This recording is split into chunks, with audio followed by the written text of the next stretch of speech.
Chapter 307, Tempting Chen Dao. This chapter is updated by Novels PL. The student union president spoke with such righteousness that Xiaolin frowned when he heard it. Before he could even say anything, however, Lilith waved her hand and replied with a big grin, "No problem. It's too burdensome for other people to come along anyway." Lilith agreed with such glee that Xiaolin was left stunned again, but their communication ended just as he was about to say something. As expected, the cost was high, but Lilith was the one who paid for it. However, the communication between Xiaolin and the student union president was still ongoing, and it seemed that the other party did not intend to hang up. Xiaolin was silent for a moment, but he soon took the initiative to ask, "Why did you ask Lilith to come here alone?" The president's face reverted back to the usual smile when facing Xiaolin. Silver Province is special in that it's difficult for any forces to intervene. The balance will be broken if there's too many people, and you might not understand. "I do understand," Xiaolin answered, but in the end, he could only sigh with a wry smile. In fact, what Xiaolin really wanted to ask was whether Dawn Academy would do the same thing. Previously in New Washington, Judge Academy did not hesitate to embroil themselves in disputes and detain him simply on the suspicion that he was USS-level talent. Lilith was also rumored to be USS-level talent, so would Dawn Academy do nothing if she entered their colony? Although Lilith did not seem to be too much of a schemer, she was not an idiot either. She had definitely predicted the possible dangers that might occur, yet she dared to take the initiative to request his help. Was it because Sabanas was too important for Judge Academy? Or did Lilith simply not care about her own safety? After the storm in New Washington, Judge Academy never announced Sabanas' appearance to the outside world for fear of backlash from the locals. However, a joint arrest warrant had been applied for amongst the insiders of each college. In fact, Judge Academy aside, the other academies had a great interest in the matter as well, although their concern was with the final place instead of Sabana. Xiaolin was afraid of trouble, but since it had already been decided, he would strive to complete it meticulously. With great strength comes great responsibility, and that was something he understood very well. Although his strength was still at Black Iron rank, his status within the academy was actually quite special. Everyone treated him politely, be it the year leaders or the student union president, but he was not that narcissistic as to believe that it was due to his own charm or personality. The reason was simple. The dean valued him and cared for him under subtle guises. Xiaolin was very grateful to the old man despite only meeting him once. Therefore, Xiaolin would not refuse a chance to do something for Dawn Academy. There were a lot of advanced preparations to be made. According to the student union president, the result of the negotiations with Judge Academy was that Lilith would go directly to Silver Province instead of passing through Dawn City. To put it bluntly, the American side was not too at ease if she had to go to Dawn City first. However, going that route would take many days, so in the meantime, Xiaolin returned to the academy and began studying the light sword. It was one of the skill books he brought back from New Washington. Since he had reached Black Iron rank and mastered Sword Aura, it was much easier for him to study it again. Light sword was an actual combat skill based on ordinary sword aura. Sufficient lethal force could be produced by compressing, condensing and controlling the sword aura. A skill like that was actually really easy to master, but it also overlapped considerably with other sword aura skills. The most important aspect was that the light sword's subsequent upgrades required a certain foundation of spell training despite being a purely physical killing skill. Although Dawn Academy did not offer such a course, books on the subject could still be found in the library. Using the simulated battle system, Xiaolin only took 4 days to master the skill. The effect of his LV2 academic genius was slowly starting to manifest. For skills where his basic attributes had met the learning requirements, his learning efficiency would be rather high. During his time in Dawn City, Class 12's Chen Dao had also successfully achieved Black Iron rank. He was just over 1 week later than Xiaolin, but it did not engender too much surprise due to Xiaolin's remarkable earlier achievement. Cheng Ming and several other monitors were almost only a few points short of Black Iron rank in terms of attributes, so the most they would need to reach that rank was probably another few weeks. As a result,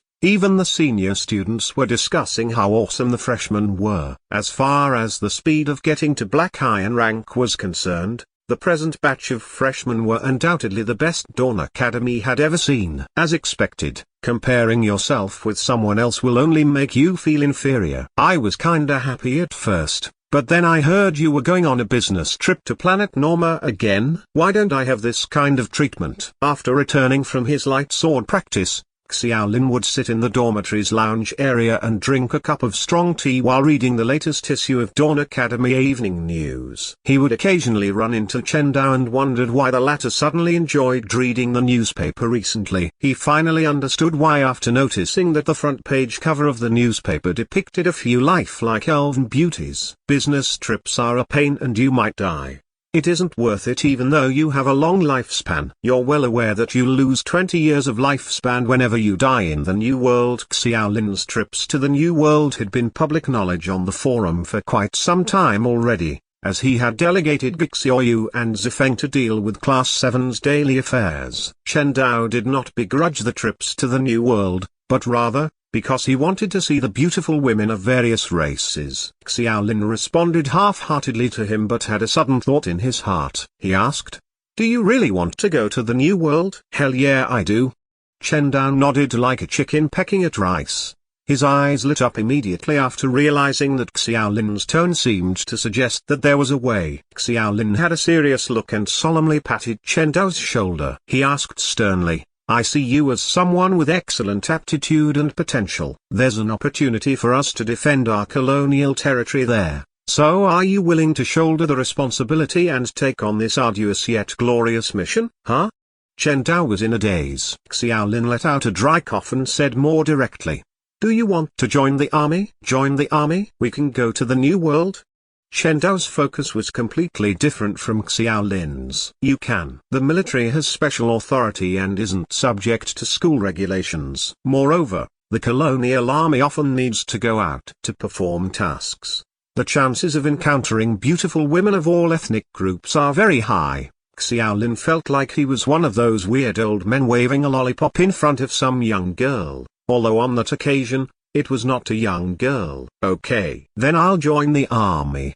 Chen Dao answered gleefully and even blamed Xiaolin for not telling him earlier. The process went so smoothly that even Xiaolin was a little dumbfounded by it. Chen Dao was not a sly person, or rather, he had not yet reached that age of adulthood. Meeting beauties from various races was something he thought about day in day out, so the temptation was simply too hard for him to resist. In any case, Xiaolin thought to himself that the 6th Regiment finally changed from having 2 members to having 3. Chapter 308, Off to Silver Province. This chapter is updated by Novels PL. Chen Dao was smoothly tricked into joining the 6th Regiment before Xiaolin left for the New World. The process could be likened to using a lollipop to deceive a little girl. Xiaolin had not even explained the detailed composition of the regiment to Chen Dao, but the guy did not seem too bothered about it. All he cared about was going to the New World and meeting beauties of all races. Yume was not joking when she said she gave Xiaolin direct permission to conscript members for the regiment. Once Xiaolin sent the relevant information to Yume,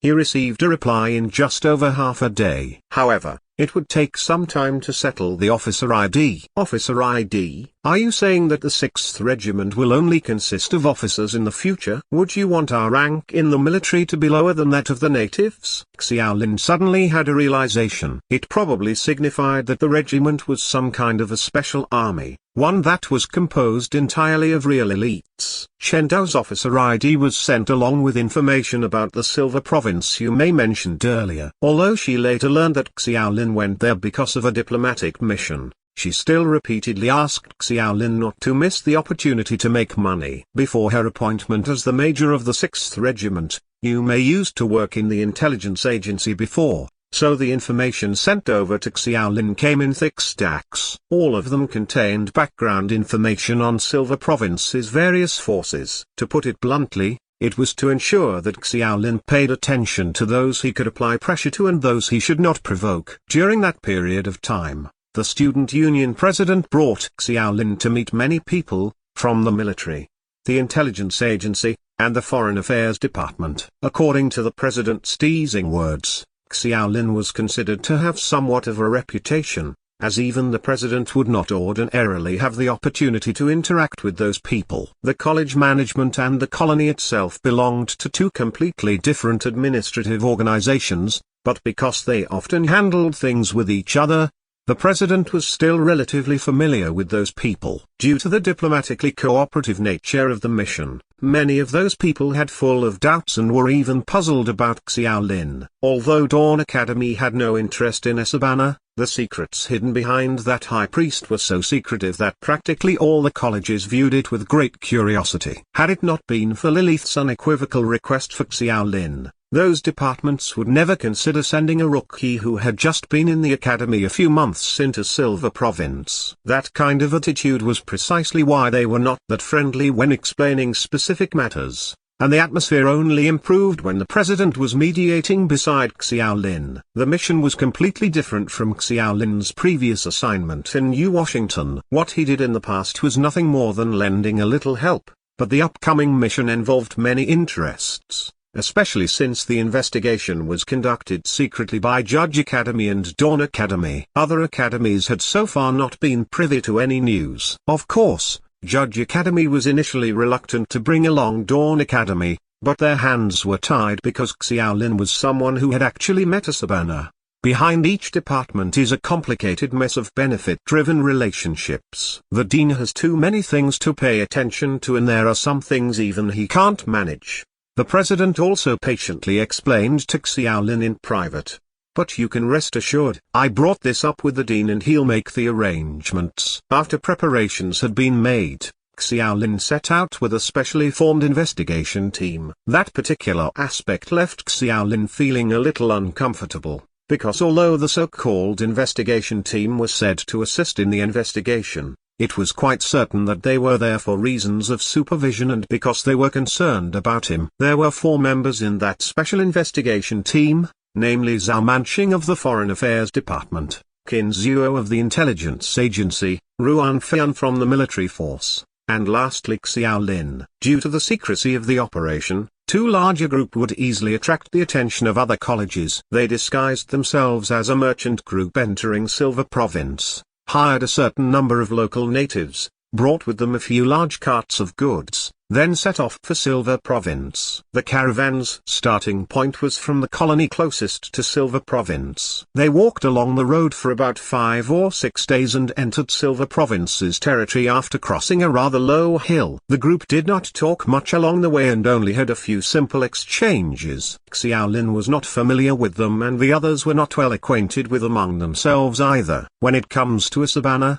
we have actually been cooperating with Judge Academy all this while, chasing leads and tracking clues based on the undead aura. Although it's like finding a needle in a haystack, our luck has been pretty good. The intelligence agency's Qin Zuo was the first who spoke. He was a man who sported a gloomy face all the time. The group was sitting in a large unicorn-drawn carriage. Although the elves loathed the use of unicorns as tools, they were powerless to prevent such creatures from becoming the most convenient means of transportation. When Qin Zuo talked about death energy, Xiaolin, who had been leaning against the window to watch the scenery outside, retracted his gaze a little, and asked in some surprise, Major Qin, have you learned necromancy? Qin Zuo's rank was that of a major, but it went without saying that he was dressed only in plain clothes at the moment. He glanced at Xiaolin blankly. We need to address each other by name out here. You're right, I did learn necromancy. Due to the uniqueness of our job in the agency,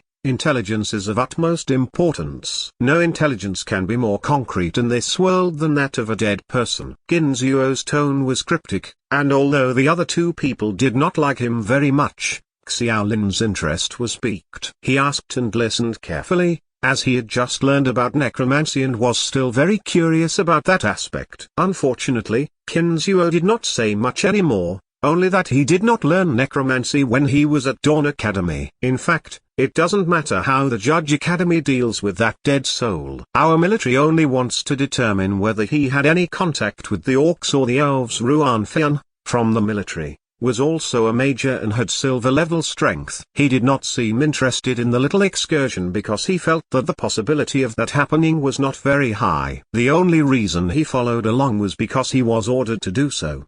Looks like I'll be having the least work to do. I'm only responsible for dealing with Judge Academy.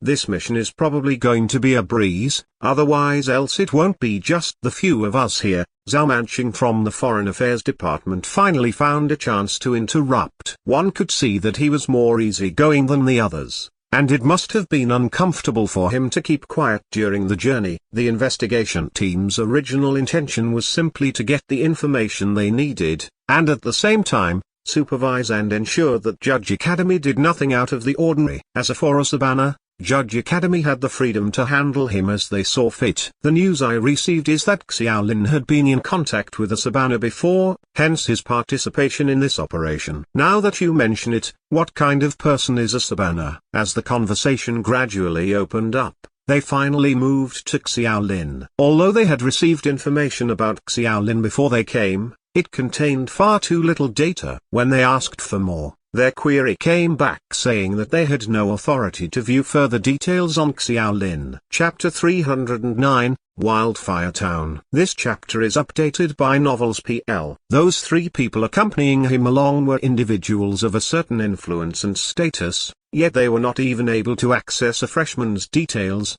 That made them incredibly curious about Xiaolin, and although they would not directly ask him about it, they had quite a number of speculations over his identity. Sabana Xiaolin narrowed his eyes, as if he was reminiscing about what happened. After a long pause, he finally let out a soft sigh. He's a lunatic. The other three exchanged glances, but Xiaolin was obviously unwilling to say any further. It was not appropriate to tell everyone about the things that happened in the final land, and moreover, Xiaolin was not exactly sure as to how much those people actually knew. A few days later, they arrived at the first stop of the journey, Wildfire Town.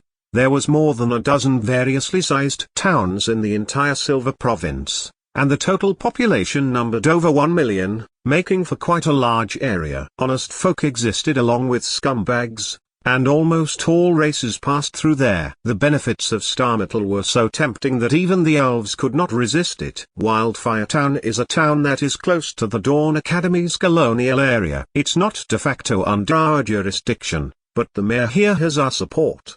The intelligence agency's Qin Zuo took the initiative to speak. The other two were aware of that already, and that statement was more for Xiaolin's sake. I know. Xiaolin nodded too. He smiled and raised the thick information reports in his hand. It was the same one that Yu Mei passed to him, which he read to throughout his time on the road to relieve himself of boredom. Qin Zuo was not surprised. I used to work with Yu Mei in the agency. She was a lunatic too, but the dean values her a lot. Xiaolin pursed his lips. It was a rather apartment description of Yu Mei, for she could hardly be regarded as a sane person if she had the galls to blatantly have him commit robbery in Silver Province. In fact, Xiaolin had yet to tell his three companions about it. Having looked over Yu Mei's information about the bandits, it appeared that those people were not very strong. However, he was no match for their numbers, and attacking them single-handedly was a suicidal act. Silver Province's rule and order was basically maintained by those mayors. Although any form of unification was not allowed there, the mayors possessed extremely wide powers. They were the ones who managed daily affairs, and local noblemen were traditionally the ones appointed to that position. When Earth's academies gradually became stronger, most of the mayors were then supported by the various academies, thus leading to the complexity of the sphere of influence within Silver Province. Once at the town, Xiaolin got off from his unicorn carriage. He looked curiously at the small town, which was about the size of a county back on Earth. It was different from Dawn City and New Washington in the sense that it retained many of Planet Norma's characteristics. Although the forces there were supported by the colonial academies, none of those academies interfered directly with the development there. In terms of architectural features, many of the strangely shaped buildings were more ornate than Dawn City's buildings. but being ornate was all there was to them. Xiaolin remembered his previous visit, when the Fat and Fumin mentioned that the standard design of Dawn City's buildings was so they could withstand a certain degree of long-range spell attacks. It was clear that those buildings suffered damage during the war with the orcs. Will the mayor come to pick us up? The military's Ruan Fian asked. You must be joking. We're on a secret operation. To the outside world, we're just an ordinary merchant group. After all, the mayor is not one of us, so it's best not to trouble him. The Foreign Affairs Department's Zhao Manqing shook his head and refused. During the next 2 days, the group of people would temporarily rest and replenish their supplies in Wildfire Town. Whenever Xiaolin was free, he would wander around the street to observe the true local characteristics of planet Norma. The majority race in that town were humans, but they were the local indigenous humans. Their appearance was not much different from that of Earthlings, but their different styles of clothing sufficed to distinguish them from the colonists. Before arriving, Xiaolin had already changed into the local clothes. Although it was quite awkward to wear and he could barely handle simple normese vocabulary, many people actually came to talk to him along the way. When Xiaolin, whose mastery of the language was mediocre at best, could not understand what the other party wanted to express, some of them actually changed their language too and spoke some terrible Chinese. What left Xiaolin rather speechless was that they were coming up to him in order to sell their products. The goods on sale comprised things such as soap and perfume, and Xiaolin slowly began to realize that the soap brands were getting more and more familiar. Xiaolin had a sudden realization and could not help but wipe the sweat off his forehead. The soap was clearly brought from Earth with the wrapping paper teared off. Earth's products were very popular there, and although the history of colonization spanned more than 2 centuries, the first century was spent in war. During the peacetime that followed, trade with the locals gradually strengthened. In addition, the modernization of Earth was a recent development during the past couple of decades, with many gadgets and products gradually making their way into planet Norma. Such an aspect was unnoticeable in the capital city because that was a colonial stronghold. However, it was within those small towns that Xiaolin saw firsthand the sales volume of those things. The colonial academies had always refused to commence rapid development of Silver Province. To some extent, it was probably to ensure that the place had a short enough supply of goods in order for them to make more money. After declining several attempts to make a sale, Xiaolin became a little annoyed. There was actually nothing to see in the town itself, and in addition to the local buildings and the natives on the road, many places actually had a strong earthly character to them. For example, Xiaolin picked a local restaurant at random to have some lunch, and he was stunned by the names of pork slices in garlic sauce and gongbao chicken on the menu. Unfortunately, Xiaolin was not in Dawn City, where Earthlings might occasionally prepare the dishes themselves if they were in the mood. In Wildfire Town, those dishes were entirely made by the locals on their own, and the taste was simply all kinds of flavors jumbled up. One thing that surprised Xiaolin was that knives, forks and chopsticks are always available in the restaurants there. He learned from history lessons that no such tableware existed in planet Norma, and all of them were basically brought from Earth. After returning in the evening, Xiaolin suddenly understood that those invaders from another space and time had been subtly changing many things in that continent over a 100-year period. The security in Wildfire Town was not too bad, but Qin Zuo reminded Xiaolin to return to their merchant group's premises before dark, otherwise they could not guarantee his safety. There were quite a few people in Silver Province who had no qualms about killing and robbing others, even though they might not dare to go near a merchant group under the banner of a colonial academy. Lone individuals like Xiaolin stood out prominently as an outsider, and even Earthlings were not spared by people like them. Chapter 310, The Little Girl from Wildfire Town. This chapter is updated by Novels PL. Because of Qin Zuo's reminder, Xiaolin got ready to head back before the sky was completely dark. The merchant group that they pretended to be had to stay in Wildfire Town for a few more days until America's Judge Academy came. Based on the results of previous discussions between the two parties, The rendezvous point was Wildfire Town. It went without saying that the Americas were unwilling to go to a town supported by Dawn Academy, but they clearly had no other choice. Wildfire Town's streets were very deserted in the evening. Most shops were closed except for some brightly lit pubs. That was also one of the biggest differences between a colonial city, as night markets did not exist in Planet Norma. As a result, Xiaolin quickly heard the clear voice of a sharp dispute and a crying plea in a remote alley not far away. Passers-by who occasionally walked past the street glanced pitifully in the dark alley before mumbling something that Xiaolin did not understand at all. Finally, they speeded up their paces and hurried past at once. The natives in that world did not seem to be in the habit of being busybodies or being good Samaritans. In the first place, Xiaolin was in a completely unfamiliar town and he was there specifically for a mission. He therefore did not want to involve himself with side issues, but a burst of urgent footsteps and angry shouts had moved closer to him barely after he took a few steps. Before Xiaolin could react, a dirty-looking girl had already darted out of the alley. She was pursued by a muscular man and looked rather weak, staggering and falling to the ground after only running a few steps. The man obviously has a certain foundation in terms of strength, and he rushed over to grab the girl in a swift dash. The man snatched back the purse-like bag that the girl was holding tightly in his palm, and cursed aloud. Since his words had some local dialect, Xiaolin could only understand stuff like "you thief." It turned out to be capturing a thief. Xiaolin understood that, but the man soon vented his anger and began kicking the girl fiercely after regaining the purse. The girl could not fight back, so she could only cover her head and curl up on the ground. Xiaolin marveled at how the girl did not make a single peep throughout the ordeal. Despite the man's immense strength, one would practically think that she was not afraid of pain. From Xiaolin's perspective, however, he happened to be able to see the girl biting her pale lips using what little light was present there. There also an unconcealable expression of hatred in her eyes. Xiaolin acknowledged that he was moved by compassion, especially since the girl seemed to be about 10 years old. Regardless of her misdeeds, she would definitely not survive the night after facing the man's punches and kicks. "Stop it!" Xiaolin yelled as he walked, but the man turned a deaf ear to it.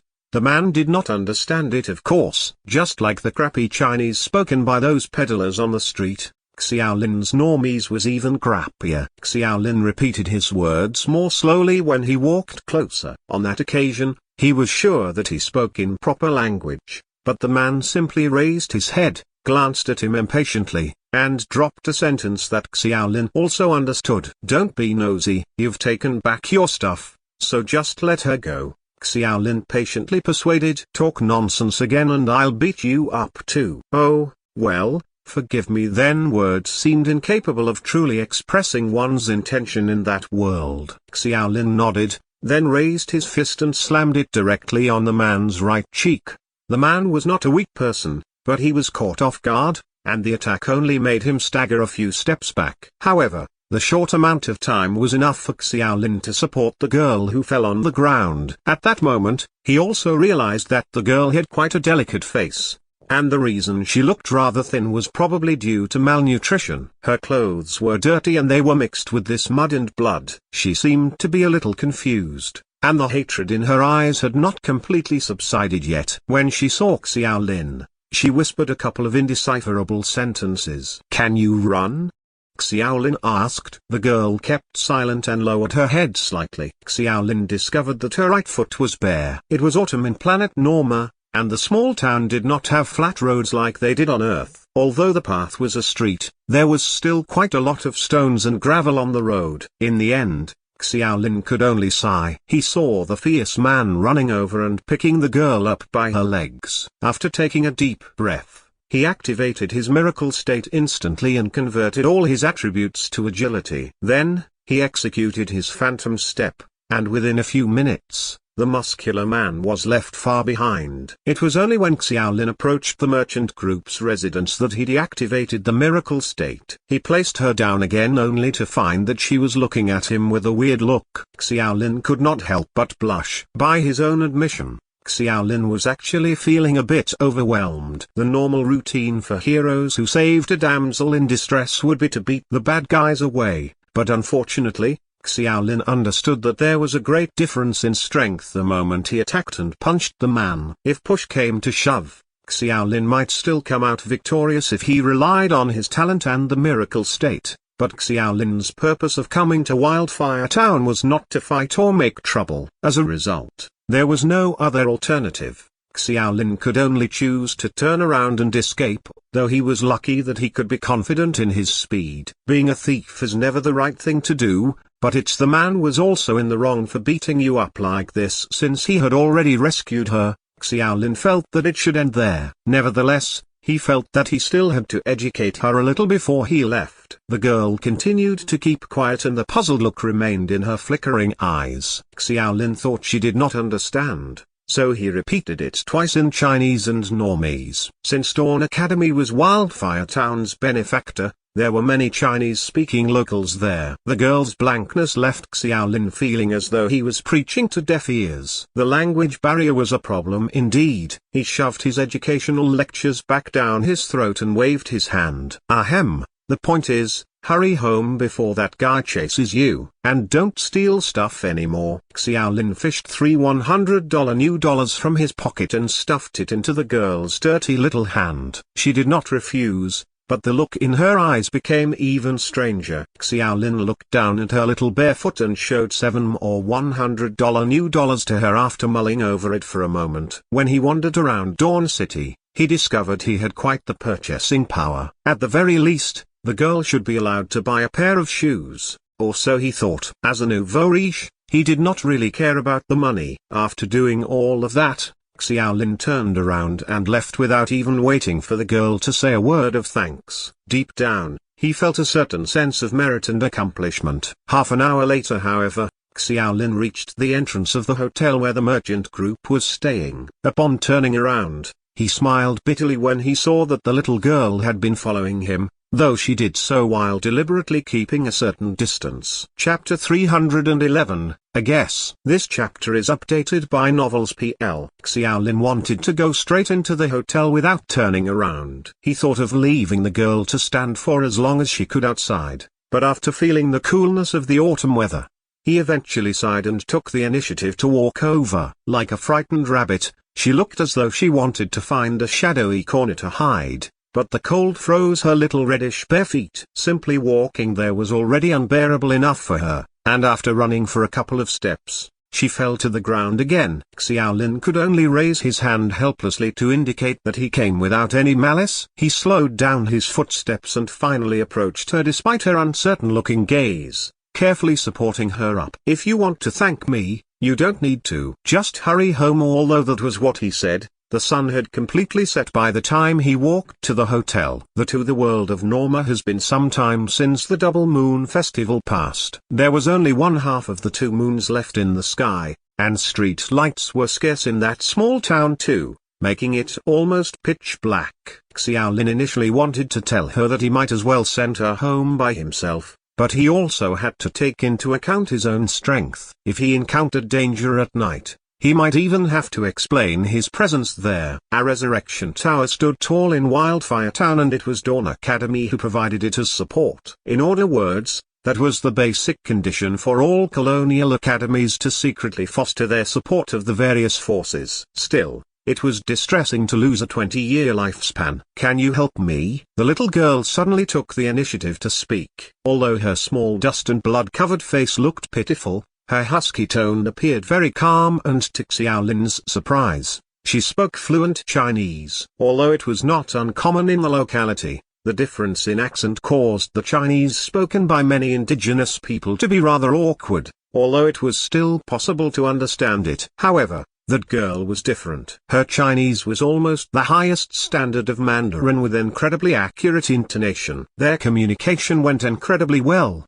but Xiaolin was still a little unhappy over why she did not say a single word before. In any case, he still asked, "You can speak Chinese? Are you one of us?" "Ahem, I mean, are you one of those people?" Xiaolin did not forget that their current status was that of a merchant group, so she pointed to the direction of Dawn Academy's colony. However, the girl's hoarse voice sounded once again. "I know you're an outsider, That's why I came to you. Can you help me? The little girl's bright eyes projected a very strong hatred, and it seemed that there was a deeply etched sea of blood as well as intense resentment. Xiaolin was not interested in doing so, as he was initially just doing a small favor and did not want to get into more trouble because of that. It did not matter who the little girl hated, because it had nothing to do with him at all. As soon as the girl noticed that he was inclined to refuse, she continued, "Is there anything you need? I don't not have money, but at least I have myself. I know some of you outsiders have that kind of really special hobby.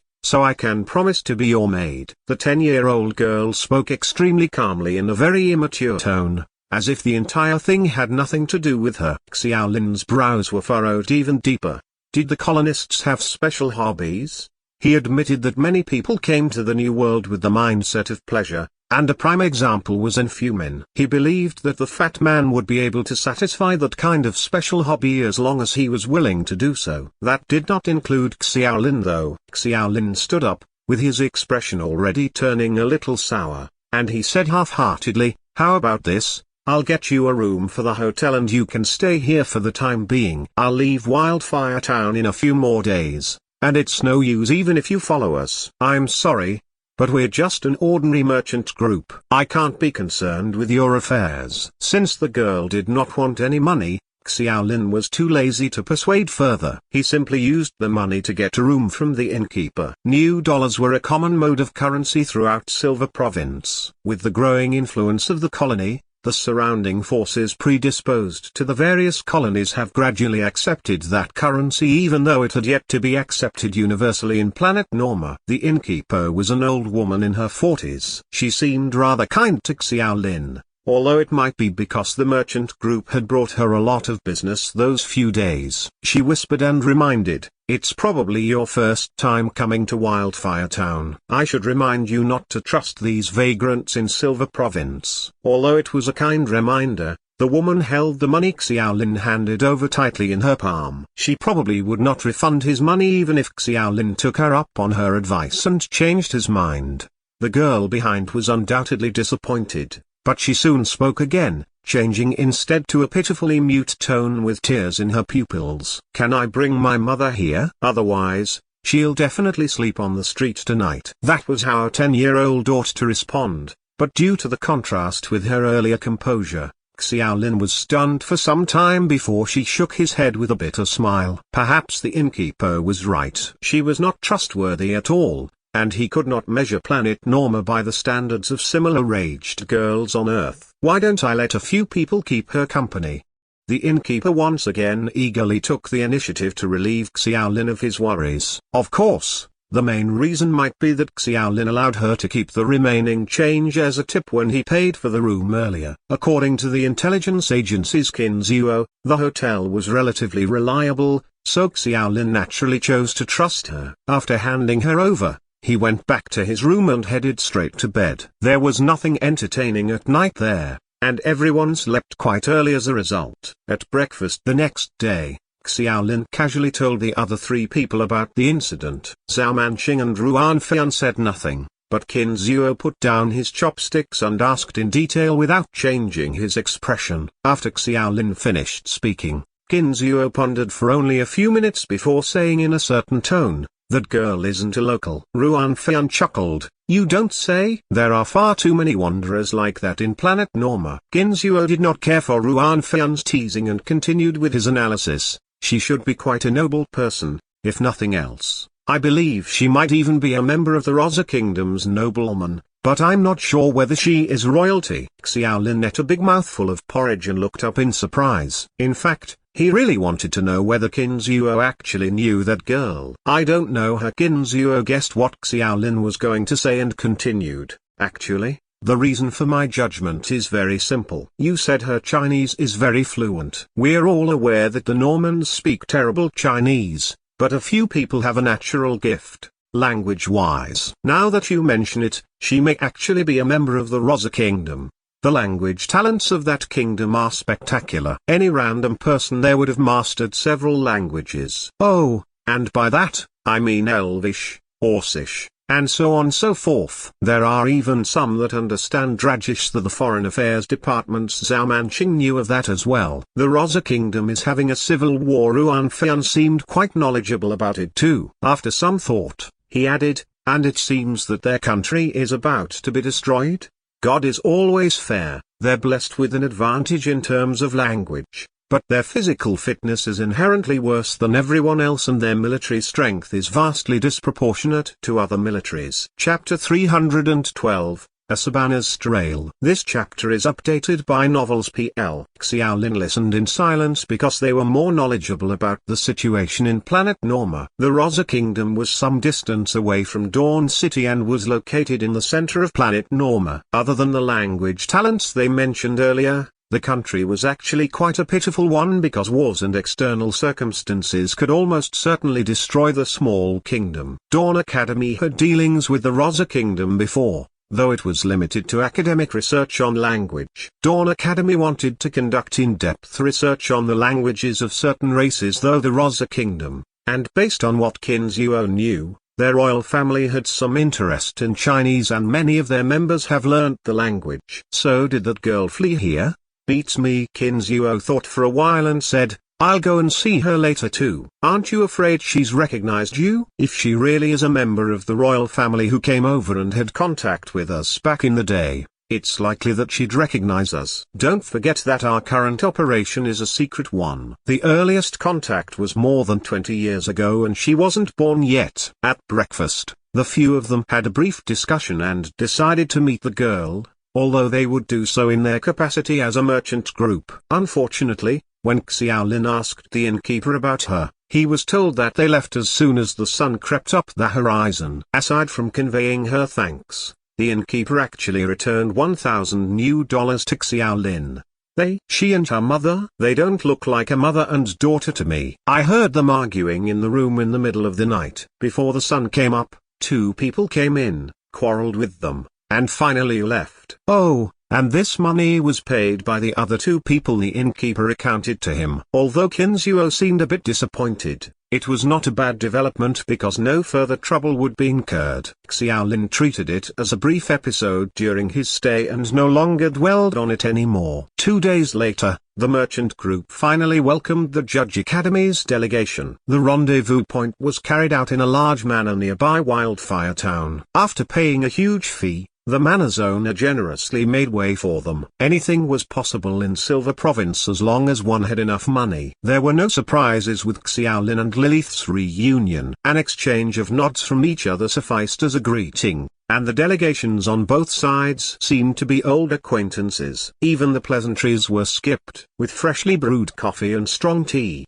the two sides faced each other at the long table and began a confrontation. According to the previously discussed agreement, shouldn't Judge Academy send Lilith here alone? Yes, Lilith is the only official representative of our academy. One of the Americans spoke in an innocent manner and shrugged his shoulders before saying with a half-smile, we're just a merchant group here to do some business. By the way, aren't you guys the same as well? I got wind of that right before I came here. In order to facilitate communication, they used normies to communicate during the negotiations. Xiaolin felt bored after listening to it for a while, especially since Qin Zuo and the other two did not seem to have the slightest intention of asking him anything. It was clear that Xiaolin was at best a bonus in their opinion, and had no right to speak at all. Halfway through the discussion, Xiaolin casually found a reason to excuse himself and wander around the private manor. After a few minutes, he saw Lilith coming out nonchalantly with a look of irritability and impatience on her face. They're so annoying. I knew I shouldn't have reported it when I discovered Saban's trail.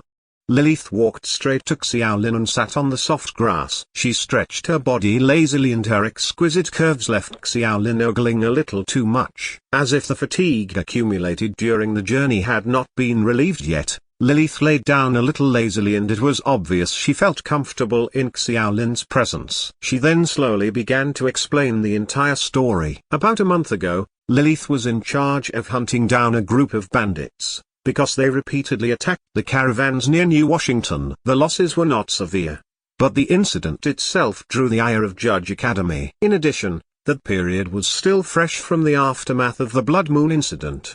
The Academy's higher-ups were incensed at the embarrassment, so they sent the violent Lilith over to lead the hunt. Lilith was fighting that very group of bandits when she spoke with Xiaolin on the phone about the attributes. Things went smoothly at first. The bandits were unable to hide from Judge Academy's information network, and aside from that, the Judge Academy also decided to conduct a thorough investigation to destroy the bandits' lair and wipe them out from the base. However, that was only the beginning of the problem. During the battle, the bodies of those bandits suddenly exploded, severely wounding the Americans who were in hot pursuit and even killing a number of people. After being studied by professional mages, the explosion turned out to be a corpse explosion derived from necromancy. For the record, the natives of the planet Norma regard necromancy as blasphemous sorcery, and even the most heinous of outlaws would never learn such a spell. Judge Academy was aware of the seriousness and got lucky enough to arrest several bandits alive. In fact, no torture was needed for the interrogation as they immediately already confessed in a panic. Their leader's mood had suddenly changed a few weeks prior and forced them to attack caravans near New Washington. Judge Academy also found that the captured bandits' bodies had been implanted with necromancy spells. The caster could detonate their bodies as bombs,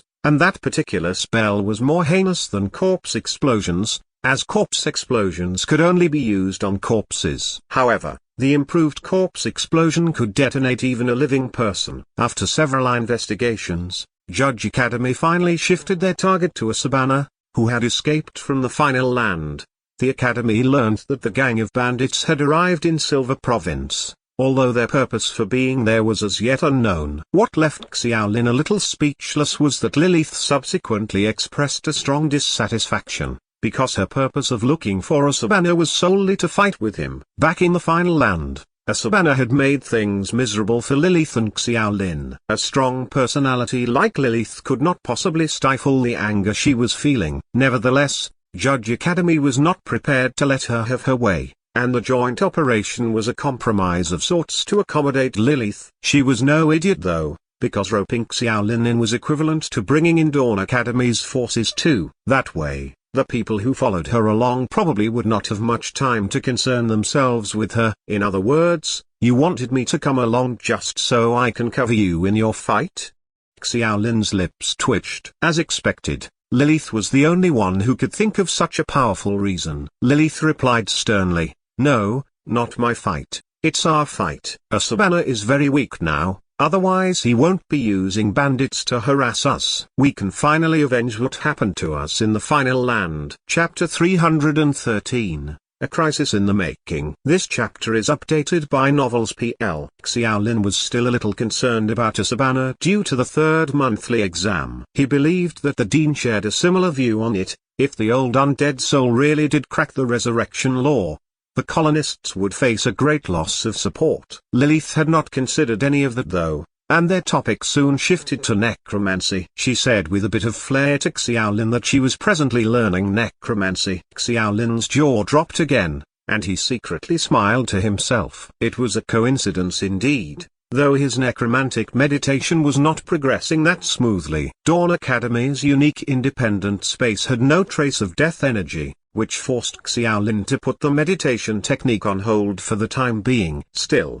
Xiaolin did not want to give up immediately as he wanted to try it again while he was in the new world. Although Xiaolin did not know what Lilith's talent was, he could more or less figure out that it was similar to his learning enhancement ability. Moreover, her strength was higher than himself, and Xiaolin thought that perhaps they could discuss the use of necromancy. He then casually asked, "How far have you progressed in your necromancy?" Lilith was stunned, and reacted in some surprise. "You know about necromancy? Are you learning it too?" The two again found a common topic, but the difference was that Lilith had always disdained learning spells. Xiaolin was very surprised at her eagerness to learn necromantic sword aura. It was on a much higher level than necromancy, and Xiaolin could forget about learning it unless he reached the minimum requirement of bronze rank. The one thing they had in common was necromancy still remained as their learning foundation, and it was necessary for them to feel the death energy. Lilith was distressed over that for a long time, and she was not really interested in the nuts and bolts of spells. However, Xiaolin happened to be quite confident in that aspect, so he temporarily satisfied his vanity when Lilith humbly asked him for advice. The argument, or rather, the negotiations in the manor might go on for God knows how long, so Xiaolin continued talking about the topic with Lilith. He decided to try it out right there, and Lilith expressed a willingness to observe and learn. In fact, Xiaolin's experience might not be practical for Lilith, as he used a deviant path to enter necromantic meditation, though he himself was not entirely aware of it. He lay on the soft grass of the manor and closed his eyes to concentrate. Before he knew it, he had already entered his meditation realm. He then activated his miracle state like a switch, and in that starry meditation world of his, the black hole which resembled a bottomless abyss appeared silently again and completely obliterated the surrounding elements. Xiaolin had previously already experienced everything up until then, so there was nothing surprising as of yet. From then on, however, there was a completely different scene from when he was meditating in Dawn Academy. A group of jumping grey flames, like ghastly fires, appeared in the empty starless sky. Those flames had no fixed shape and were morphing constantly. Some were long or square, others large or small, and they all floated around like a shadow. Was that the so-called death energy? Xiaolin tried to separate part of his consciousness to touch those grey flames, but he quickly retracted after feeling their coldness. Those flames were extremely cold, but he would not have felt anything if they were not in his meditation world. It was also a unique balance system in planet Norma. In most areas, death energy did not exist by itself. They were often accompanied by life force, and the two acted as a counter to each other in order to maintain the balance in that world. As those thoughts flashed away in Xiaolin's subconscious, he suddenly felt that something was amiss. However, it was difficult for Xiaolin to devote his attention to other things in his meditation realm, otherwise he would have exited the realm because of a lack of concentration. Those ghost flames were originally floating around Xiaolin,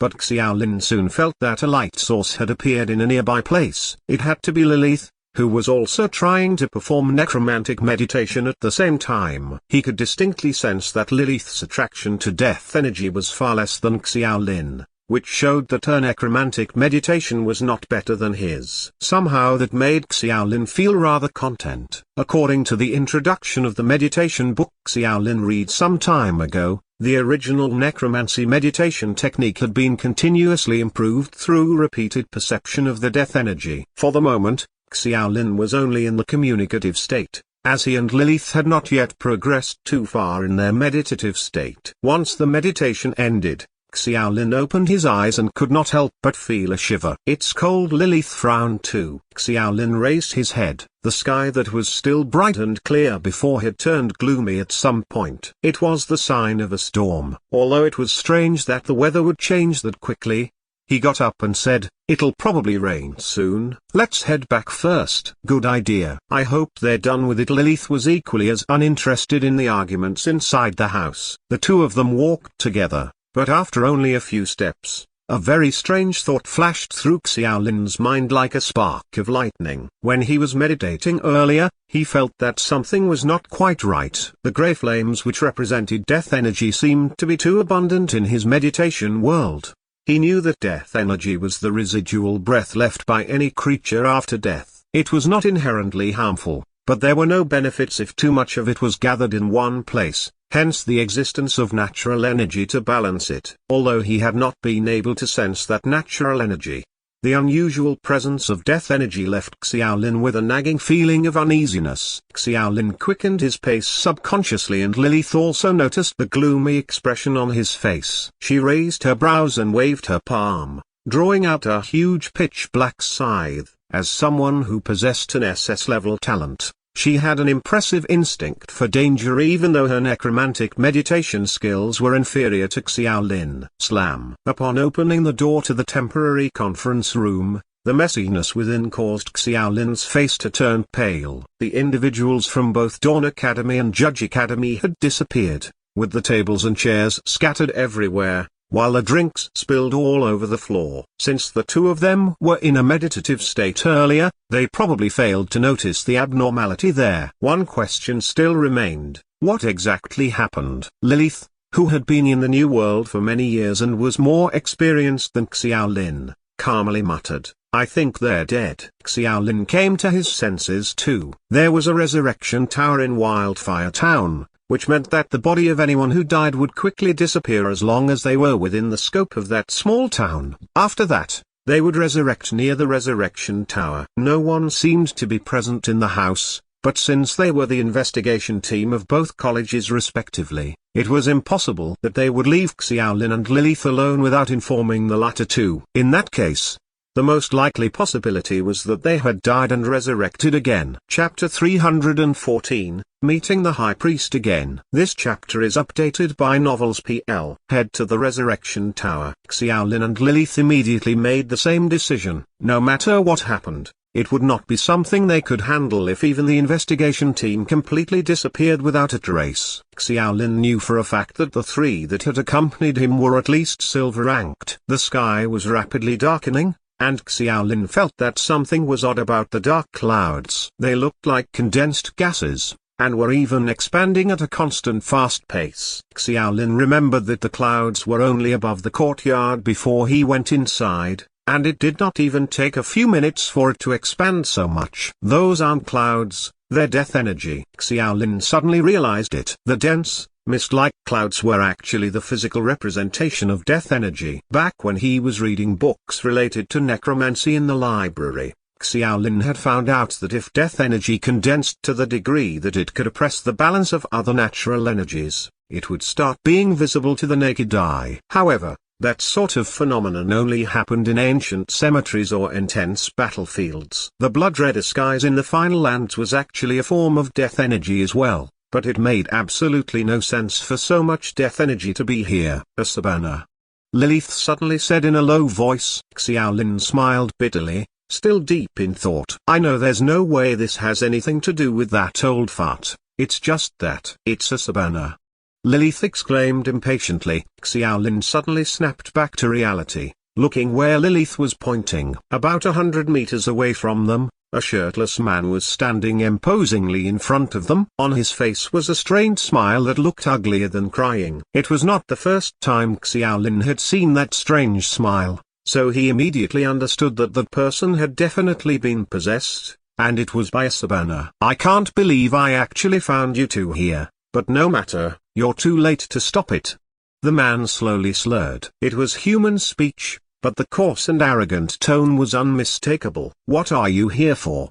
Xiaolin asked loudly, slowly shifting his steps as he kept an eye on their distance. This world has changed, the man said distractedly. He had left the world for a century. It might not have seemed long, but thanks to the colonists, the changes were drastic. His tone quickly deepened. You've desecrated the world God created. All you demons deserve to die. Your goal is the Resurrection Tower. There's no use asking. No one can stop this anymore. You want to bring back your kingdom. Oh, you'll find out very quickly. I'm only here to greet two old friends. I'm still quite interested in the two of you, so I won't kill you just yet. So just take the chance and scram. Lilith was furious. Fear did not exist in her dictionary. She started flourishing her scythe, forming her flames as she slashed at the man. However, the man only laughed softly as his entire body started to explode. Blood and flesh splattered. It was probably the corpse explosion that Lilith had mentioned earlier, but the scale was not big and it only affected 10 to 20 meters. He's been injured ever since he escaped the Final Lands. It's obvious from the fact that he hasn't ever shown himself to date. Does he really think he can get me with that useless technique? Lilith's rage had turned into a cold laugh. She did not even bother sheathing her scythe as she rushed to the center of the town. Xiaolin furrowed his eyebrows, thinking about Asabana's words, especially him asking them to leave. It seemed magnanimous, but knowing Lilith's personality, those words were clearly mockery, as if challenging her to go deeper if she dared. Asabana was trying to make sure they did not leave. That caused Xiaolin some surprise. Based on the current situation, the best choice was to leave and report this to the Academy. It was different from the Final Lands, and if the Academy was willing, they could send a large amount of silver or even gold experts over to easily suppress Asabana like a plaything. Even if the priest's words were a little malicious, no one could possibly be that stupid after living for hundreds of years, so there was no way he did not understand that. If that was the case, the fact that he brazenly showed up meant he had a reason to, which unsettled Xiaolin. However, looking at Lilith's back,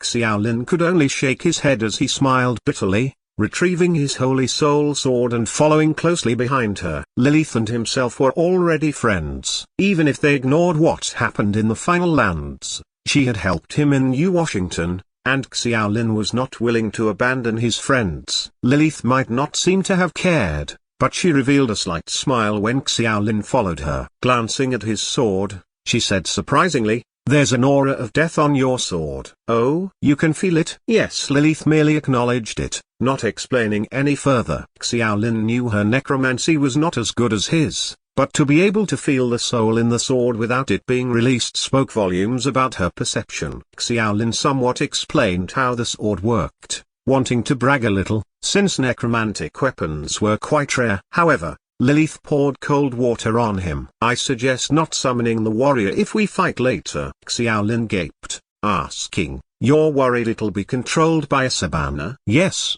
that old fart might be a nuisance, but he is very talented at necromancy. I've been reading up about it lately, and the blade might be yours. That makes it hard for anyone else to control the spirit you summon from it. But it's hard to say when our opponent is a Sabana." Lilith's face had a rare look of concern. Just as Xiaolin was startled by it, she quickly switched back to her look of bloodlust. "That's what makes it interesting. Only opponents like that have value." "That battle freak." Xiaolin's lips twitched. He was beginning to regret following her. Chapter 315, Ineffective Resurrection Tower. This chapter is updated by Novels PL. Wildfire Town was extremely quiet. As a town in between the Silver Province and Dawn Academy, merchant groups would often stop there and rest, so it was usually bustling in the day, never being as barren as it was now. The streets were completely empty save for Xiaolin and Lilith. There was no one to be seen, even when they went into the inns or the shops. The strange thing was that the objects within the buildings were all still neat and tidy. No signs of a battle could be seen. The two of them looked around in shock. They had left bright and early that day, but less than an hour later, the priest had somehow made everyone in the town disappear. "I'm not well versed in magic." Lilith shook her head. Xiaolin sighed as well. "I've never heard of any spells like this." Asabana seems to have come prepared this time. The two of them were on high alert, carefully advancing toward the Resurrection Tower. Even though the strange atmosphere caused their hairs to stand, they did not encounter any ambushes. Asabana had not appeared at all since the last time, so Xiaolin and Lilith safely reached the tower. However, the sight in front of them caused them to suck in their breaths in shock. The Resurrection Tower was still there, but the originally silver tower was now ink black. A black Resurrection Tower. Xiaolin had never heard of one, but he could just be too inexperienced. But when he turned his head, Lilith's green face said everything. "Resurrection Towers can't be black. Resurrection Towers are always made with star metal, which is silver," Lilith said. Xiaolin exclaimed, "Star metal? You're saying the Resurrection Towers are made from star metal? Please, that's common knowledge. Why else do you think this province is so important, making the other academies spy on it?" "I thought you knew." Xiaolin smiled bitterly. He only knew that star metal was a very rare ore, but no one had told him it was used to make Resurrection Towers. If that was the case, Asabana's goal was suddenly very clear. Lilith furrowed her eyebrows. Could that old fart be here for the ore? What use could he have for it? In the past century, in order to defeat the outsider from Earth, the natives had constantly thought of controlling the Silver Province to seize the star metal, but the only consequence was being crushed by the collective might of the academies. Asabana only had some necromantic magic. He might be able to control Wildfire Town, but there was no way he could control the whole province. It was also easy to anticipate that the academies had probably already assembled their troops after getting the news. No matter how he looked at it, Asabana had no chance of success. Trying to attack the Resurrection Towers by controlling star metal was an impossible dream. However, Xiaolin once again thought back to the third monthly examination and the complete Resurrection Tower that the elves took, and if Yume's grandfather, the engineer, was taken as well. Could Asurbana have had any contact with the elves after he escaped from the final lands? There were a lot of elves in New Washington. Lilith did not know about that examination, and would naturally not think about that possibility. In truth, Dawn Academy had covered that battle up. Not many people knew about the Resurrection Tower that had been conquered. There was still no one even near the Resurrection Tower. The investigation teams from both academies were definitely not there as well, even if they had resurrected. Xiaolin recalled that there were still other Resurrection Towers around the town. It was a common defensive measure to erect many towers around certain key areas, even if it wasted a great amount of resources. The Resurrection Towers incurred a heavy cost, even to the strongest academies. That was not good news. It meant that the Black Resurrection Tower in front of them had lost its abilities, which was why they had resurrected at the other ones. They originally wanted to reunite with the investigation team before defending the area while waiting for reinforcements, but the situation was out of their expectations. It was still fine if they died now, but if they continued and left the area of the other Resurrection Towers, would they still be able to come back? Xiaolin looked at Lilith, and the woman had a rare look of consternation, but she only hesitated for a moment before waving her scythe and charging in. Asurbana was not someone who would do anything for no reason, nor would he have emptied an entire city just as a show of force. He definitely had something planned. To put things simply, that old fart was definitely still in the town. That was what Lilith's plan was. Whatever he wanted, everything would be fine if Asurbana was dead. It was the simple and effective strategy of pure violence. However, the problem was actually locating the High Priest. Lilith had a plan, which was to use necromantic meditation. That was because Asurbana's body was definitely an undead soul, which meant they would be able to sense him. The idea was right, but Lilith had failed many times. Under the heavy condensation of the death clouds, it was much easier to use necromantic meditation, but the air was filled with complicated death energy, so it was like trying to find a needle in a haystack. Xiaolin had a different thought, entering a state of meditation. Thanks to the dark clouds around, the elemental energies were very scarce around them. He immediately switched into necromantic meditation after that, and the meditative world was filled with grey flames, much more condensed than when he was just meditating. After that, Xiaolin used Miracle, and the black hole once again appeared in that meditative world. He had actually never figured out why that strange phenomenon happened, but after several experiments, he had figured out the use for the black hole. The black hole would frantically absorb all the elements in the vicinity, but it was not absorbed into Xiaolin's body. At the very least, he could not feel any energy coming into him. It was as if the energies were being eaten away by a monster. Chapter 316, Unexpected Reunion. This chapter is updated by Novels PL. What Xiaolin wanted to do was simple. He was trying to see if the black hole would also start to absorb the death energy around it. It was impossible to test out the theory at the academy due to the absence of death energy. But logically, death, natural and elemental energies should be similar to each other. Since it worked on the elements, it should also work on death energy. With Miracle, the circular black hole once again appeared in the galaxy. Even if the black hole could definitely suck in the surrounding energies, Xiaolin noticed the suction was not absolute. Just like how the elements would attempt to run when sensing the danger, the death energies also scattered. Xiaolin focused all his attention on investigating the star-filled world. This space represented the microscopic world of all the energies within planet Norma, so meditating in the new world was completely different from doing it at the academy. If the meditative world within the isolated space of the academy was the Milky Way, then in this vast world, the meditative world was the whole universe. With Xiaolin's current abilities, it was definitely impossible to catch or even feel the energies in Wildfire Town, let alone the whole universe. However,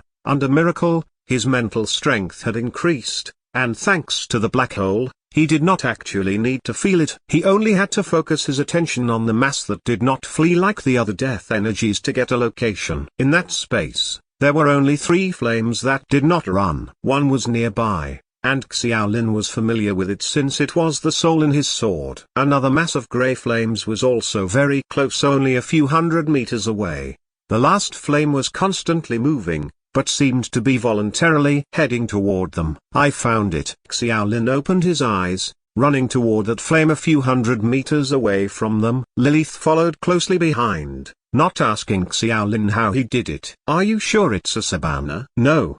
But he's not the only undead soul in this town. Could it be someone he's controlling? The two of them were on alert. The place he sensed was at the center of town. There was a tall clock tower. Xiaolin and Lilith exchanged glances before Lilith said, "The tower is too narrow. We won't be able to fight properly with too many people. I'll head up myself, since you know magic. Assist me from down here." Xiaolin nodded in acknowledgement. Luckily, he had brought his peak fire staff with him this time. Taking out his staff, Xiaolin was still unsure if flame magic would be effective on that old fart, but just as Lilith had said, that old man had been gravely injured when he escaped the final lands. There was no way he had recovered in just a little over a month. The one in the clock tower was probably just a puppet he was controlling. Lilith actually stowed her scythe away, instead taking out two short swords. Even though her most comfortable weapon was the large scythe, that woman was proficient in practically every weapon,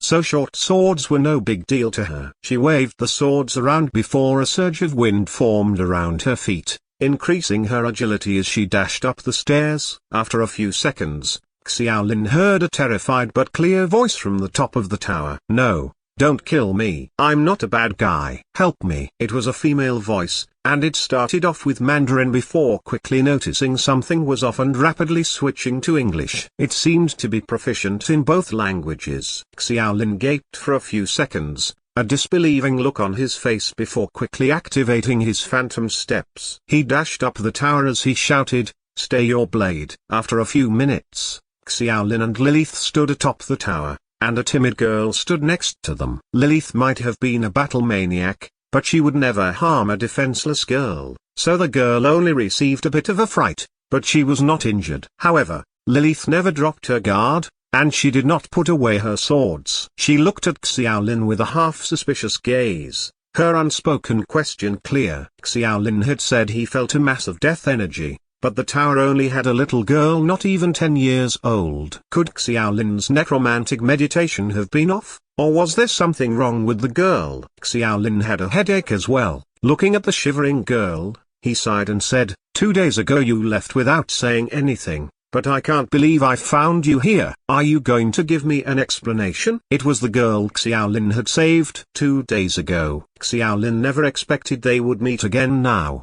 The girl was still in the white dress from 2 days ago, but her face was no longer dirty. She also had shoes on this time, and alongside her bright and big eyes, she looked quite cute. "You know her?" Lilith said in surprise. The girl quickly nodded, embarrassedly saying, "I'm actually this uncle's female servant." Lilith narrowed her eyes, looking at Xiaolin with a different expression, as if she was looking at a pervert. Xiaolin hurriedly waved his hands. "Don't just believe her. I don't know her at all. We've never even talked about being a servant." The girl lowered her head, her eyes reddening as tears started to fall. She was already a cute girl, and her pitiful look could inspire kindness in even the most uncaring person. Between Xiaolin and her, almost everyone would choose to believe that little girl. Lilith was speechless, but her gaze on Xiaolin was getting even more unfriendly, as if accusing Xiaolin of being a pervert that did not even dare admit his actions. A cunning glint flashed on the girl's face, but the look quickly vanished in her tears. She swallowed and said, "Sister, uncle, I'm scared. Can you take me away from this place?" Saying that, the girl opened her arms, as if asking for someone to carry her. It was a powerful move capable of impacting anyone, especially men. Xiaolin rolled his eyes. He was an uncle.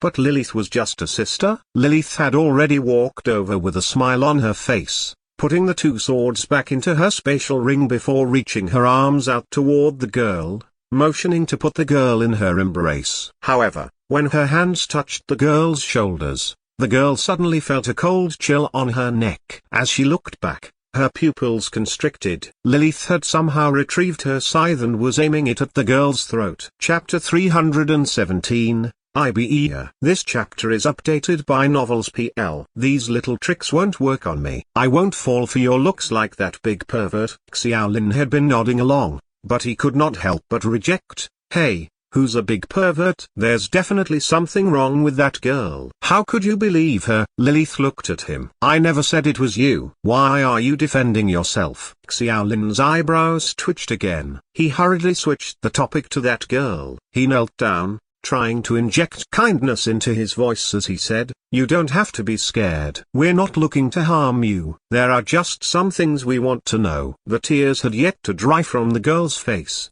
but her pitiful expression had already changed into that cold and calm look which did not fit her age when Xiaolin first met her. She looked at Lilith, tilting her head as she asked, "How did you notice? You just messed up. You tried to use a charming spell on me earlier, but your skills are still not up to par." On top of that, Xiaolin had felt death energy just now, which means you're likely a vampire. A vampire? A dark race from planet Norma. Female vampires have innate seduction abilities. I told you I've been reading up about the death energy lately. Xiaolin was in disbelief, especially as he recalled the girl being beaten up on the streets the first time they met. The girl pouted, guessing what Xiaolin was thinking as she said, "I never lied to you. I really am thankful that you saved me last time, but even if you did not, I would have been fine." Lilith tilted her head and Xiaolin explained what happened that night. Lilith laughed as she said, "You really did something unnecessary." She may look like she's still young and hasn't gone through combat training yet, but as a vampire,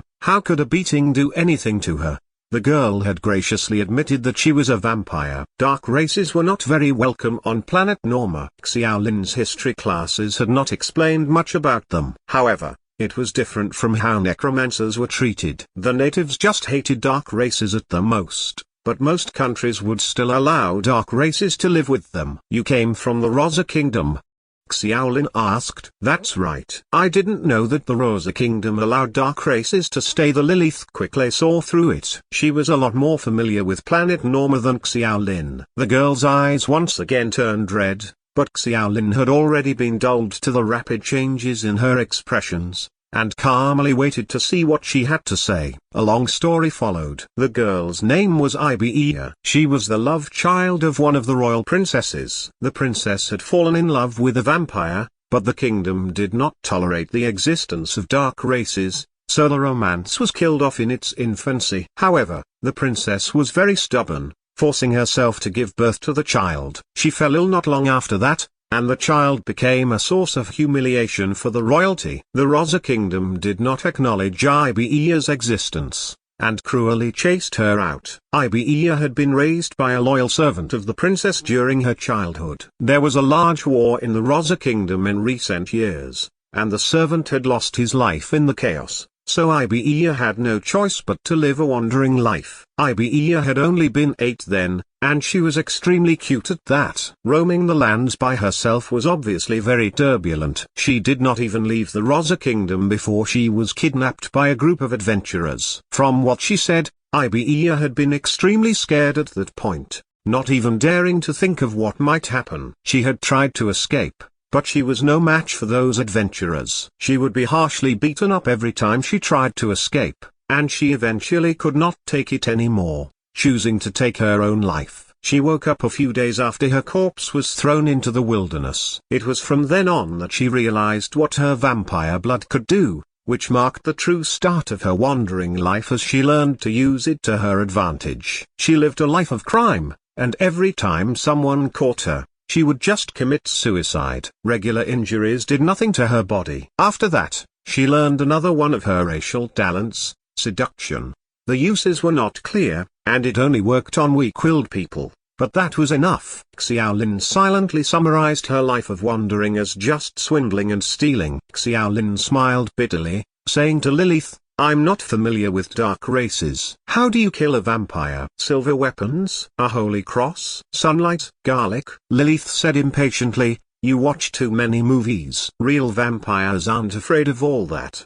Don't be tricked by this brat. Vampires have regenerative abilities, not resurrection. They are not actually undying, but regretfully the two of us don't actually have a way to kill you." Ibea tilted her head, pitifully saying, "Could you really bear to kill me? Why don't you just release me? I'd just be a bother to you." Xiaolin said, "Quit acting like you're innocent. You clearly know he can't do anything to you." "No, I'm not scared of the two of you. I'm scared of this town. Xiaolin fell silent, almost forgetting the main topic. He nodded and said, tell me what happened here. I don't know. A bitter look was on her face, but the girl had been playing a part since the very start, so no one knew her real thoughts. Fear, hate or horror, there was no way to know which were her true feelings. You don't know?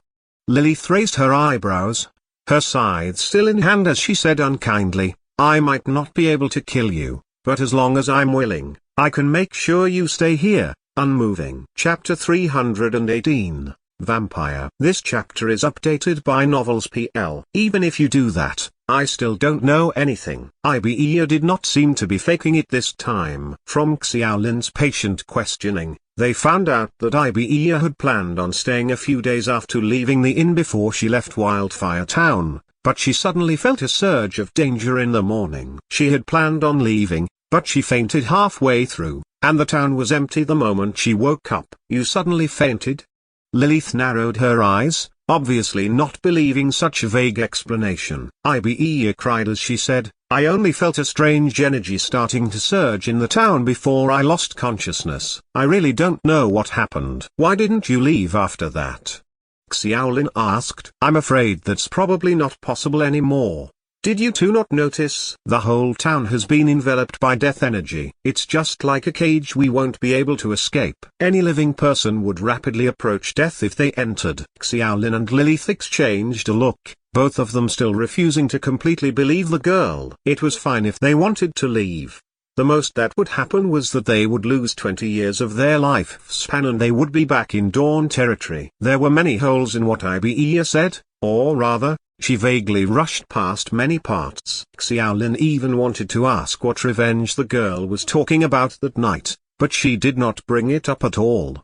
He could not tell which of the girl's words were true and which were false. Didn't you say there was another suspicious place? Let's look at that first. Lilith was the one who made the decision. Xiaolin had felt 3 different grey flames just now. There was only one left outside of the Holy Soul Sword and Ibeia. Ibeia was not very willing to follow them, but she was even less willing to stay there alone. In her own words, the dense death energy made her feel like she was swimming in sludge, so she unwillingly followed them. Lilith agreed to it, but Xiaolin obviously said that it was just to keep an eye on her, since they still did not trust Ibeia. Actually, why would you hate death energy as a dark race?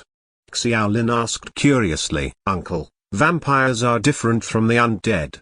Ibeia had an unhappy expression. Xiaolin's impression of vampires still stemmed from the various movies and novels on Earth. He had actually learned from history class and talking with Song Junlang that the vampires on Earth did seem to originate from planet Norma, but a lot of the myths were very off. For instance, vampires actually did not need to drink blood.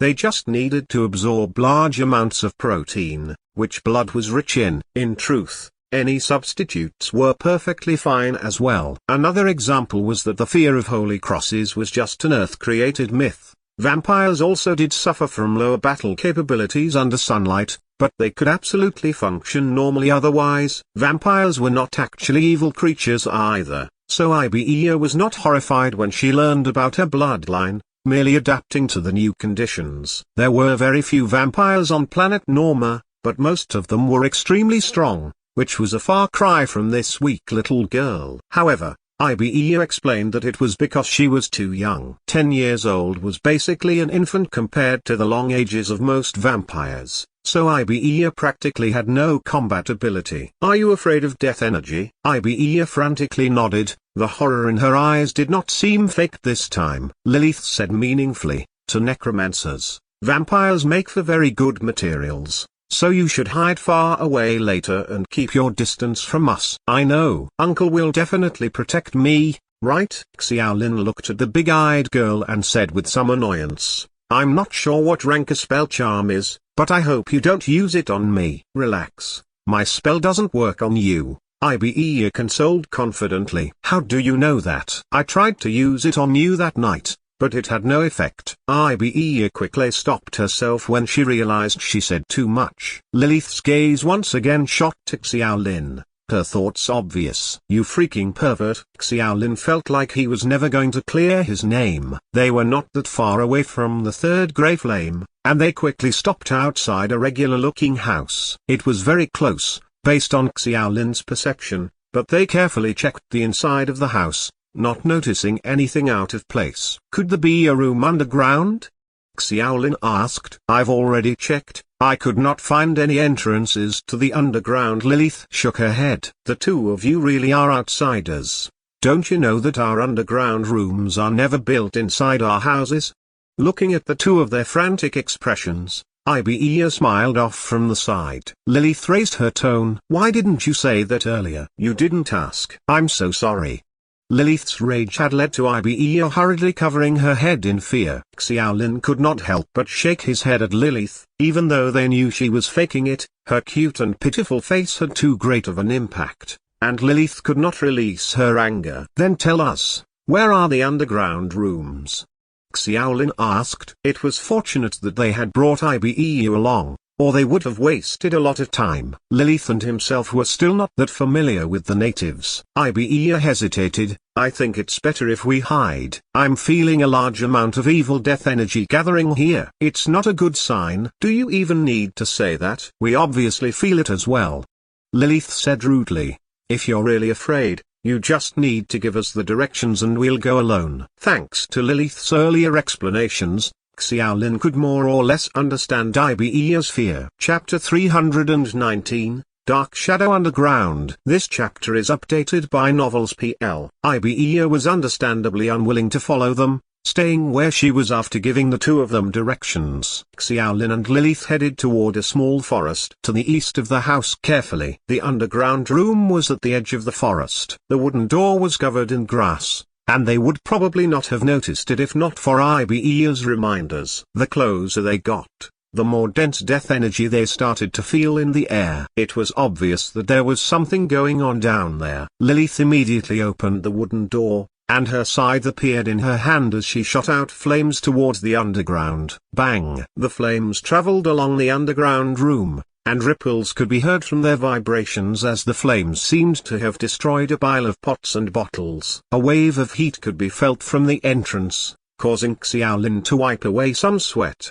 He silently remarked to himself that this woman was very aggressive, immediately attacking before even figuring out what was in the room. However, there did not seem to be anyone alive in there. After Lilith's attack subsided, she let out a breath as she withdrew the scythe back into her spatial ring to retrieve two daggers instead. In the narrow underground room, daggers were much more useful. "Your flames seem to have gotten much stronger," Xiaolin suddenly said. "You know I don't like magic, but flame magic comes very easily to me." Lilith did not bother hiding anything. Xiaolin had seen Lilith use those flames in the final lands for the first time, but she could just barely control a few at that time. Now, she seemed to be more familiar with it, but he knew that the special flames were not really flame magic, and something unique to Lilith, like his miracle. The underground room was very dark. The remaining flames were barely enough to light up the small space, and a strange smell permeated the air. They did not know what was in the room,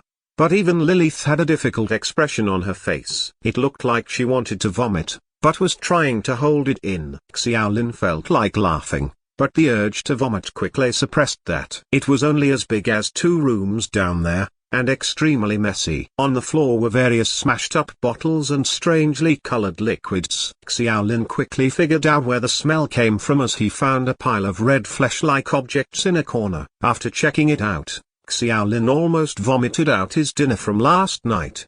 They were all clearly various inner organs, including eyes and ears. Even though most of them were destroyed by Lilith's attack earlier, based on the size of the pile, it was clear that the organs belonged to close to 100 people. Only the organs could be seen, but the people were nowhere to be found. As for the fate of those people, anyone could imagine it. They were probably all the missing people from the town. Xiaolin could not help but get goosebumps. Lilith was faring not much better than he was. As the two of them prepared to leave the uncomfortable room, the pile of organs suddenly burst apart as a dark shadowy mess leapt forward. Under the assault of the dense death energy, a few smoldering embers were extinguished. The room immediately got darker, and they could only make out that the shadow looked vaguely humanoid. Its hands and feet were on the ground, and two blood-red eyes pierced through the darkness. Its momentarily locked gazes with Xiaolin and Lilith, and its blood-red eyes were extremely cold. Even Xiaolin had to suppress a shudder. "Who are you?" Xiaolin shouted. It was certain that the thing was definitely not a Sabana, so he also used Normese and English in case it did not understand. Something shocking then happened. Even as the two of them were on full alert, the mysterious shadow did not respond at all, immediately burying its head as it moved about. With the obscure vision, Xiaolin could not tell what it was doing. Lilith used a cold and quiet tone to say, "It's eating." Xiaolin clenched his teeth, immediately shooting out a flame bullet. The shadow did not even raise its head, jumping to avoid the spell. However, with the additional light, Xiaolin finally saw clearly that the shadow was not bothered by his attack at all. It just continued to shovel large amounts of flesh into its mouth, emitting a strange noise. "Let's head out. It's too small in here." Xiaolin stopped Lilith from attacking. "It's very agile." The flame bullet Xiaolin had shot just now did not shock him because of the horrifying scene. He had intended to test the mysterious thing, and the results were more than he anticipated. Xiaolin's flame bullet was the improved version, shortening the cast time by sacrificing spell power. In the narrow space, condensing the elements and casting the spell took only a moment, and it was even a surprise attack. Almost no one could react to that at the same level as he could, let alone dodge it, but that shadow did not even raise its head before dodging it easily. That thing was strong. Lilith understood it as well. Against an agile opponent, the cramped room was definitely not a suitable battlefield. She nodded as she retreated with Xiaolin. Xiaolin had wanted to get Ibe to hide further away, but that intelligent girl had already disappeared. Even though he still had some matters to settle with her, it was not the time to think about that. They definitely could not give that mysterious monster the time to eat in peace. After leaving the room, the two of them frantically attacked it with Lilith's sword aura and Xiaolin's flame bullets. However good the thing was at dodging, with that amount of attacks, it probably had no chance to avoid everything. In order to preserve his strength, Xiaolin did not use miracle, nor did he use sword aura. That was currently the biggest gap between Lilith and himself. Lilith's basic attributes were all a lot higher than his, and she was also quite strong physically, leading to her being able to use sword aura at will. The wave of attacks were all mostly reliant on Lilith's relentless assault. The explosions in the underground room got more and more intense, and it only returned to silence after several minutes. Chapter 320, Resurrecting Monster. This chapter is updated by Novels PL. That thing has to be dead, right? Looking at the satisfied look on Lilith's face after her attacks, Xiaolin could not help but gulp. "No, that thing isn't so weak." Lilith licked her lips, her taste for battle rapidly rising. After a few minutes, the ground suddenly erupted and the shadowy mass shot out. Xiaolin finally saw its true form. It might have had a human's basic appearance, but it could no longer be called a human. Its naked body was all rotting flesh, and its face was extremely muddled. There were no clear features on its face, not even its sex was indiscernible. Its stomach was bloated, probably from all the food it had shoved in earlier. The strangest thing was there were obvious stitches throughout its body. Some threads were left sticking out. Its appearance was very discomforting. Its hands were mismatched lengths and its eyes were not the same size, as if it had just been randomly put together. The monster emitted a strange guttural sound, its red eyes looking around before settling on Xiaolin and Lilith. Its expression suddenly focused, turning fiercer. It opened its mouth, its yellow teeth still carrying lingering stains of flesh. It moved its mouth with some difficulty, muttering with a low voice, "Kill, kill, kill." The monster could actually talk, definitely beyond their expectations.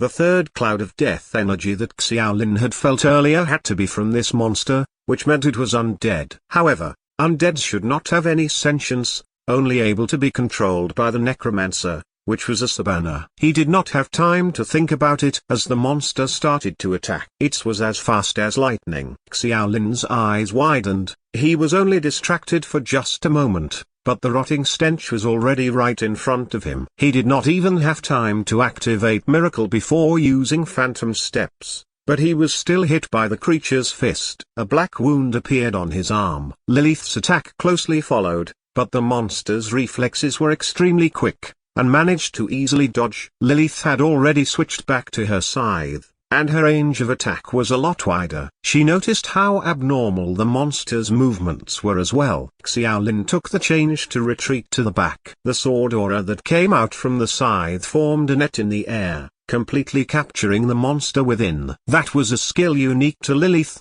as agile as one was. If there was a strong enough onslaught, there was no way to hide from it. The monster's intelligence was also unexpected. Its body constantly twitched, trying to find a way to escape, but it was unexpectedly completely trapped by the net. On its arms and bodies were countless wounds, but no blood flowed out. Instead, it was a dark yellow liquid. Feeling like the monster's speed had been suppressed by Lilith, Xiaolin decisively took out his sword, activating Miracle before pouring everything into strength. He unleashed a wave of sword aura. It was his first time using the offensively powerful sword aura in actual battle, and it rapidly shot through the air, piercing through the body of the monster. The whole right arm of the monster had been sliced through. Xiaolin clicked his tongue. The monster's agility had allowed it to dodge at the last minute, but of course it could also be his inexperience with the skill. Xiaolin had actually planned on slicing the monster in half. The monster once again made a guttural sound and tried to escape, but Lilith had already renewed her onslaught with her scythe. This time, she had gathered up the flames and flashed them at its feet. Lilith sped up again, and its whole left leg turned to mush. Slashing. Taking that chance, Xiaolin's Holy Soul Sword slashed down. Slashing was a skill that needed a long time to gather its power, so it was useless in solo battles, but Lilith's attacks had given Xiaolin enough space and time. However, just from pure attack power, the Black Iron-ranked Xiaolin could never compare to Lilith. But thanks to Miracle, his explosive ability was quite high, even attracting a meaningful look from Lilith. Compared to the final lands, Xiaolin's rate of growth was quite shocking to Lilith. Slashing completely cut open the monster's skull, and its body struggled a little before collapsing. Xiaolin let out a breath, cancelling Miracle before looking at Lilith. The two of them were shocked. The monster had given them quite the surprise, but they did not feel like it was too much of a challenge. Of course, their perfect teamwork was a big factor. The final lands had already built up their chemistry a lot, so the opponent did not have any chance to retaliate. Other than being disgusting, there wasn't much of note, Lilith said with nonchalance, simply giving her evaluation of the opponent. Xiaolin had a different view. If that was created by a Sabana, then it would be a problem. You know too that the undead aren't terrifying because of the quality, but the quantity. Just imagine meeting a few hundred or even thousands of these creatures. Then, it would not be so easy. That would be a problem. Lilith thought back how difficult the undead troops in the final lands were. If the skeletal troops switched to these creatures that were better in every way, then they would not have been able to escape the final lands. Let's just leave. Asabana doesn't seem to be in Wildfire Town. Xiaolin turned around, feeling like he should collect some samples to bring back to the academy. If Asabana was actually able to mass-produce these monsters, especially so near the Silver Province, then it was something they needed to be wary of. However, he had barely taken a few steps when his eyes widened, gasping as he pulled out his Holy Soul Sword and called Lilith back. The monster that they had cut up into many pieces, head barely intact, was slowly standing up again, its detached limbs slowly crawling back toward each other. Its left leg tended to its wounds and the rotting flesh started to move, quickly mending itself without any scars. Chapter 321, Experiment. This chapter is updated by Novels PL. That thing could revive itself. Xiaolin was very unsettled, but he did not hesitate. It seemed like the monster needed some time to revive itself, and the parts that were turned to mush could not be regrown, so the monster was using some method to just grow out new flesh from its wounds. But the process was not quick. Xiaolin had already rushed to the front, sending waves of his sword aura over, and turning the flesh that had just recovered back into mush. Lilith, who followed behind, was also very surprised, but quickly joined the attacks. The recovering monster did not have any way to fight back, but it was still aware enough to try to get away. It was extremely slow, and under their mutual assault, its whole body quickly turned to sludge. However, before Xiaolin could even gather his breath, the mush on the ground once again moved, and even the tiniest pieces of flesh started to merge. Just like earlier, the pieces of flesh would connect to its body, and the mush started to condense, forming a new shape. What is this? Even Lilith was filled with shock. Unlimited resurrection? No, that's impossible. Xiaolin furrowed his eyebrows, once again slashing with his holy soul sword. Lilith did not even need to move, he had already turned the creature back to mush. However, the creature's pieces of flesh seemed like they were alive, and once again started to resurrect. Xiaolin seemed to have noticed something, and suddenly told Lilith, "Let's use our flames to attack." Lilith nodded, immediately waving her scythe around, summoning rings of flame as Xiaolin raised his sword to gather the fire elements in the air. In a place so dense with death energy, the elemental energies were a lot more scarce, and even spellcasting was affected. Gathering the energy took a lot more time, and even Lilith's flame sword aura needed a moment, but it was not an issue facing those pieces of flesh. The elemental damage caused the flesh to slowly be burned, giving rise to an even fouler smell. Xiaolin and Lilith could not help but pinch their noses, forcing the urge to vomit down as they stared at the flesh. Since the monster could keep reviving, then they could just burn it all away. The effect was a lot better than earlier. As the fire slowly died down, the remaining rotting flesh might have been smaller than earlier, but it still started to move again. Can this bastard really resurrect without a limit? Lilith was also speechless. The strength of the enemy did not interest her, but its survivability was staggering. Lilith's words caused Xiaolin to startle. Resurrecting without limit? Don't you think that's a little familiar? Lilith thought for a while, and said in disbelief, "Are you referring to the law of immortality? What sort of joke is this? Even if I've never died before, if our resurrection spell is similar to this, then I'd rather die." That's right. Our law of immortality resurrects us using our soul and reforms our flesh, so the base property is different. But don't forget we are very different from this monster, in that we're live humans, and it's an undead creature. Xiaolin breathed in, continuing, "Did you forget that resurrection tower? The black one?" Lilith's expression started to change. As brave as she was, she still understood that resurrection towers were the basis for their continued existence in this world. Xiaolin's theory was based on the Sabana, and even the resurrection tower that the elves stole 100 years ago, but the thought itself was extremely shocking. So he could only postulate and not confirm anything. That was no longer something he could handle. He could only wait for help from the academy. Let's first think about how we can kill this monster. If it's as you say and the Black Resurrection Tower is the reason the monster can keep resurrecting, then why don't we destroy the tower? Lilith was beginning to be more confident in Xiaolin's theory. Xiaolin shook his head. No. That tower needs to be looked at by the academy. This is no small issue. Our own resurrection is not actually unlimited, and it's tied to our lifespan. If this monster's resurrection follows the same principles, then it could never actually have unlimited resurrection, or a Sabana could just take over the whole world. In all these years, the humans from Earth had started to strengthen themselves with the help of the law of immortality. But the academies had all stopped expanding after a certain degree, which led them to their current state. It was not that no one wanted to expand, but limited lifespans and life water restricted their movement. After all, everyone wanted to have some lifespan left to enjoy their achievements. This monster has a lifespan?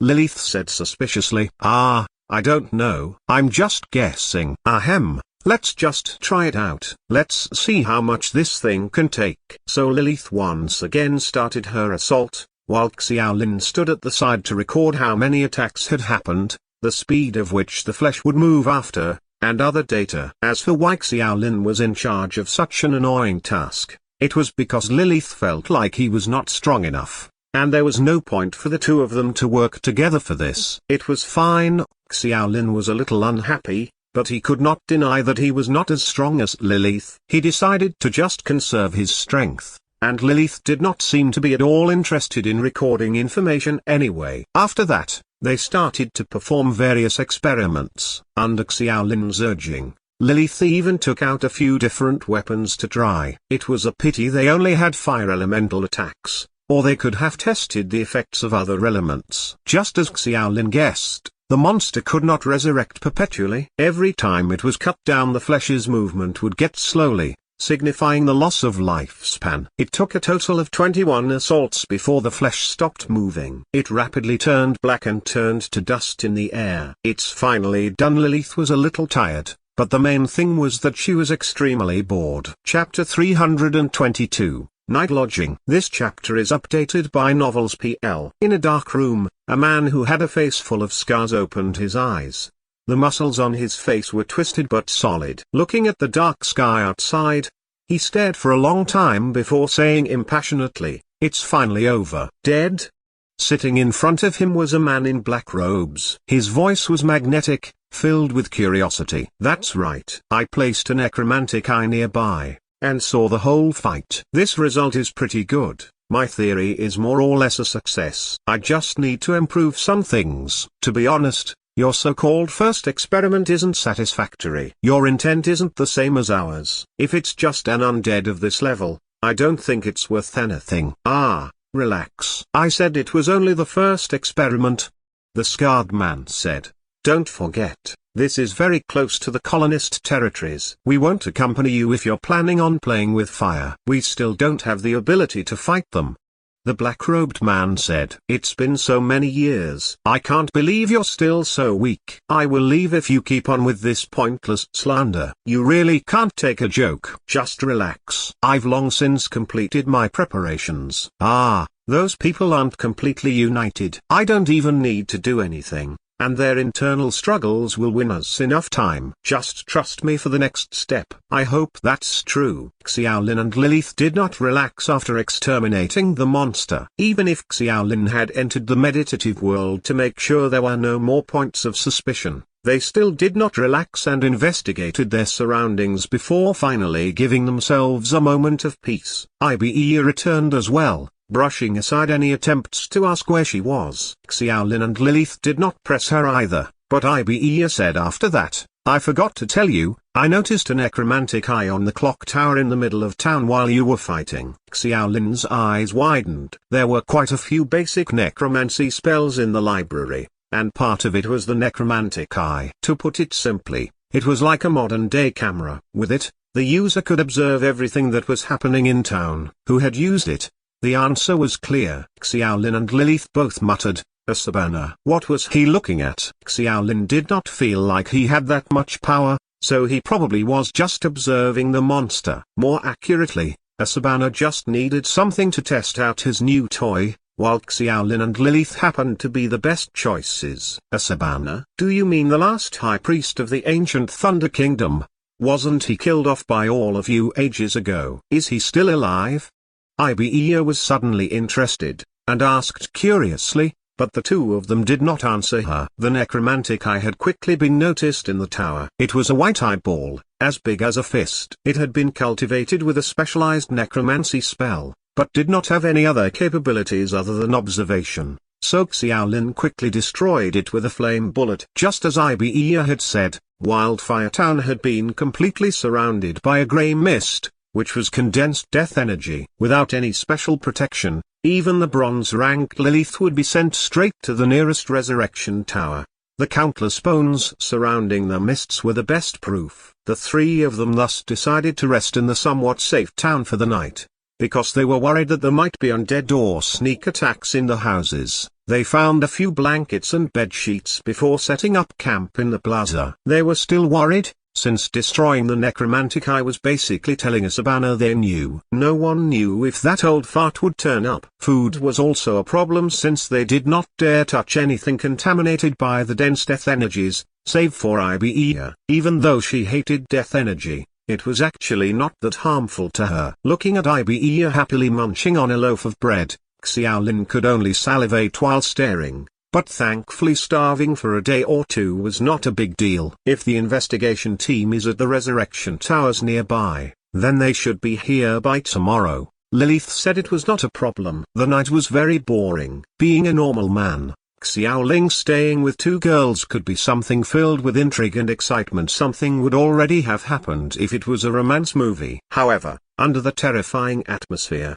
it was probably closer to a horror movie. The density of the death energy was even higher than it was during the day, and a strange phenomenon happened in Wildfire Town. During the night, vague green flames could be seen floating in the air. This is like the ghost fires on Earth. It's actually explainable. Death energy condensing to a certain degree would cause strange phenomena to happen, and those fires are one of them. Lilith had spent a lot of time looking into necromancy. After finishing that, she looked at Xiaolin before raising her eyebrow. Even though I somewhat trust you, I still need to remind you to behave yourself when you're sleeping. As a precaution against sneak attacks, they naturally could not sleep apart, and obviously could not take their clothes off either. However, Xiaolin cautiously looked at the black scythe in Lilith's hand and his mouth twitched, not knowing what to say.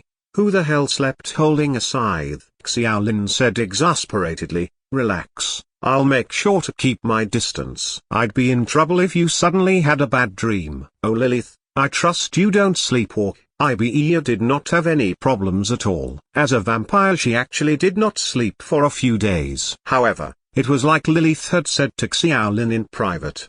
The girl might not be a pure-blooded vampire, so she got sleepy at night as well. Ibeia slept close to Xiaolin's left side, and the reason was just as Xiaolin had said. She was worried she would find herself missing body parts if she slept next to Lilith. Even if it would not kill her, the pain would still be felt.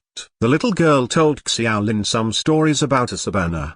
The last high priest of the ancient Thunder Kingdom was quite famous on planet Norma, so people still remembered him, even after 100 years. Chapter 323, Stories Before Sleeping. This chapter is updated by Novels PL. Xiaolin's impression of Asabana had always been of a crazy pervert filled with thoughts of revenge in his head. Lilith might have been from Judge Academy, but other than fighting, she was absolutely uninterested in classes like history, so she did not know much more than Xiaolin about Asabana. Ibeia was not happy her request did not get fulfilled, so in the end, the girl started telling them stories about the High Priest. Of course, it was basically stories she heard from her travels. Asabana was so famous in planet Norma thanks to him being a very notable astrologian before. Xiaolin had heard about astrologians, which was similar to astronomers on Earth, but they did not just look at the stars here. Astrology was a very mystical art,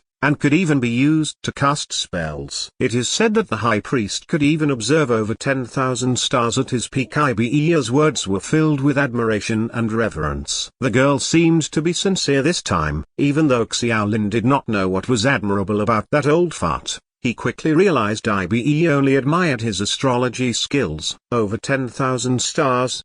Lilith did not believe it. It's just a myth. Could that old fart really have counted that many? Ibeia nodded earnestly. That's what everyone said. That's the result of his hard work during his lifetime, but his workplace was invaded during his later years, forcing him to stop his research. Xiaolin laughed dryly. As colonists they were not exactly painted in a good light, but if it really was as Ibeia said, then that old fart would actually be an astronomer on Earth. Xiaolin and Lilith did not think anything about it originally, since they did not know where Ibeia heard all that from. Looking at their uninterested expressions, she pointed, immediately summoning up more energy. She deliberately lowered her voice, but it was still clear in the empty plaza. I've even heard that Asabana had even discovered your hometowns. Xiaolin's eyebrow twitched. Our hometown? What do you mean? Ibeia laughed. Uncle, don't look at me like that. I don't know astrology, and have only heard rumors. They basically said Asabana managed to locate your hometown through the stars. That damned pervert really said that.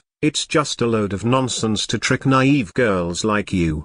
Lilith smiled coldly. She did not think well of Asabana at all. That's definitely not it. They say he personally saw you coming in from a long corridor between the stars. Oh, I was told it was a long corridor made of gold. It sounds so beautiful. Is it real, Uncle? I want to go see it, Ibeia said as she shook Xiaolin's shoulder. Xiaolin and Lilith exchanged a glance, unable to mask their shock. After so many years, The natives of planet Norma had already changed their attitudes of hate and fear toward the colonists to admiration and respect. They had already gotten used to the existence of the colonists, which was how Ibeea could talk to them so easily. It was absolutely impossible for that to happen 100 years ago. Even if that was the case, the natives did not understand the colonists that much. Every colonist academy had agreed to never reveal anything about Earth to the natives, including any of their secrets, such as the resurrection towers and the wormholes. The wormholes were filled with time sand,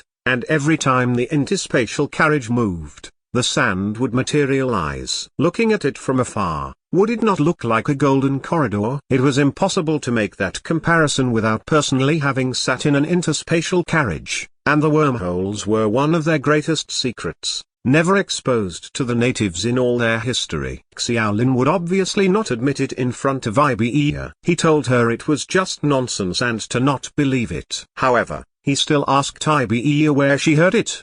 The natives did not have media or the internet, so if this was actually something everyone knew, there was no way the academies had never heard of it. He had only heard of it from Ibeea today, which meant that the speculation and rumors were confined to a small circle. Ibeea knew what he was asking, but could only tell him she heard it from an inn or some traveling poets. Xiaolin could not do anything about her vague answer, but he started to doubt her status. It's actually no big deal. We just need to kill him. Lilith did not feel like thinking about such a complicated issue. Her thoughts were simple. However much Sabana threatened the colonists, it would all be useless if he died. Ibeea talked a lot more about the high priest, but the rest of what she said was all gossip from back then, such as rumors that the high priest had a relationship with a certain princess, but Xiaolin and Lilith were not interested at all in his personal life. As they grew sleepier, the sound of conversation died down. Ibeea had actually fallen asleep as she talked,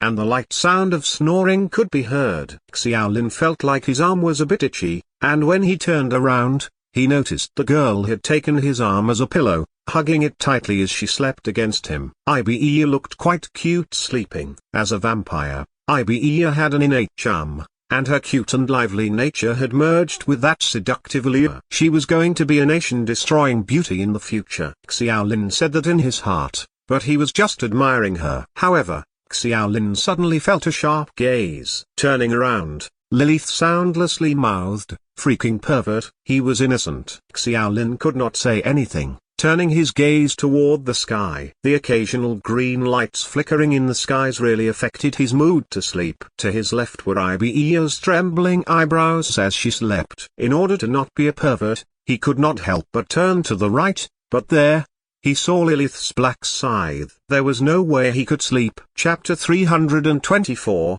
A Disconcerting Hypothesis. This chapter is updated by Novels PL. Xiaolin did not fall asleep until it was very late. By the time he woke up again, he noticed that it was already daytime. He chastised himself for sleeping that deeply, as it was particularly unwise to do so in such an atrocious environment. The sky, still shrouded by death energy, remained grey without any visible traces of sunlight. There was still nothing for them to eat during the day, so Xiaolin and Lilith could only continue staring while Ibeea munched happily on some bread. "When will your people come here?" Ibeea became lively after filling her stomach. "This is the 5th time you've asked today. Are you scared?" Xiaolin asked. Ibeea pursed her lips and did not speak any further. Based on Lilith's estimation, Dawn Academy would not be slow to react after detecting the anomalous situation in Wildfire Town. Even if it took some time to break the death energy from outside, Dawn Academy had plenty of talented people and death energy alone could not possibly stop them. Therefore, they were definitely going to be safe. Holding on that mindset, they did not make much of it even after enduring hunger that morning. The clock tower in the square allowed them to count down the time, but when afternoon came, they still did not see any rescuers coming over. Lilith could not resist asking half-teasingly, "Does Dawn Academy place that little importance on us, or are you guys really that inefficient?" Xiaolin did not think that Dawn Academy placed no importance on them. Other factors aside, the fact that he had an SS-level talent meant that the Dean could not possibly abandon him that easily. Xiaolin was absolutely confident in that respect. which was why he did not feel uneasy even until then. However, Lilith's casual remark made Xiaolin's heart thump uncomfortably, as he realized that he seemed to have forgotten one very important aspect. Indeed, Xiaolin had an SS-level talent, but he almost forgot that the scythe-wielding woman next to him had an SS-level talent too. Xiaolin could never forget his unjustified house arrest back in New Washington, where he was detained simply on the suspicion of the Dragon Eagle Knight's commander. He would not be that naive to think that the colonial academies would be as united as a family. They all appeared united in the outside world, but the disputes between the academies were more intense internally, especially when it came to resources or the population. In recent decades, the external conflicts with the Normans had gradually eased, while disputes over internal interests have become more prominent. If the Americans would think of detaining Xiaolin, would Dawn Academy do the same after knowing that Lilith was close at hand? Or could it be possible that Dawn Academy would do something much more ruthless than the Americans? On the bright side, it was plainly inappropriate for Dawn Academy to take any direct action, because it would definitely result in interference by all the other academies, which could potentially spark internal wars. However, if Lilith's life could be ended by a Sabana's hand, the justifications and excuses were so plentiful that it made for an absolutely flawless plan. Xiaolin could no longer remain as calm as he was moments ago.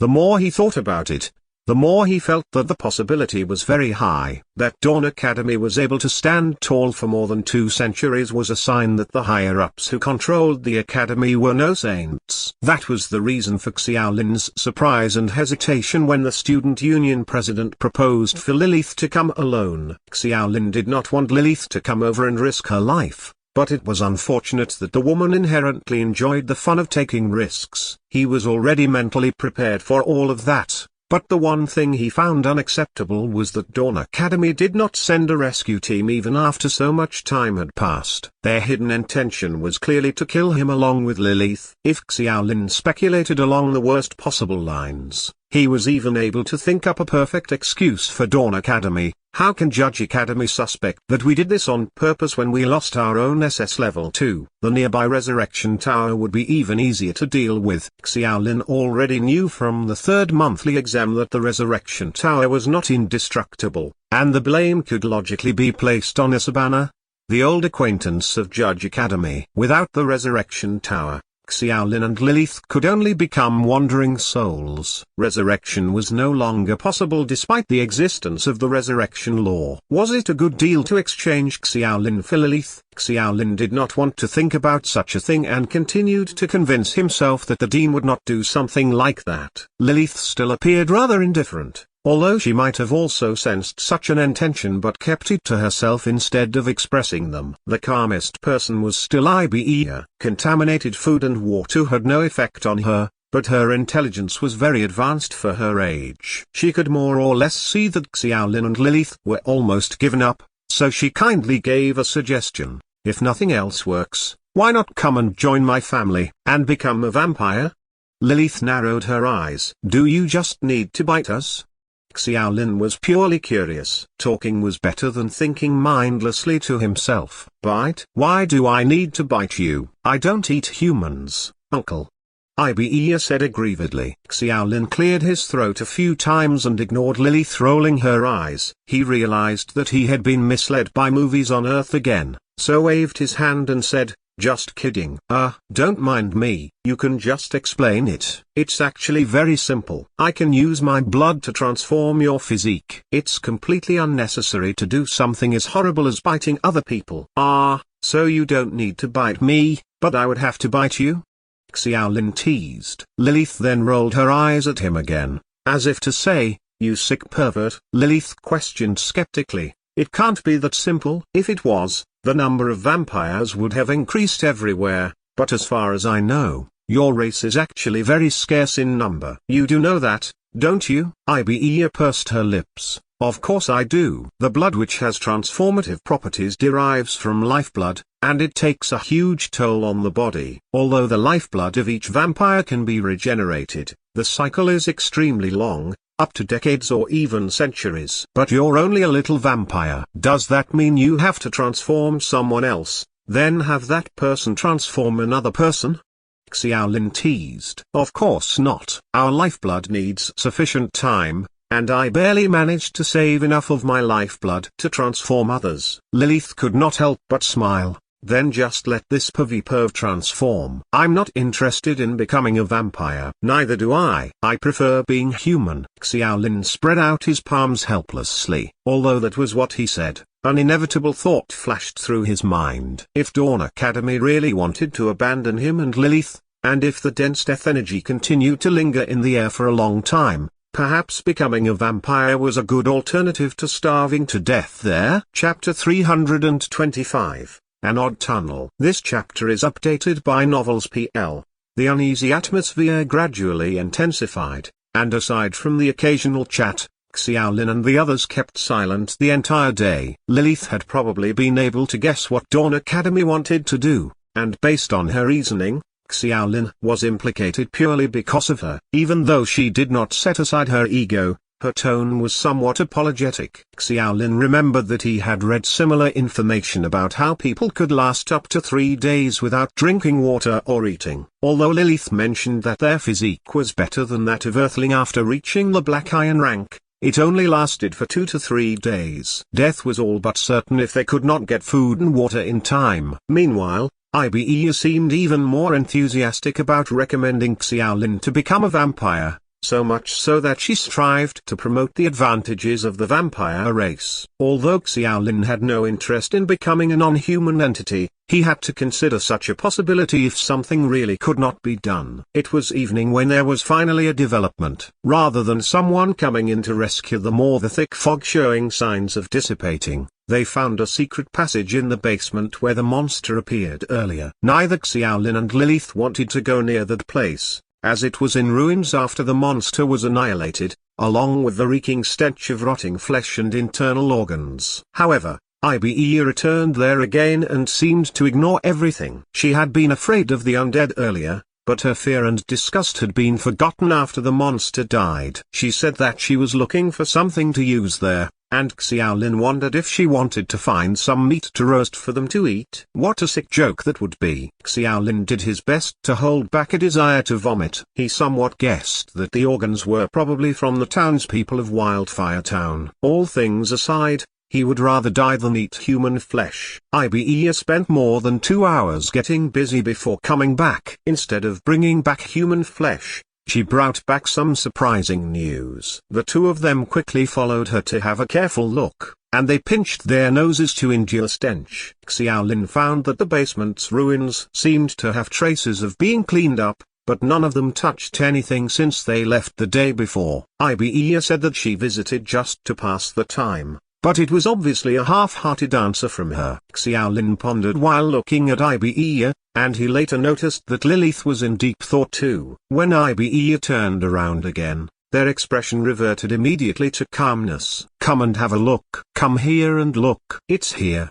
Ibe did not seem to notice anything wrong and pointed to the innermost corner of the basement. Looking through the cleared ruins, there was indeed a half-hidden wooden door there. Since half the basement had collapsed, the inside was not very dim. The wooden door was very old and not very sturdy. There were clear signs of rotting from above, indicating that the door had been there for a long time.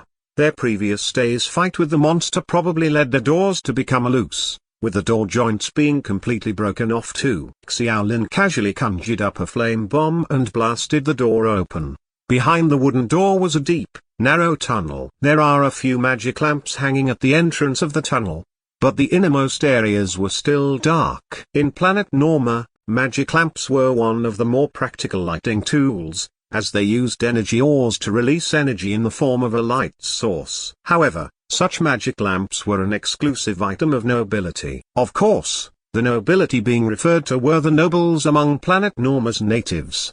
Because of the rarity of energy ores, magic lamps were quite expensive, and ordinary families simply could not afford it. As a result, the entire city was pitch black except for the manors owned by nobility. "Who's the original owner here? Do you know?" Xiaolin asked Ibe. He suddenly became a little curious about the building's original owner. The house nearby was a 3-story building, which was relatively luxurious in the local area. Such a house was obviously out of reach for ordinary poor people, especially when magic lamps were placed at the entrance of the tunnel. It was unlikely that the local nobleman would do such an extravagant thing. "I don't." Ibea's big bright eyes blinked innocently. Xiaolin looked at her for a long time before retracting his gaze. All he could say was that Ibea's facial expression was flawless and he was not quite sure what the girl was thinking. Lilith knew a little more about the new world than Xiaolin did. She walked to the door and glanced at it twice, then said with certainty, "This is a mine tunnel, isn't it?" "A mine tunnel?" "Yes. Why don't you know anything, uncle?" Ibea mocked Xiaolin jokingly, but before the latter could get angry, she immediately changed back to an adorable tone and replied, "What else is worth developing in Silver Province?" "Star metal, of course." "Hee. This is the most important thing for your people. Don't you know that, uncle?" "Ahem, can't you call me by name?" Xiaolin felt helpless when she called him uncle, especially since Lilith would easily get the false impression that he was some kind of sick pervert. "I got a bit used to calling it. I've tried to call people by name plenty of times, but the humans on your side, especially the young men around Dawn Academy, seem to be very happy when I call them that." "Uncle, the truth is, deep down, you really want me to call you that, right?" Her delicate tone, coupled with her cute Lolita face, was lethal for many men, especially those otakus from Earth who had graduated in recent years. Xiaolin suddenly began to believe that she did wander all over the world alone. Setting aside the question of strength, that ability of hers alone would probably cause anyone to willingly protect that cute, or rather, seemingly cute, girl. "It's a tunnel used to develop the star metal mines." Lilith's brows gradually tightened. "Is there something wrong?" "Everything's wrong. You ought to know that all the mining grounds currently discovered in Silver Province have been completely divided up. As far as I know, a mine tunnel leading to Wildfire Town doesn't exist." "It's an illegal one then?" Xiaolin nodded. "Such things occurred on Earth, so it was unsurprising that they would occur in Planet Norma." However, Xiaolin had an instant realization as well. The current eeriness of Wildfire Town must be the doing of a Sabana's ghost. According to Xiaolin's speculation thus far, it should have been a Sabana who did something to flood Wildfire Town with death energy, and then used a necromantic eye to experiment with the newly created undead monsters and collect various data, like what Xiaolin did during the battle. A premeditated process like that could not be completed in 1 or 2 days. If that mine was also a part of a Sabana's plan, then the problem might be more serious than first imagined. It would mean that a Sabana had other accomplices, of which the number was likely to be more than one person. Chapter 326. Destroying the Black Tower. This chapter is updated by Novels PL. Xiaolin clearly remembered that it had only been about 2 months since the time he came out of the Final Land and back into New Washington. Based on Lilith's information, a Sabana used necromancy to control a gang of bandits after leaving the Final Land and subsequently used them to provoke Judge Academy by harassing their merchant caravans. Of course,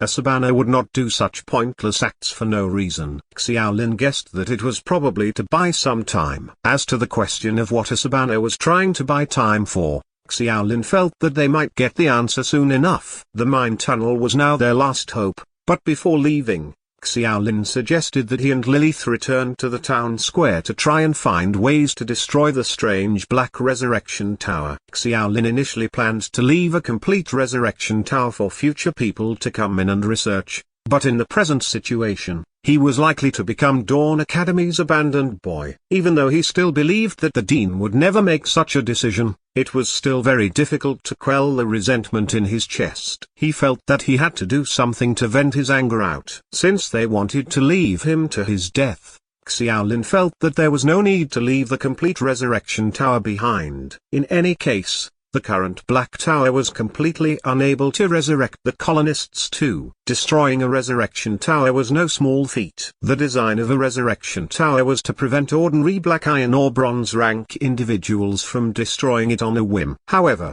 the Black Tower before them could no longer be regarded as a Resurrection Tower. Perhaps it would have been better to call a Resurrection Tower for the undead. A defiled Resurrection Tower was actually a shadow of its previous self. a fact that Xiaolin and Lilith found out when they inspected the Resurrection Tower on the first day. The surface of the Black Resurrection Tower had obvious pits, as if it had been corroded by sulfuric acid. Lilith was heartily welcomed in the proposal to vent out her anger. Without further ado, she flicked her wrist and acquired her scythe so the two of them could join forces and destroy the Resurrection Tower. The roaring flames raised the temperature of the town square by several degrees. Ibeia watched from a distance, her blue pupils turned around in her eye sockets and she seemed to be thinking of something. 5 minutes later, Xiaolin, who had been attacking with all his strength, was the first to stop. He had to take some rest after using the miracle state. Lilith immediately stopped too, and the two of them were feeling somewhat speechless as they looked at the completely undamaged Resurrection Tower. Could its so-called reduction in hardness be a mere illusion? Or did it mean that their attacking ability was far from enough even though the hardness was already reduced? I remember that the Resurrection Tower has self-destructive devices, Lilith consciously pointed out. Don't put your hopes on it. The device does exist, but the magic scroll which activates the self-destructing device must have been kept at the center of the academy. It won't be in Wildfire Town. Xiaolin had some knowledge of it since he had learned quite a lot during the third monthly exam. Actually, I think we're using the wrong methods. Xiaolin pondered and put forward his own point of view. This Black Tower does seem to be seriously damaged. But think about it carefully. What could possibly cause such a degree of damage? It has to be that dead old fart. Lilith thought for a while, then suddenly realized, death energy. You're right, maybe this is the reason why Asabana gathered so much death energy in this insignificant town. But you and I are just beginners in necromancy. Are you sure, Can? Okay, I understand now. Lilith suddenly stopped talking, as Xiaolin's triumphant expression reminded her that his Holy Soul Sword had an undead soul in it. She had earlier reminded Xiaolin not to use the attached skill lightly, because Asabana would probably control it. However, it no longer mattered because there were basically no other people in Wildfire Town anymore. Summoning the undead swordsman could be done by killing a certain number of creatures and accumulating enough blood. But the method was not absolute. In particular, he understood from necromantic meditation that the so-called murder and blood tainting could simply be explained as an accumulation of enough death energy on the Holy Soul Sword. It was due to the balance of nature energy in most normal environments that led to the scarcity of death energy, and the only way to temporarily increase it was through killing. However, it was unnecessary in Wildfire Town. The concentration of death energy there would probably exceed that of a cemetery with hundreds of years of history. It should be possible to summon the undead swordsman without the need to kill and taint the sword with enough blood. In order to ensure that the concentration was sufficient, Xiaolin chose to summon the soul in the town's fringe area. Since the grey fog there was the strongest, Xiaolin wielded the Holy Soul Sword and waited quietly for a moment. Sure enough, the Holy Soul Sword produced a greyish gas. About 10 seconds later, it materialized quickly in midair, with the figure of the undead swordsman and his old armor becoming clearer and clearer before gradually landing on the ground. Glang! The swordsman in full body armor landed heavily, producing a cloud of dust. It was the same undead swordsman from back then. Xiaolin circled him a few times and took a closer look, as he somehow felt that the soul was a little different. Even so, he could not find out why even after looking at the swordsman for a long time. There was an urging from Lilith some distance away. Xiaolin shrugged and gave up looking. It was not the first time he had summoned that undead being, and after skillfully giving orders through mental power, the undead swordsman followed him mechanically. As he walked toward the square, Xiaolin did not notice that behind him, a pair of green flames flickered briefly before returning to calm in the swordsman's barely distinguishable eyes under that old helmet.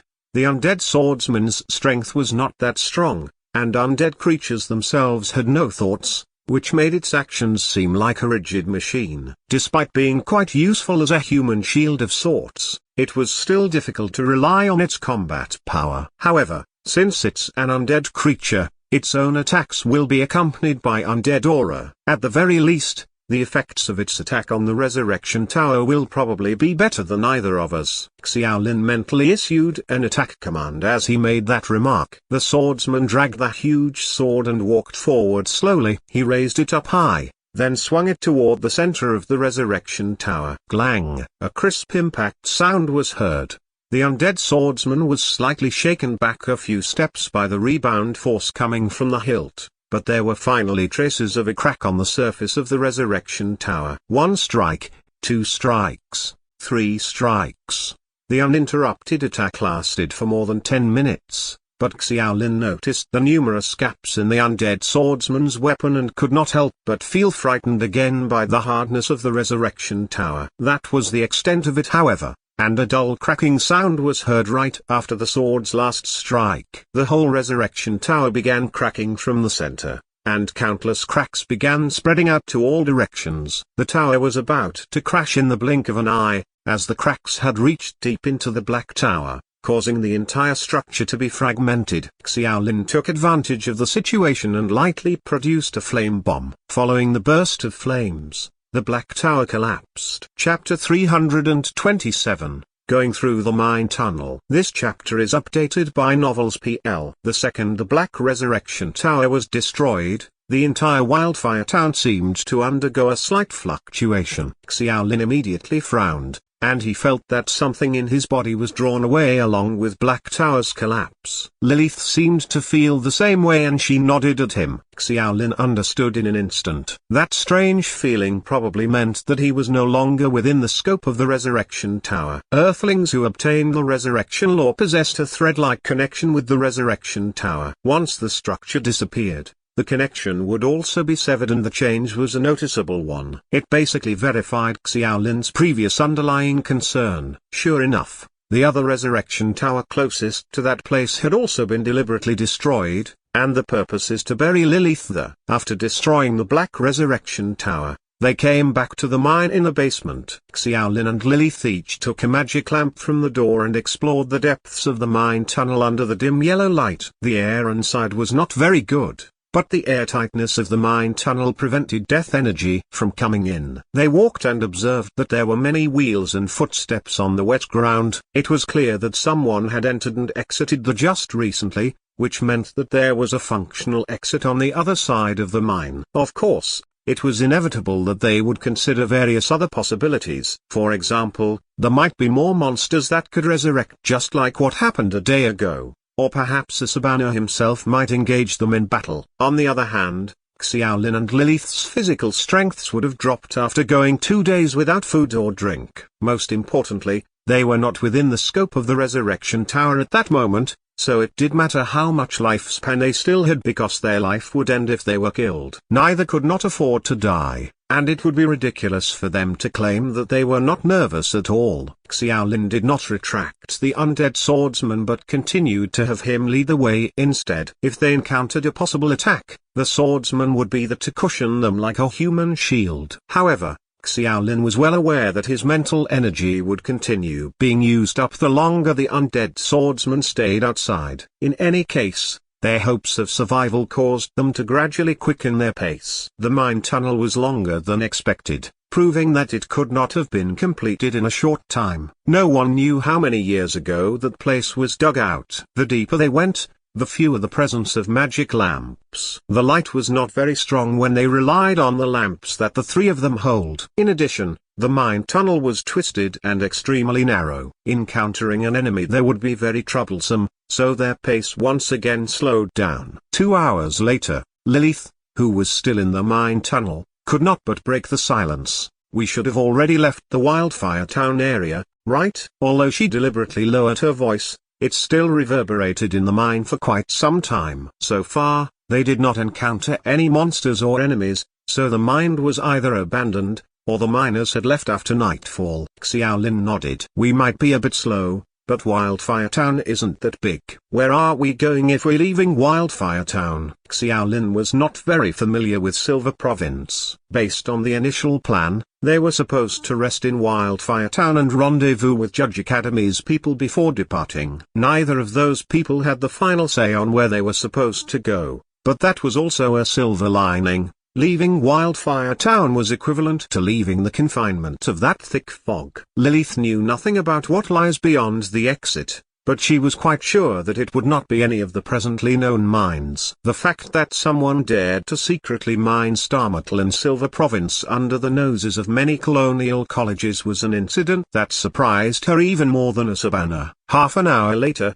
Xiaolin and Lilith felt yet another strange feeling in their hearts, similar to when the Resurrection Tower was destroyed earlier on. However, the present feeling was that of reassurance. They understood it to mean that they had re-entered the Resurrection Tower's area of effectiveness. The subsequent journey was much easier. Xiaolin did not have to strain himself to maintain the undead swordsman's presence, and his exhausted mental energy could finally take a break. What made him a little strange was that the Holy Soul Sword seemed to vibrate slightly in his hand when he retracted the undead swordsman. It was something that never happened before. But it was not the time to be fretting over such trivial matters, and Xiaolin quickly forgot about it. Without the undead swordsman, Ibe volunteered to lead the way because the vampire race had better vision in the dark than humans, allowing her to sense any danger in advance. The speed of their journey continued to accelerate, and in addition to Ibe, Xiaolin and Lilith's hunger is getting stronger and stronger.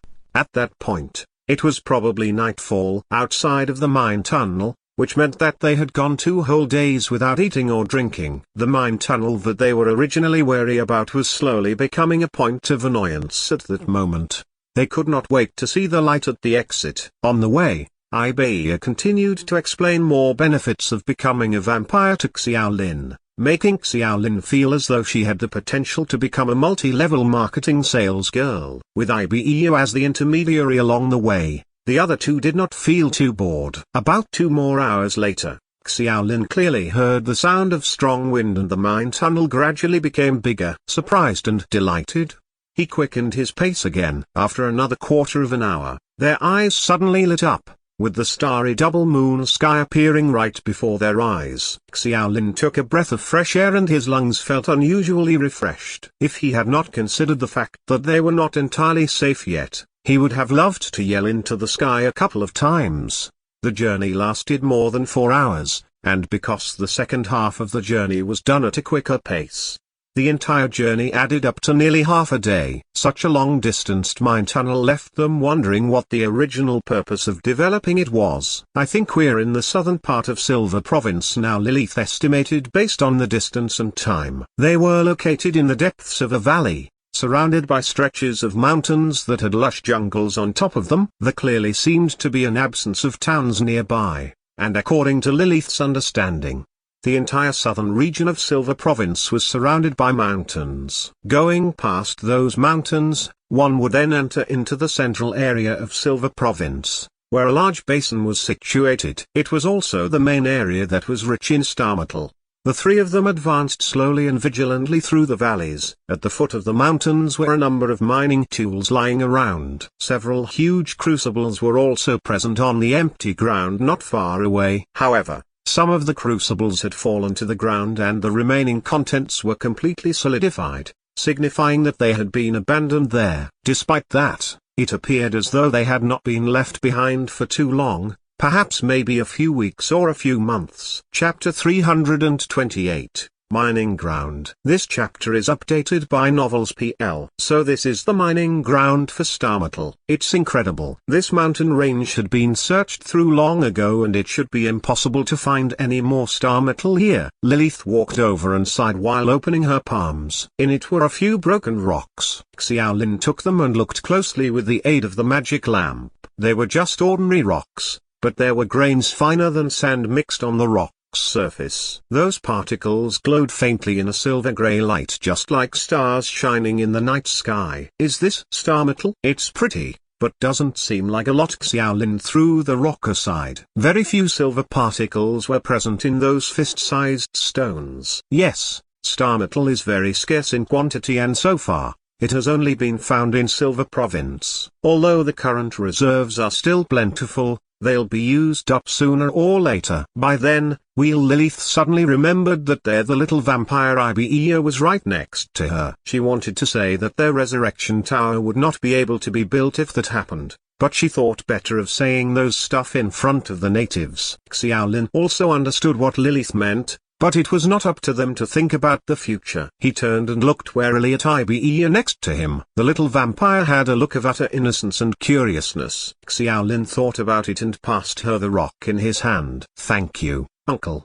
Ibe happily took it. Xiaolin's eyelids twitched slightly and he lamented to himself that it would be difficult to change his uncle designation. Ibe used her nails to grip the rock forcefully, as if she wanted to dig the star metal right out. In the normal mining process, the star metal-rich rocks would be placed into the crucible for heating, stirring and filtering. Since star metal was extremely heat-resistant, the final filtered product would be pure ore. An approach like Ibe's was practically torture. Her fingers were soon dripping with blood and her nails were slightly bent. Xiaolin wanted to stop her, but was in turn stopped by Lilith. The two of them quietly watched Ibe's persistent movements for a moment. After some time, Ibe exhaled slightly, and stretched out her palm rather proudly. Her blood-stained palm was shining with the silver light of the star metal. "Are your hands all right?" Xiaolin wanted to look for something to bandage her, but then casually sucked her finger in her mouth. When she took it out a few minutes later,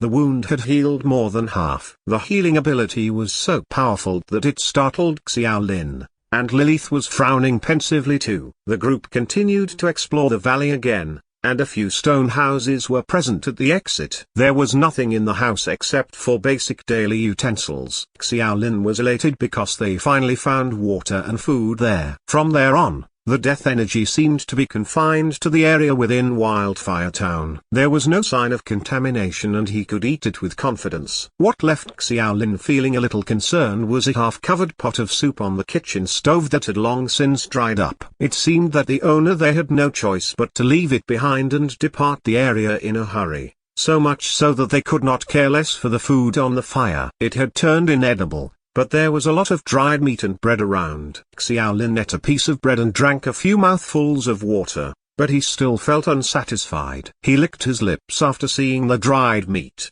and after less than 10 seconds of hesitation, he made the decision to replace a clean pot. He carried up some firewood, lit them, and found some spices. Next up, he started to enjoy himself as he boiled a soup. Lilith was searching for clues in the other rooms, while Ibe was completely attracted by the star metal outside. 10 minutes later however, they were all attracted by the fragrant aroma of meat wafting around inside the house. Lilith was a little surprised, perhaps even a little envious, and she asked, "You can cook?" Xiaolin nodded triumphantly. His skills were not actually that good, but thanks to Song Junlang and those strange dietary treatments, Xiaolin's cooking skills had improved quite a bit. At the very least, his cooking was still considered somewhat delicious. Lilith glanced at a small half of bread in her hand and threw it aside without a second thought. That night, under the bright twin moons, the three of them wolfed down the delicious soup. Xiaolin felt that he had drunk the best meat soup in his entire life. He probably did not even remember what ingredients were in the soup, but in any case, he poured in all the ingredients he found and the result ended up tasting unexpectedly good. Once they had their fill, they did not even bother to clean up since they figured they would not be back there again anyway. Lilith discussed the next course of action with Xiaolin. Turning back to Dawn Academy's colony would require them to go through Wildfire Town again, which was not a good choice under the current uncertainty. "Let's go to Gold City then. It's the biggest city in Silver Province and the largest transit point for the star metal. Most colleges have offices there," Lilith proposed. "Gold City? A city for gold rank individuals?" Not exactly. The silver in Silver Province refers to the entry of people at silver rank only, but the gold in Gold City refers to gold of actual value. Gold is a precious metal in planet Norma 2. It's the main currency of the higher level people. You'll know when you arrive. Although Lilith said that many colleges had offices in Gold City, what she really meant was Judge Academy. It was clear that the woman no longer trusted Dawn Academy. While she was talking, Ibe's expression changed drastically as she drank the soup. She whispered, "There are people coming here." It seems to be a lot of people. Ibe's vigilance was higher than that of Lilith and Xiaolin. After the two of them held their breath and focused their attention, they vaguely heard the sound of rapid footsteps approaching them. "It's too late." Xiaolin glanced at the pot that was still emanating with the smell of meat. He smiled bitterly and suddenly realized how they had been discovered. "Let's have a look at who they are." Lilith seemed rather nonchalant about it. She was not afraid of facing an opponent after having her fill. But she did not want to rush into action because countless adventurers and merchant groups went back and forth in Silver Province every day. Although the mining ground seemed to be relatively hidden, it was not unusual for an occasional caravan to get lost and be drawn to the smell of meat. A few minutes later, the sound of footsteps came closer and the moonlight enabled them to distinguish the appearance of the man leading the group. They were all heavily armed, mostly in light chainmail or leather armor, as well as holding swords or bows of various sizes. They did not look like a merchant group at all. The other side appeared to be quite alert and did not spring into action too quickly. Both parties soon encountered each other. Xiaolin took the initiative to greet them in his half-baked Normese and rummaged around his brain for the Normese vocabulary he had mastered. He expressed his intention as clearly as possible, because the accent of those menacing-looking people suggested that they neither spoke Chinese or English. Surprisingly, the subsequent discussion went simpler than Xiaolin imagined. "It's only the three of you? We're a merchant group that lost our way." "Only the three of you?" "Yes. No one else?" "You could say that. We just happened to pass through by accident." "Oh, only the three of you." "Die." "What?" Chapter 329, An Unexpected Battle. 1. This chapter is updated by Novels PL. The battle started without so much as a warning. Xiaolin originally wanted to try and negotiate with them, but little did he expect that the other party would show no such intention at all. Instead, they immediately launched an attack when they saw that Xiaolin's group had only 3 people. Lilith probably anticipated that situation and had a sneer of disdain. She turned her wrist slightly and conjured up the jet black war scythe at once. The scene instantly became chaotic. Xiaolin was briefly caught off guard by the opponent's sneak attack, but he did not hesitate either. After realizing that the opponent was going to kill his side, he immediately activated the miracle state. A burst of sword aura then immediately slashed in half one of the individuals who was nearer to him and had rushed up abruptly. Blood spluttered everywhere, with various organs and tissues falling from the sky. The power of the light sword was really powerful when used in tandem with the miracle state. There were about a dozen people in the other group. They originally thought that Xiaolin's side were weaklings, mainly because 2 of the people were delicate girls, and wanted to quickly get rid of all 3. Xiaolin's sudden attack startled them, but all of them were felons that seemed to be quite experienced. They hesitated for less than half a second before a couple of people immediately dashed past Xiaolin and headed straight for Lilith. Meanwhile, the rest of them were restraining Xiaolin from the front, and Xiaolin shot a sympathetic look to the people moving past. Sure enough, it took less than 10 seconds when those people screamed and fell down. The flames on their bodies continued to burn, and as they stuck to their skin and burned violently, one person, who seemed to be half alive, grimaced at the burning pain and let out a chilling cry that resounded in the dark and empty valley. They expected to find some pushovers, but it was evident that they had miscalculated. Being well-trained individuals, another 4 people immediately split from the group and went straight to the left. Their target was Ibe, and after their initial miscalculation with Lilith, the few of them attacked with all their might, and Xiaolin even discovered that some of them were still wielding sword aura. "Crap!" Xiaolin exclaimed. The heat of the fight caused him to nearly forget that the little girl was different from Lilith. All she had was a vampire's strong physique, but in truth, she did not even have the power to tie up a chicken. He did not hesitate to shift all his attributes into agility and use the phantom steps at its highest. He turned around intending to help, but soon felt a slight pain from behind him. When he looked over, he found that someone had shot him using a short bow from close distance. Xiaolin could not help but feel a little bit displeased in his desperation, as the limitations of the Phantom Step were constantly increasing. The Phantom Step was definitely not a foolproof skill, but it was time-tested among the freshmen due to its nature as a Black Iron level skill. Most freshmen who did not even reach Black Iron level would find it difficult to catch up to it unless they were the small minority who possessed exceptional talent. In the face of Black Iron rank opponents, however,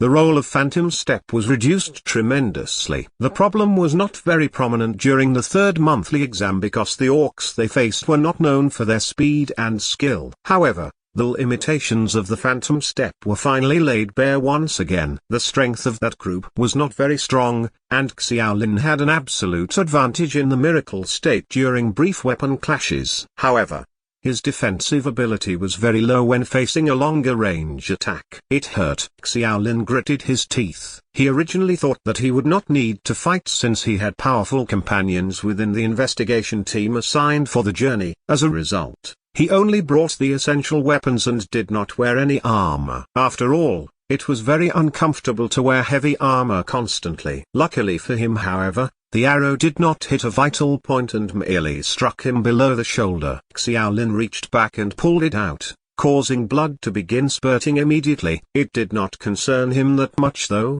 as his body possessed a dragon's healing ability. Ibu instinctively started running in the opposite direction as soon as battle began. She knew that she was incapable of combat and would only be a burden to Lilith and Xiaolin if she was captured. Unfortunately, Ibu's claims of having no strength turned out not to be a ruse for Xiaolin and Lilith. She had already been caught after running only a short distance away. Xiaolin's pace was greatly slowed down because he was obstructed by a couple of individuals wielding short bows. Annoyed, he directly sliced the air with Flame Sword Aura. While he was at that, he produced flame bombs to block several nearby people who were ready to come over. Then, he pulled away a little and rushed over to Ibu. The man who seized Ibu grinned and held a long knife to the girl's neck. His actions stopped there and he shot a provoking look at the oncoming Xiaolin. After becoming aware that Xiaolin and Lilith's combat strength was beyond their imagination, they swiftly decided to threaten them by taking Ibu,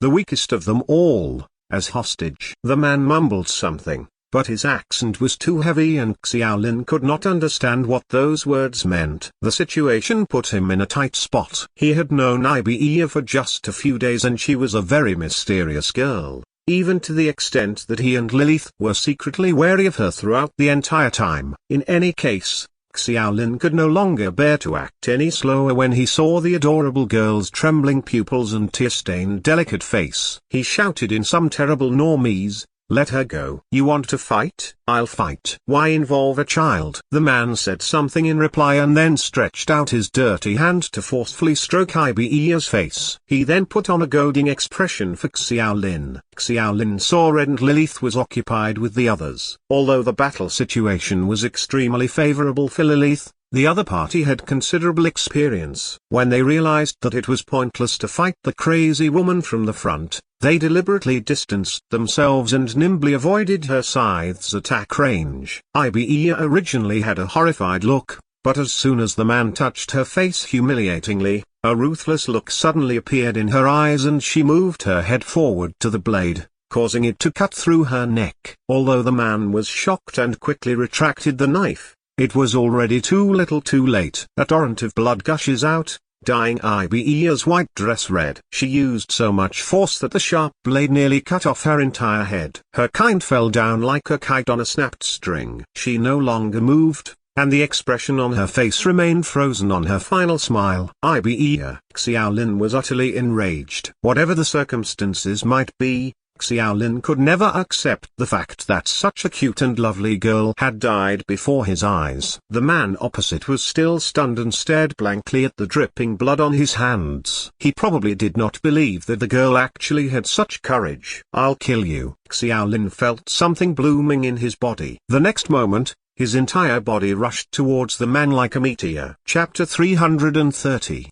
An Unexpected Battle. Part 2. This chapter is updated by Novels PL. During the battle, Lilith made a point to pay attention to Xiaolin's side. She appeared to be more aware of the situation than Xiaolin was and noticed that his strength was indeed better than that of the opponents. As a result, She never once thought of lending any support for Xiaolin. After seeing Ibeya using suicide to break free from the man's threat, she even nodded her head in a show of praise. However, when she saw Xiaolin's mad dash as well as the terrible swordsmanship resulting from his anger, she could not help but curse in a low voice, "Idiot." Ibeya came from a race of vampires. She had to admit that Ibeya's final acting skills were on point, with most people feeling sympathy for her decisiveness and final liberation before dying. Xiaolin did show some signs of losing his mind at that instant, but he soon noticed that something was wrong in his subconscious. Ibeya had previously stated that she would not die that easily,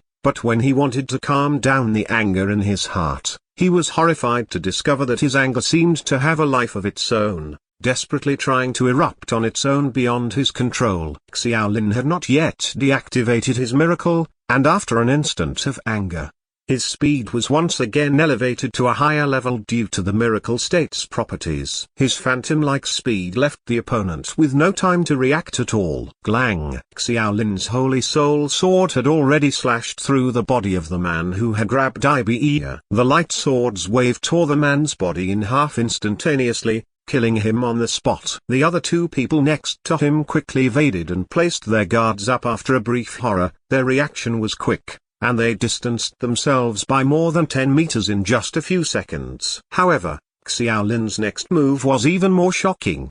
He directly raised his sword up high, signifying the start of the slashing skill. In spite of that, it was impossible to strike an enemy that was 10 meters away using the slashing. After the 3-second power-up was completed, Xiaolin immediately swung the sword from where he stood. A huge wave of sword aura swept 10 meters forward within the blink of an eye.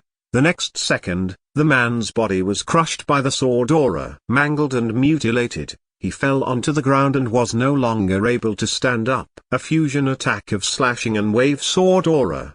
Lilith looked suspiciously from one side and muttered to herself, even though it's not difficult, where would someone who just reached Black Iron level be able to draw out such massive sword aura? As the sword aura stunned the last person silly, he turned around and ran wildly, so much so that he did not even notice how Xiaolin froze on the spot and made no further movements after swinging the sword. Xiaolin's consciousness was still sober, though he was hardly able to control his movements when he was angry earlier. After slashing the two of them, that inexplicable anger seemed to have diffused slightly. At the very least, he was aware of his actions and could control his body, albeit with great effort. Xiaolin gasped and tried his best to suppress the frenetic anger in his heart. He had clearly considered the possibility that he would go on a rampage, as the side effects of the dragon blood given to him by Song Junlang were like a time bomb lurking inside his body. He never expected it to act up again at that time. Xiaolin was already too lazy to take into consideration that his opponents had at least 7 or 8 people. He believed that Lilith alone could deal with them all, and it was only a question of how long since they were not a threat. If his body was allowed to run wild, however, Lilith would probably have to destroy him right there. While they were still in the middle of the tunnel, they sensed that they had returned without the scope of the resurrection tower. Even if they died, their lifespan would only be deducted, hence his belief that Lilith would definitely make such a move. However, Xiaolin did not intend to die in vain and lose 20 years of his lifespan. Calming down was of utmost importance. Even Song Junlang did not know how to suppress the rampaging effect of dragon blood. Despite his solemn vow to study that issue in greater detail, Xiaolin felt that it would be better to try things out himself. He continued to take deep breaths but found it very difficult to calm his mind. As a result, he simply sat down in the valley and tried his best to enter a state of meditation. Indeed, that was the idea he had in mind. His boundlessly vast realm that appeared during meditation could make any restless mind fall into a peaceful state. Xiaolin also tried to calm himself down in that state and slowly quell the anger that was going out of control in his heart. Xiaolin had no difficulty in perceiving the elements, and it became much easier after he had reached Black Iron rank. At this moment, his meditation world was also spiraling into chaos. with countless stars darting in all directions at a ridiculous speed. It showed that the elements around him were certainly also in an extremely active state. What a strange discovery indeed! The side effect of Dragon Blood's rampaging ought to only involve Xiaolin, but it seemed to actually involve a certain range area around Xiaolin. It was obvious that the effects had an impact on the elements around him, but it was still considered a rather small area, since it occupied less than a meter's radius around his body. However, the chaos in the meditation world did not last too long, because Xiaolin was still his miracle state. Under that circumstance, the mysterious black hole with high suction force would appear in his galactic world and begin devouring the surrounding elements. Despite his anxiety, Xiaolin also lamented and wondered what exactly his body wanted to do. Once there are no more elements within a certain range of his body, he was considered to have entered the world of necromantic meditation, though his then state was still very unusual. Although the surrounding elements were being swallowed, many continued to come closer. At the same time, Xiaolin could also perceive that the surrounding death energy was also approaching him, and the mass of death aura that had gathered seemed to shroud him faintly in a grey, solid-like mist of gas. Meanwhile, Xiaolin was feeling very uncomfortable. More and more energy continued to rage crazily around him and his body.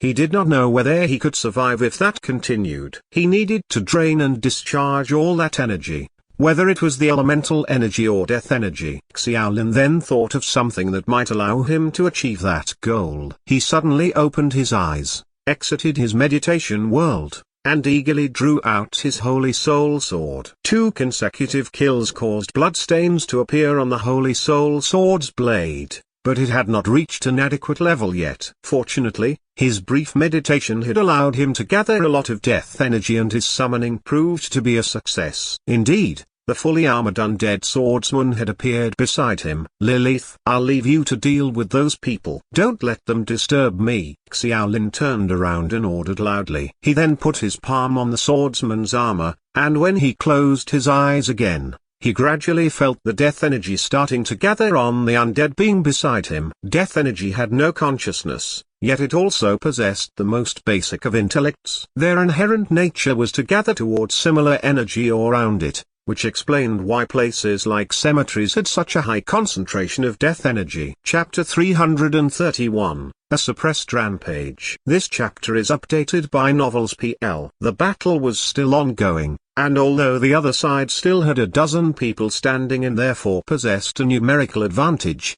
they did not dare to draw the ire of the powerful Xiaolin. In all likelihood, Xiaolin's act of killing the other two was simply too decisive. Instead, they shifted their target to Lilith, who seemed to be less powerful than Xiaolin was. Lilith looked at the closed-eyed Xiaolin and subconsciously frowned. When she turned her head again, she shot the people around her a petulant look. "Are you planning to come at me from all sides? Who gave you that kind of confidence?" Xiaolin, who remained in a state of confusion, suddenly felt that a hotter, more intense energy bursting out near him. He could not look over with his eyes, but he did not need to think to know that there was only one cause. Lilith had significantly increased her own combat strength. He felt slightly touched that Lilith would protect him from being disturbed, but at the same time, Xiaolin was once again in awe of her combat power. In fact, it was entirely possible that she did not exert much strength in the beginning. Xiaolin's state was rather strange. The negative emotions in his body, which resembled anger, had not been completely vented, but it had unexpectedly turned calm. In simple terms, a balanced circulatory system had formed all over him. The surrounding elements and death energy circulated between his own body, the mysterious black hole in the meditation world, and the stationary undead swordsman. With each cycle, the irritable energy would calm itself down. After the end of about a dozen cycles, Xiaolin was fully able to independently control the consciousness of his own body and mind. He slowly opened his eyes once more and found himself covered with sweat, as if he was a fish out of water. "You're finally awake?" Lilith's crisp voice suddenly sounded from behind. Xiaolin turned his head to speak, but saw the glow of her black scythe barely a few centimeters away from his face. He quickly stepped back, glanced at the ready-to-go Lilith, and waved his hand with a bitter smile. "Whoa there, let's have a nice, calm talk. You gotta put that away first. Lilith had keen observation. Although she did not know what happened to Xiaolin, she still sensed danger from the unusual chaotic energy earlier. If Xiaolin did not answer in time, he was certain that the woman would not hesitate to swing down her scythe and send him back to the Resurrection Tower. You're fine now? Lilith looked disappointed, for she felt that it was such a pity she could not do battle with Xiaolin. That battle-loving maniac. Xiaolin wiped the sweat off his forehead. On that occasion, he sweated out of fear for Lilith, but he stopped after taking only a few steps back. He looked at his hands strangely and frowned slightly. A brief moment of thought later, he asked, "How long have I been like this?" 3 or 5 minutes, Lilith said before shrugging her shoulders. Don't panic. I've handled all those idiots. Did you kill them all? Xiaolin was startled. Don't worry, I know to keep someone alive. For questioning, Lilith remarked impatiently. Compared with those mediocre guys, she seemed to be more interested in Xiaolin at that moment. Her blue eyes kept looking closely at Xiaolin, making the latter's hair stand on end. The brief rampaging state earlier felt almost as long as a century, but in fact, it only lasted a few minutes. At that moment, the sweat all over his body had been blown by the cool breeze, and he felt a coolness coming all over him. He turned around and saw 3 disarmed individuals curling up after falling on the ground not far away. They were trembling all over, and their eyes seemed hazy and powerless. Bloodstains covered their bodies and they were probably able to survive because Lilith had not been too ruthless. More than a dozen opponents were originally present, but Xiaolin killed only 2 and left behind quite a few others. His gaze shifted again, only to see a pool of charcoal-like bones that were completely scorched. Other than that, he did not even see any normal-looking corpses. Xiaolin glanced silently at Lilith and once again marveled at her. He knew that it was impossible for those people to handle Lilith, but he never expected Lilith to end the battle so cleanly in 5 minutes. I see you scared them all off. Xiaolin joked. The 3 people who had lost their fighting capacity were not being looked at, but they seemed to show no signs of daring to make an escape. Xiaolin walked towards them, but a thought seemed to appear in his mind after barely a few steps. His expression turned to that of curiosity and playfulness, and his entire body then sped up abruptly, like a burst of wind. When he stopped again, he was already standing by the 3 stunned people. That's mighty fast. Lilith's pupils contracted slightly. She rarely showed such a surprised expression, but the speed that Xiaolin displayed in that brief moment escaped her sight. After a while, she said thoughtfully, "It does look a little different now." The difference was not just a little. A flurry of emotions set off in Xiaolin's heart. He had yet to enter his miracle state and his instant burst could not be chalked up to the conversion of his attributes to agility. In that case, where did that sudden speed come from? Xiaolin felt that it had something to do with the rampage side effects of his dragon blood, but he was still unsure about it. Once the brief rampage ended, a huge sense of fatigue surged to his mind and his body felt limp. He was aware that he was forced to withdraw from the miracle state due to the immense consumption of physical strength, and at the same time, the mysterious explosive force also disappeared as well. Looks like I'd have to study it carefully when I have the time. Xiaolin could barely support his tired body. He originally planned to interrogate those 3 people,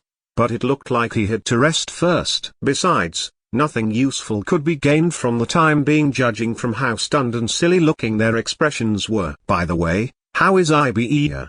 Xiaolin noticed that Ibeia had not gotten up at some point but was hiding far away, as if she did not want to see him. Xiaolin had no other choice but to ask Lilith. Lilith said, she's long revived herself, but she said that the scar on her neck is too ugly and she doesn't want the perverted uncle to see it. That's all. Xiaolin was a little speechless, and curiously asked, I remember that her head was almost, can she even recover with such a severe wound? The merits of being a vampire looks ridiculously amazing. Lilith shook her head, but lowered her voice slightly so Ibeia would not hear from the distance. I don't know much about the dark races, but believe me, I've never heard of vampires with such a strong self-healing ability. That girl is definitely unusual. Lilith concluded solemnly and finally added in a low voice, just like you. Xiaolin could only smile wryly. The unusualness that Lilith referred to was his SS-level talent. To date, he was gradually becoming aware of the difference demonstrated by his own body. While the side effects of dragon blood could be traced back to Song Junling, the significance of the mysterious black hole within his body was still anyone's guess. Chapter 332, Redbeard's Mercenaries. This chapter is updated by Novels PL. Xiaolin rested for more than an hour, but Lilith did not feel tired at all. In her words, it was all just to warm up. Xiaolin went to check up on Ibe again. She only turned around to face him when he repeatedly said that he would not hate her for that. In fact, there were only a few shallow scars on her neck, but the rest of her fair skin all around was really dazzling. No wonder Lilith was that surprised. Back then, Xiaolin saw that Ibe's head was almost completely cut off, yet it did not take long for her to have healed to such an extent. He vaguely felt that such a strong self-healing ability could not simply be explained by the vampire race's superiority. Ibe had many secrets, but after Xiaolin's rest, his focus shifted to the three captured people. They had also recovered from the initial loss of consciousness and seemed to be very scared of Lilith. As long as that woman was beside them, they felt as though they could not even breathe. The benefit of that was a very smoothly conducted interrogation. Xiaolin believed that they would not dare to conceal any information due to the circumstance of having their life at stake. The task of translating their statements was entrusted to Ibe. Despite Lilith's greater proficiency in Normese compared to Xiaolin, those people had a thicker accent, in other words, a dialect, that neither Lilith or Xiaolin could understand. They were lucky to have Ibe around, as that illegitimate daughter who claimed to be a member of the Rosa Kingdom's royal family possessed a strong language talent. All she had to do to understand the dialect was focus her attention and listen for a while. After some questioning, their identity was easily extracted from them. The three men proclaimed themselves to be individuals of Redbeard's mercenaries. They frequently made trips to and fro the mine all year round. Their task was to escort the star metal to its destination. They went there once in the month.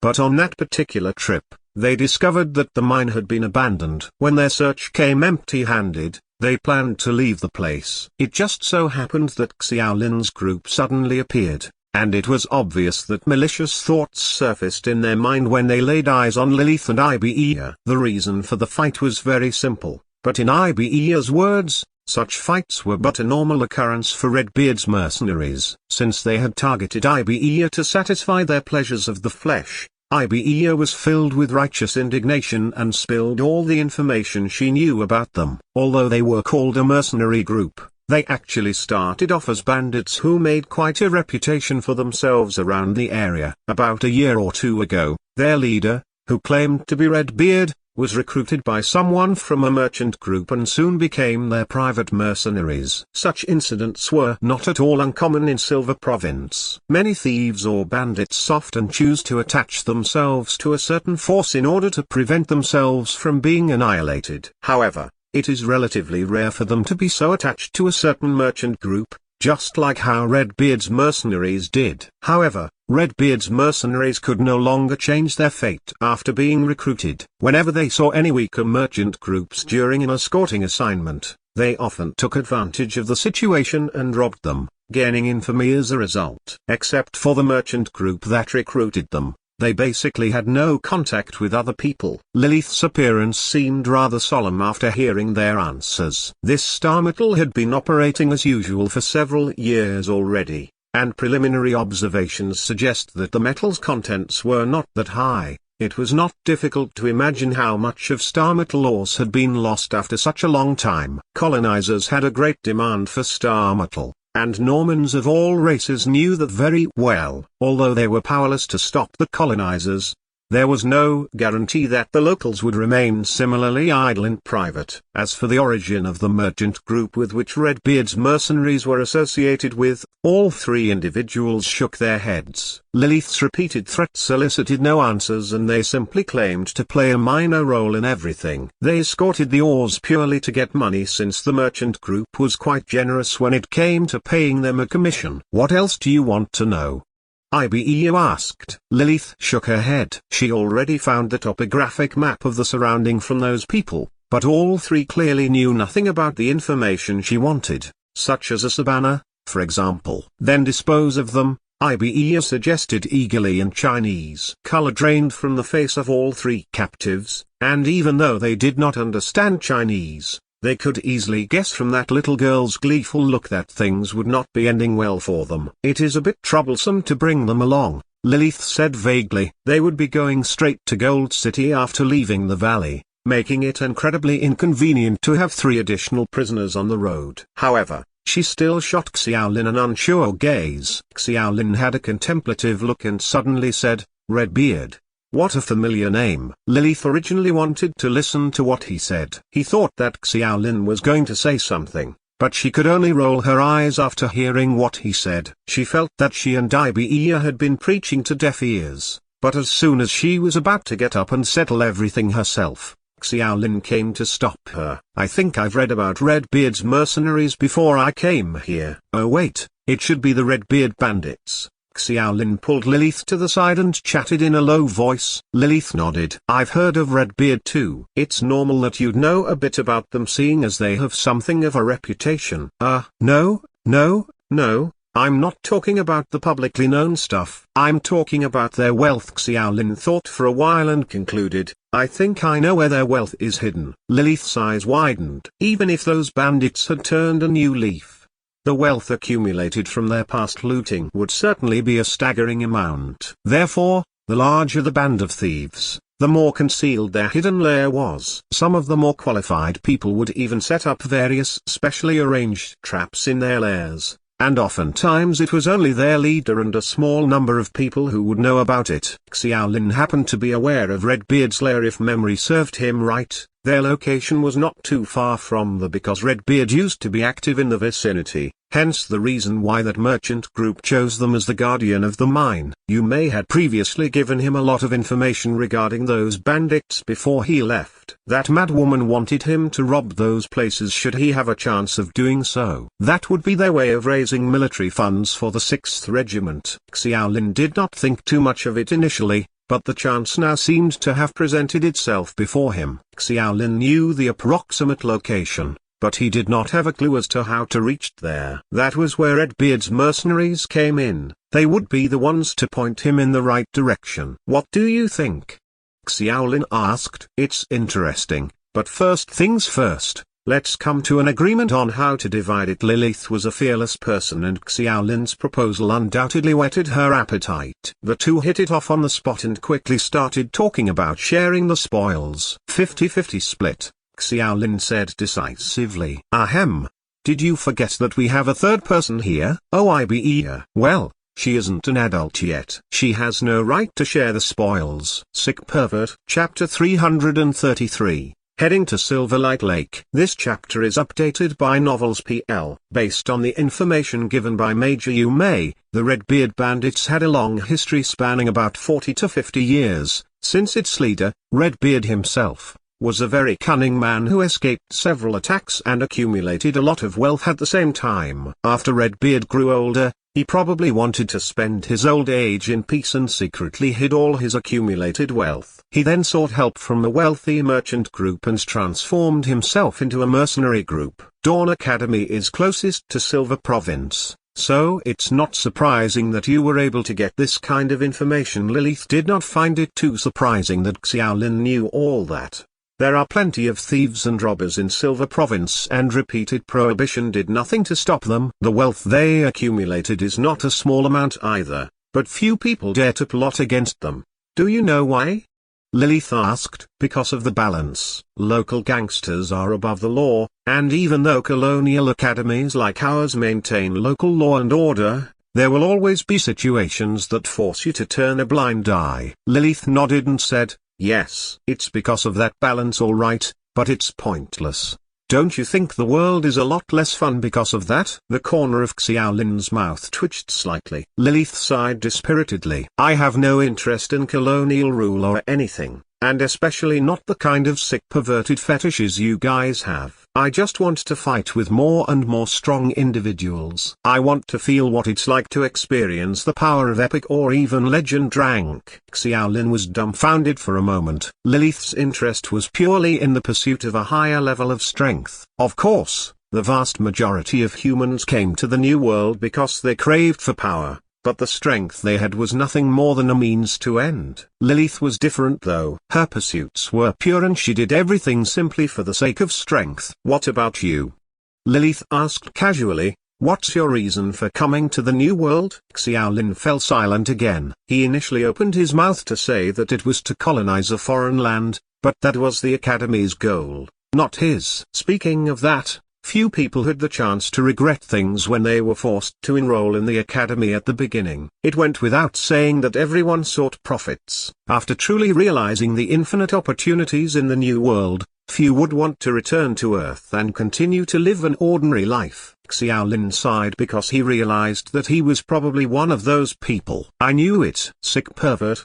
Lilith probably misunderstood something. Look. This is a misunderstanding. I don't have that kind of sick fetish. After coming out of the valley, Xiaolin and Lilith brought the three prisoners and continued their journey. Under Xiaolin's suggestion, the prisoners were temporarily allowed to live, but they were asked to lead the way and the destination was Silverlight Lake. Panic came over the three people when they heard the name Silverlight Lake. It was the place where Redbeard first made his fortune and was regarded as a former den of theirs. Of course, as their influence continued to expand, they had long since moved from Silverlight Lake into the more prosperous city zone. Silverlight Lake gradually began to fall into disrepair as Redbeard's old residence. Hardly any adults lived there except for a few elderly folk and children that were left behind. However, those old people living in Silverlight Lake were basically close to him but not technically his family. Instead, they comprised distant relatives. Even so, it would be very embarrassing for Redbeard if someone really did seize control of his hometown. Those three people were hesitant. Probably because they thought that Xiaolin and Lilith wanted revenge. Even if they survived there, they knew that they could not possibly survive at Redbeard's hands later on. Under the threat of Lilith's glowing scythe, however, they were left with no other choice. Either they led the way or let themselves be killed. The distance to Silverlight Lake was about 2 days' worth of journeying. They chose to go off the beaten track as much as possible along the way, just so they could avoid potentially encountering any other people. Fortunately, the area was full of towering mountains and precipitous ridges. Few people would be encountered in such dangerous terrain and remote environs. People have long since guessed that boundless riches were hidden in Silverlight Lake. People have attempted to steal before, but it was unfortunate that they did not find anything. Not to mention how full of old people and children the place is. It's hard for anyone to imagine that there will be treasures in such an undefended place. As time passed, no one went there to look for it anymore. As Lilith mentioned that, she also reminded Xiaolin not to get his hopes up. Silverlight Lake's treasures were not an unfounded rumor in Silver Province, but rather public knowledge. It's fine. This is just a little detour. Xiaolin had other thoughts. It would not be wise for them to show up just like that in Gold City. Someone in Dawn Academy seemed determined to kill him and Lilith in Wildfire Town. He did not believe that the Dean would make such a decision, but no matter who it was, there were undoubtedly some very powerful individuals. If the group got angry after finding out that their intentions have not been realized, Xiaolin had no idea what they would do. Add that to the fact that the enemy was somewhere in the shadows, Xiaolin felt that it was a very bad sign. It was better to disappear for some time, perhaps to try and get a clearer picture of the uncertain situation. Ibea's attitude seemed to be uncertain. She seemed unwilling to follow them at first and even offered to part ways there. Her secrets seemed impossible to unravel, but she had little to do with Xiaolin and the others anyway. Although they were a little worried about her safety in a solo journey, Xiaolin and Lilith would have no reason to stop her if she really decided to leave. However, Ibea's decision lasted for less than 2 hours. Xiaolin and Lilith were speechless to find her following right behind them as they were rushing to the destination. I changed my mind. Redbeard's men speak the local dialect, which none of you understand at all. If I'm not around, you might not even get into Silverlight Lake. Ibea gave rather far-fetched reason to justify her return. Xiaolin naturally did not believe it. but it was good that Ibe helped them a little along the way. At the very least, she showed no sign of hostility toward them and seemed rather trustworthy. For the supplies and water sources, they obtained a lot of jerky on their prisoners in addition to bringing some from the mines in the valley. The prisoners could imagine their fate, and made a bit of trouble when leading the way. They tried to escape several times without success, and when they tried to lead Xiaolin in the wrong direction, Ibe immediately exposed that. "So, you actually did know the way to Silverlight Lake, didn't you?" Xiaolin looked speechlessly at Ibe. "I don't know." "How would I know? Your smile is a dead giveaway that you're lying." "You know what, forget it." Chapter 334, Silverlight Lake. This chapter is updated by Novels PL. With the inclusion of Ibe, their journey was not too boring. Lilith was actually not a great companion for conversation. Any conversation with her would inevitably shift to fighting after 2 or 3 sentences. And now Lilith's interest in Xiaolin seemed to be growing exponentially. Of course, Xiaolin did not dare think that interest was anything other than wanting to fight him. Thanks to Ibe, their conversations were more centered on Planet Norma's culture and traditions. Xiaolin's understanding of the new world was obviously pitifully low, and while Lilith might have been there for more than a year, it was impossible to expect the woman to be interested in anything other than combat. Ibe understood a lot of things, which caused Xiaolin to give more credence to the fact that she was a bastard child of a royal family. On planet Norma, other than noble women with high standings, it was rare for commoners to receive any form of higher education. Ibe was very well spoken, coupled with her cute and friendly appearance. Conversations with her were very engaging. However, Xiaolin would occasionally be on alert. The girl would suddenly skillfully and subtly twist the conversations to gain information on them. Ibe seemed to be extremely curious, but Xiaolin and Lilith were not stupid. Any questions that touched on their important secrets, which were the things to do with the earth, would be waved away by them with a laugh. Ibe would only pout for a bit and call them cunning before continuing with the conversation. 2 days passed by very quickly, and they headed south along the foot of the hill after leaving the ravine. Under Ibe's instructions, they went through a narrow winding road, using the shortest distance to traverse the mountain range. After another half a day of walking, they went past a small forest before arriving at Silverlight Lake. It was an extremely large lake. The vast blue and calm surface was very relaxing. There was a wide grassland next to the lake, and something nearby looked like a village. In it were a number of houses of varying sizes. Being evening, lights could be seen, which signified that it was populated. Ibe said, Silverlight Lake used to be desolate and uninhabited, but an unceasing war about 100 years ago caused a number of people to escape here before settling down. Redbeard came from this place. I heard that he was unhappy being stuck in poverty when he was young, and started to attack merchant groups. That slowly led to their current power. How will we get in? Lilith was concerned about their plans for once. She thought for a moment before pointing at the 3 hostages. They're in the way. At %.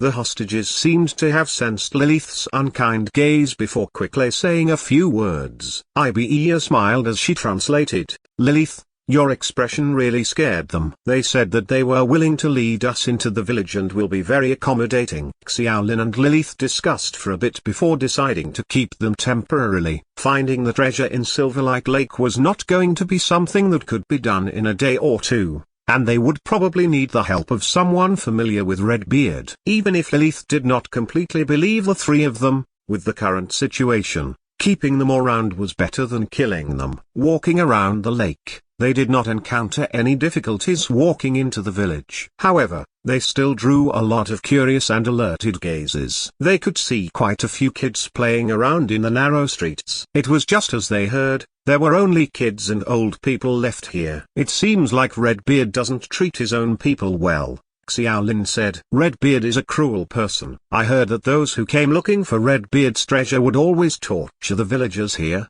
so anyone who was not an old person or a child had already left. It's only after people started giving up on finding the treasure in recent years that the village started to do better. It sounds quite pitiful. Xiaolin looked around. As a village that was 100 years old, it was way too small. Ah, Pitiful people all have their dark secrets. A lot of people here went out with Redbeard to plunder and pillage all those years ago, so there are not many natives here that can say they are completely innocent. Xiaolin and Lilith were conversing in Mandarin, with the occasional English thrown in. No matter their accent or their words, they attracted a lot of attention. An old, white-haired man quickly walked over with the support of a few children, trembling as he uttered a few words. He spoke in Normese, but there was not much influence of a dialect, so Xiaolin could more or less understand. They did not need Ibea to translate this time, as Lilith answered him right away.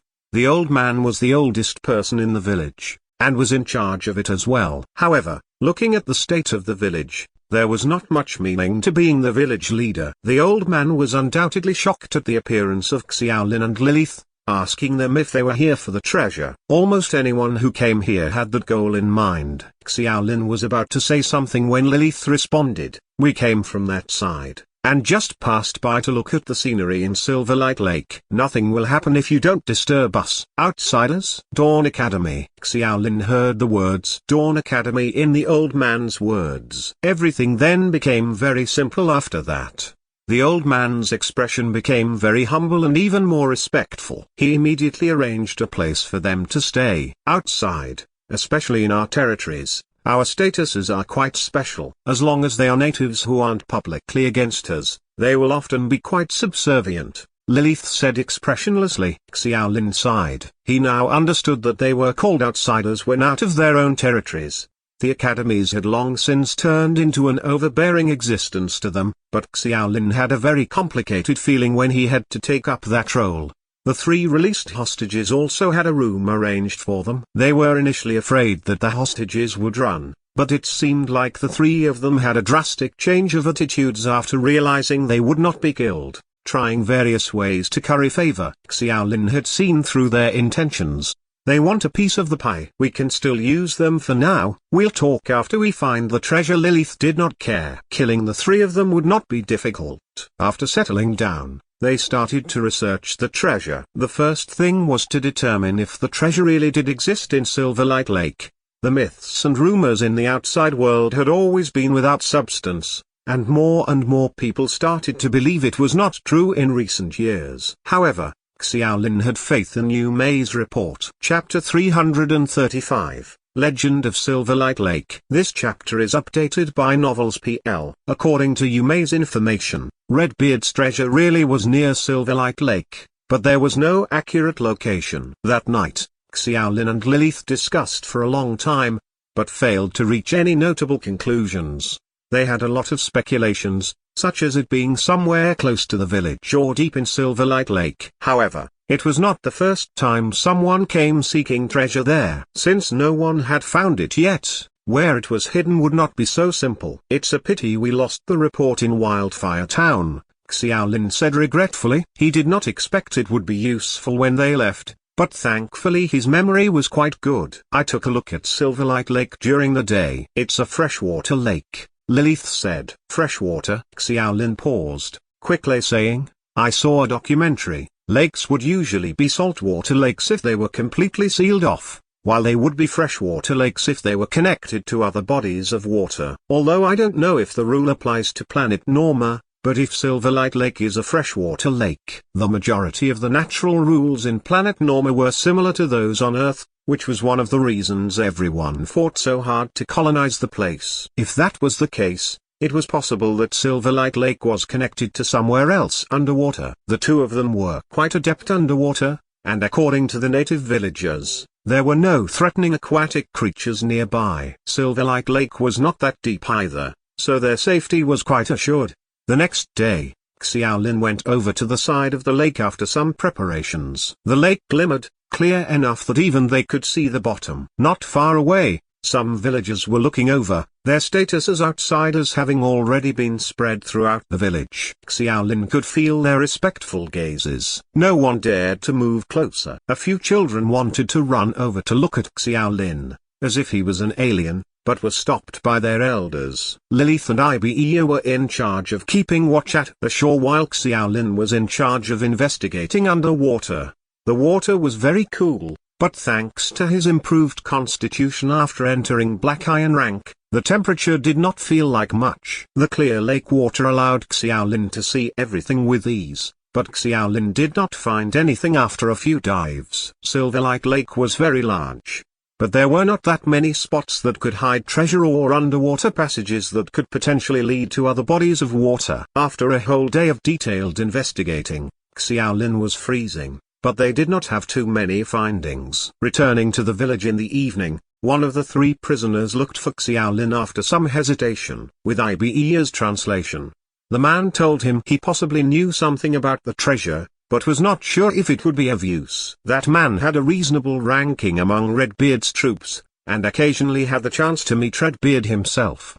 During a certain meeting, the drunk Redbeard unwittingly exposed something. He had said that he saw through Silverlight Lake's legend and controlled the greatest secret of the lake, which was how he went from a poor, common villager to one of the greatest powers in the Silver Province so quickly. Silverlight Lake's legend was something worth thinking about. That hostage only knew that much. He was not someone close to Redbeard after all. His words did not mean much to Lilith and Xiaolin, but Ibe had a shocked expression on her face. The hostages had tried to curry favor with them over the 2 days, hoping they would be able to leave with that. Xiaolin understandingly told them that as long as they gave him useful information, letting them go was not impossible. Just like Earth had his own myths and legends, Planet Normu also had countless legends. Thanks to the abundant magic in that world, their legends were even more plentiful. Lilith and Xiaolin's history lessons would naturally not include these untrustworthy legends and myths, but Ibe was naturally very familiar with them, having gone through Normu's education. Silverlight Lake did indeed have a beautiful legend. It was said that, during ancient times, there was a king with unparalleled heroism and skill. He led the humans and conquered various lands, attempting to unite the world. He had met a beautiful lady as he passed by the lake, and the two of them fell in love. It was like any melodramatic story. The lady's humble bloodline could not gain the recognition of the royal family, and they felt that the union between the king and the lady humiliated the royal family. As the king went out to war, someone had the lady killed. The king was furious when he found out, but he could not go against the powerful royal family. He ended up digging a gigantic hole to bury his lady in, filling it up with seawater, which ended up being the current Silverlight Lake. The story itself was not too special, especially to Xiaolin, who had consumed many melodramatic dramas and novels. However, since Redbeard had mentioned seeing through Silverlight Lake's legend, Xiaolin and Lilith ended up discussing the matter with Lilith through the night. If the legend contained any secrets or bits of truth, it could only be that the entire lake was the lady's grave, which meant there would be a large tomb under the lake. Xiaolin spoke in depth, remembering the various tomb raiding novels he had read before, attempting to gain some insight, even if he did not know if that information would be useful in Planet Norma. However,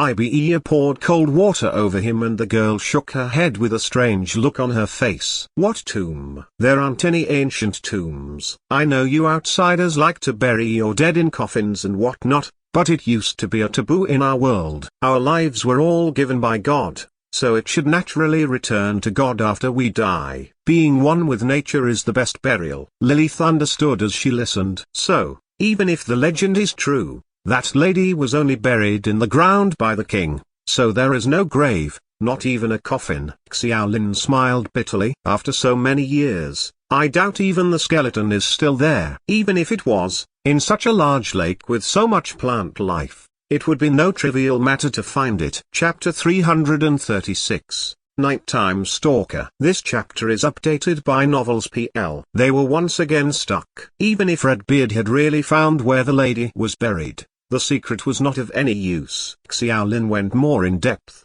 asking Ibe various questions about the myth, such as the name of the king and the lady, as well as the various changes in Silverlight Lake throughout the years. It was then that Xiaolin had sharply noticed something else. The origin of the lake's name. It was said that many years ago, the lake would emit a silver light during the night when the light of the two moons hit the bottom, which was where the name came from. A silver light? Is it the reflection of the moon?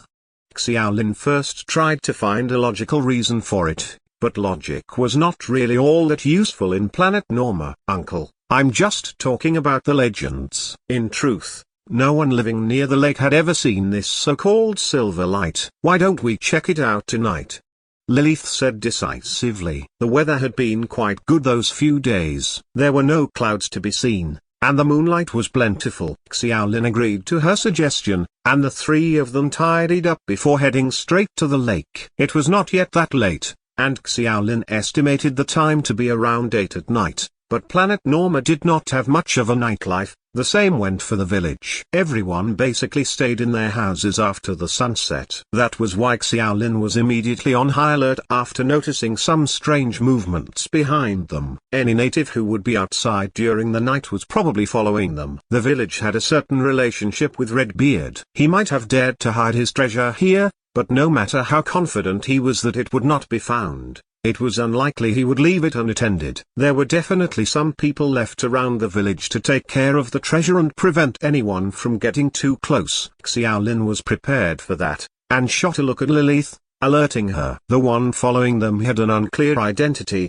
but did not seem too strong with how they were following them. Otherwise, Xiaolin at his black iron rank and Lilith at her bronze rank would not have noticed.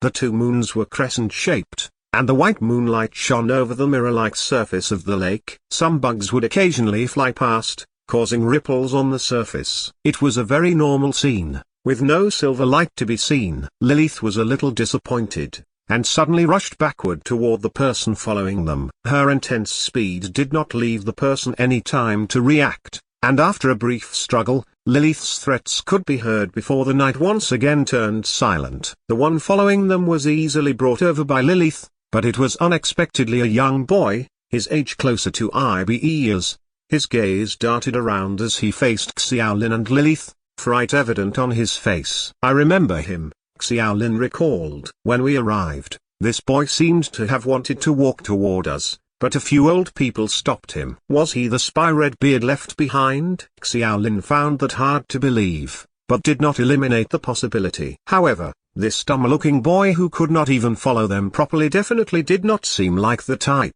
What is your name? Xiaolin asked. Kwai, the boy said nervously in Normese. He's probably around black iron rank in skill, and he'd probably never gone through any proper battle training, Lilith said to Xiaolin. She was careful, communicating with a mix of Mandarin and English to prevent Kwai from understanding. Xiaolin trusted Lilith's judgment. With Lilith's battle sense, her estimation of the boy's skill should be quite accurate after the fight capturing him. Kwai, is it?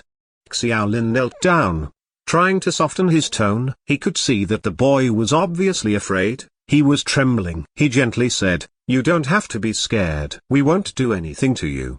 Tell us, do you know Redbeard?" Kwai nodded his head initially, but quickly shook his head, mumbling something as he did so. Unfortunately, just as Xiaolin tried to listen, the boy immediately shut his mouth, trembling even harder, the look of terror in his eyes obvious. He seems to be trying to tell us something, but he's afraid to. Lilith speculated. He's very afraid, Ibe said. Xiaolin rolled his eyes. Anyone could see that he was afraid, but he suddenly widened his eyes. The boy's gaze did not fall on them as he fidgeted most of the time. He furrowed his eyebrows, standing up before whispering to Lilith, "The one he's afraid of doesn't seem to be us." In truth, Dawn Academy had a pretty good reputation around their territories in recent years. They might be colonists, but they still treated the locals quite well. They did not force too many taxes on them, nor did they kill indiscriminately. Of course, that was putting aside those with thoughts of rebellion. Dawn Academy's governmental style had actually attracted quite a few native immigrants. This village was not removed from society, so they definitely knew that. They might be respectful to outsiders, but they would not be so terrified. It had to be something else that caused the boy to be so scared. Xiaolin and Lilith immediately increased their alertness. Xiaolin shut his eyes, projecting his mental strength outward. His basic meditation had already been at LV6 before the third examination, and after his training in necromantic mediation, it was not at LV7, but he still could not sense any living things around. Lilith's basic meditation was even lower. Xiaolin shook his head at Lilith, indicating that either there was no one around them, or the opponent was a lot more skillful than Xiao Lin, allowing them to avoid being sensed. Of course, it was also possible that the boy was good at acting, so good he was even better than Ibe. Lilith was more partial to the last possibility. She was always very careful around strangers. In fact, she still had very clear defenses around Ibe, even now. Both Xiaolin and Ibe could feel it. They just never brought it up. I just went out to use the toilet. I'm going back. The boy tried to retreat, but Xiaolin could not willingly let him go. Yet, no matter how they asked, the boy stubbornly kept his mouth shut. Chapter 337, Spirit. This chapter is updated by Novels PL. The boy's gaze did not stop darting around, causing Xiaolin to be unable to see what he was looking at, but he was more or less looking at the center of the lake. Xiaolin immediately turned around, and under the clear moonlight, the lake was a picture of serenity. Under the cloudless skies and twin moons, it was very hard for anyone to hide in the large lake. Xiaolin narrowed his eyes, focusing all his attention on every inch of the lake, but he could not find any points of suspicion. He could not even see any blades of grass moving from the wind. Just as Xiaolin was mulling over it, something flashed in his mind, shocking him. It might not be a person. The thing he had interacted with the most in the recent days were the undead. How could he have forgotten them during such an important time? He whispered to Lilith, I suspect there's an undead spirit nearby. Let me use necromantic meditation to sense it. You be careful. Lilith had a shocked expression as well, flicking her wrist forward as her black battle scythe soundlessly appeared in her hand. Kwai must have thought that Lilith wanted to kill him, and he turned around to frantically run away, but Xiaolin did not bother with him then. Necromantic meditation and regular meditation were actually quite hard for regular people to enter at the same time, but Xiaolin had a unique method, which was to enter the meditative state only after activating Miracle. In the meditative universe, the black hole once again expanded its dark mouth, swallowing every form of energy it could. The surrounding energies started to distance themselves from it as well, and it was quite easy to notice any energy sources with strange movements in that situation. That proved that the energy did not move on its own will, but rather because it was being controlled. For instance, Lilith, who was beside him, had energy tightly condensed around her, which was not the slightest bit disturbed by Xiaolin's black hole. Around a few down meters away, there was a grey mass of burning flames, a lot more intense than the death energies that were naturally around them. He found it. It was not impossible to sense it with just necromantic meditation, but using Xiaolin's method, it was impossible to get it wrong. Xiaolin opened his eyes, rapidly making a judgment. It was around 50 meters away, and the position was right on top of the center of the lake. Following Xiaolin's line of sight, Lilith and Ibe looked over, but they saw nothing but the empty night sky. It might be a spirit, Lilith hazarded a guess in a low voice. Ibe nodded. An undead without a physical body has to be a spirit. On planet Norma, every living thing had a soul, but it was not like the myths on Earth, where souls could wander around after they died. That was impossible. Souls could not survive for a long time under planet Norma's laws. However, there were no special instances. When a soul had enough power to survive under planet Norma's laws, it would become an undead spirit. Undead spirits were still undead. As for how souls turned into spirits, that was not something Xiaolin knew at that moment. It was different from other undead beings. Spirits could not be seen with the naked eye, but spirits were basically a dense concentration of death energy. It was easy for those that knew necromantic meditation to sense them. Xiaolin and Lilith had that ability, while Ibe was a dark race, sensitive to death energy, so it was easy for them to sense it. Kwai was just a very ordinary boy, so scared that he could not even speak. He definitely did not seem like some hidden expert. How could he see or sense the spirit? Xiaolin thought of that question even in his state of high alert. He raised the Holy Soul Sword, pointing it at Kwai's direction, but to his disappointment, Kwai's reaction was not at all different from earlier. He was even more terrified than before. That person is coming. Don't drag me down. Xiaolin thought for a moment, suddenly asking, Lilith, do you have any hammer weapons with you? Lilith moved her scythe to her left hand, flicking her right hand as a small hammer appeared from her bracelet. She handed it to Xiaolin. How many items are in that bracelet of yours? Xiaolin's eyes twitched. He actually did not have much hope for it, having not seen Lilith use many hammer-type weapons. You should ask me what weapons I don't have. Lilith winked at him proudly. Is this hammer valuable?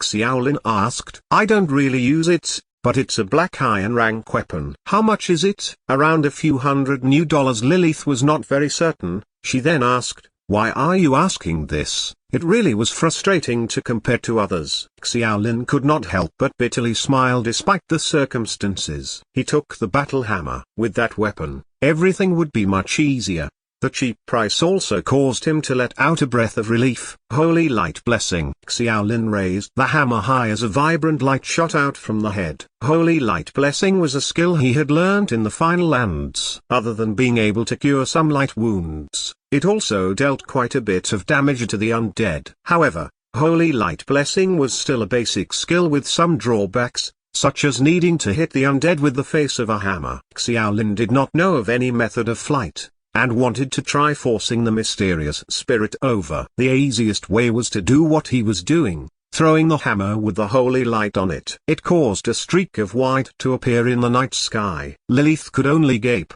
finally understanding why Xiaolin had asked about the price. She had thought Xiaolin wanted to buy it, but the brat had actually used it as a consumable item. Relax, I'll compensate you when we get back, Xiaolin said confidently. A few $100 new was no longer a sum he cared about. The hammer flew halfway toward the lake before sinking into the water, causing ripples to form as the white light began to fade into the darkness. After a few seconds of silence, just as Xiaolin had thought that his attack had failed and as he was preparing to ask Lilith for a second hammer, the piercing sound of a woman crying could be heard. Chapter 338, Mysterious Lady. 1. This chapter is updated by Novels PL. The cries pierced their ears, like nails scratching a chalkboard. Anyone who heard it shuddered and clenched their teeth. Xiaolin and Lilith hurriedly put their hands over their ears, but it was not enough to stop the cries. Thankfully the cry was very short,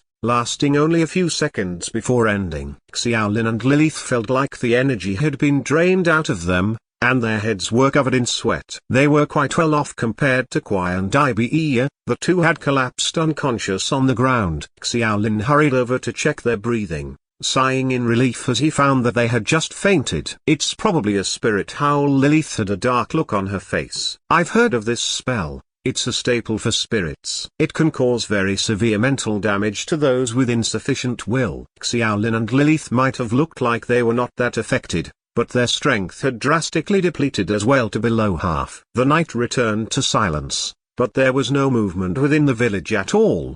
The entire village had probably gotten affected by the howl. They were either dead or unconscious. What level of a spell is Spirit Howl? Xiaolin asked. Gold rank. Xiaolin's expression got much heavier. He had some doubts in his mind. That level of an opponent was not something he could handle, even if he had an SS rank talent. Gold rank opponents could kill him easily. Lilith suddenly tugged at his shirt as he was deep in thought. Xiaolin had thought that the battle maniac was prepared to press on, but he noticed a strange look on her face. He followed her gaze toward the lake. In the middle of the lake, the moonlight was vibrant as always, but under the moonlight stood a woman in a white dress. No, she was not standing, but rather floating. The woman's legs were only a millimeter away from the surface of the lake, but they never ever touched the water. She was a very beautiful woman, with a pure white dress. Her hair flew wildly with the wind, and her beautiful face looked pure and untainted under the moonlight. If not for the spirit howl earlier, Xiaolin believed that he would probably have been captivated by her beauty, but he was even more on the alert now. Xiaolin and Lilith exchanged a gaze, their mutual doubt and confusion clear. A spirit woman floating on Silverlight Lake. Thinking about the legends, it was obvious that she was the woman that died during ancient times. Xiaolin did not know the name of the woman. Ibe had told them her name had long since been lost as time passed. Is that her? Lilith asked. I'm more interested in whether or not she's an enemy. Xiaolin smiled bitterly. Lilith and himself were still on full alert, but the earlier spirit howl was still affecting them, and that spirit was quite possibly much more powerful than them. Thankfully, no fight occurred. The woman's expression was very calm. After circling around, Her gaze fell upon Xiaolin and Lilith and she suddenly moved. Her bare, white feet walked on the air extremely quickly. Before they could even react, she was already in front of them. Xiaolin felt that the surrounding temperature had dropped drastically, as if he had been thrown into ice water. The woman looked between him and Lilith before fixing her gaze on him. She bent a little, getting closer to Xiaolin. As the woman observed him, Xiaolin felt like his blood was freezing over. He looked right as the mythical mysterious woman before looking back down in shock. The woman was extremely beautiful, but her appearance was quite special. Her eyes were a strange silver color,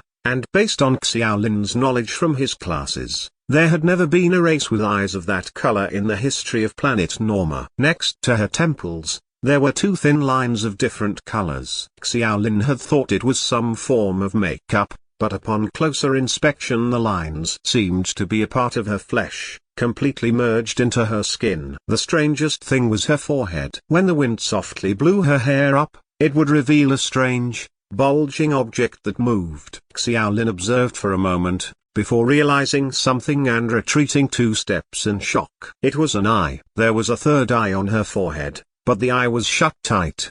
The atmosphere suddenly turned tense. Xiaolin and Lilith did not say anything. Lilith already had her battle scythe held tightly in hand, but she did not make any moves. It was contrary to her usual style. Lilith was someone who did not care how strong her opponents were. Xiaolin felt that it was strange, and he was shocked when he noticed that Lilith was firmly stuck there. She seemed to be trying to move, but powerless to do so. So it was not that she was afraid of fighting, her movements had just been completely frozen. This entire time, Xiaolin had not seen or felt any spellcasting or attacks from the woman in front of him. Following a miserable sigh, a sad look appeared on that woman's stony face. She muttered a few words that were understood by Xiaolin. "You're not him." Those words were spoken in ancient Normese. That long-lost language had actually been uttered by the woman, and the pronunciation was extremely clear, indicating that the woman was very proficient in it. Xiaolin's mind was full of questions, but he noticed the woman's sad expression had returned to her stony look. She floated in the air, closing the distance with Xiaolin as she looked at him. Xiaolin felt extremely uncomfortable under her gaze, because she looked like a human about to step on an ant. Cold, uncaring, and disdainful. Xiaolin felt a sense of danger, and quickly tried to use whatever ancient Normese he could muster up to say, "Who is he? Who are you? How do you know I'm not him?" The woman suddenly stopped, looking curiously at Xiaolin as a mocking look appeared on her face. She once again said in ancient Normese, "I can't believe someone still speaks this language, but do you even have the right to talk to me?" Chapter 339, Mysterious Lady. 2. This chapter is updated by Novels PL. The woman was not exactly mocking him, it carried a more extreme amount of contempt, as if everything Xiaolin said or did was beneath her notice. Was she going to kill them? Xiaolin felt like that was not very possible. He might have felt a strong sense of danger, but he never felt any killing intent from her. He tried saying, "If my hammer disturbed your rest, then I'm terribly sorry. I won't kill you." The woman's tone was still cold, as if her words were a gift to him. "At least you're a bit better than those stupid humans. You can actually exchange a few words with me." Xiaolin could somewhat understand it. The woman spoke in ancient Normese, a language that was barely understood in the world, and the village definitely had no one who could speak it. He stopped, then formed a sentence. "Have you been trapped here, or do you not want to leave the place you had your fated encounter with the king?" "King? Fated encounter?" The woman's tone got more and more condescending. Xiaolin then understood that legends were just legends. The woman seemed to be somewhat angry, but it was not obvious. It was possible that she only spoke to Xiaolin because it was not easy finding someone who spoke the language. But even so, her contempt was obvious. Xiaolin's current level of ancient Normese was no longer that low. Even if he stumbled occasionally, he was already capable of conveying anything he wanted to. Since the other party was willing, he took the change to ask about the legend, not forgetting to translate it to Mandarin for Lilith. Lilith had indeed suffered. After the woman moved away, the restrictions on Lilith were naturally lifted, but her entire body was weak, unable to exert any strength. She could not even hold her scythe. In this situation, even standing was hard, let alone fighting. From the woman's answers, Xiaolin heard a completely different story from the legend. In ancient times, the woman had lived near the lake. One day,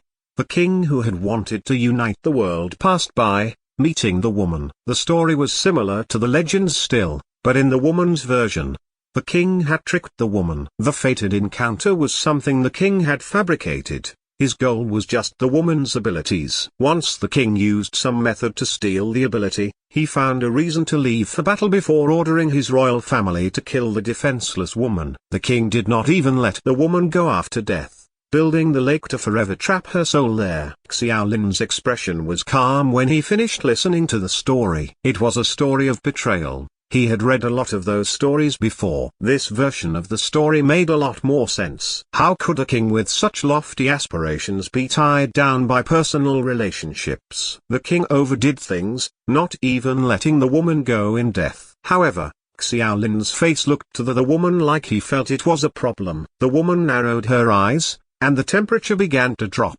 Xiaolin sneezed, and he hurriedly started cursing at the king, causing Lilith to roll her eyes at him. The woman's expression turned for the better, but it just changed to the original cold expression as she once again said, "I know why you're here." Even after so long, the greed of your humans knows no bounds. Redbeard's treasure is with me. Are you interested? You're not a human?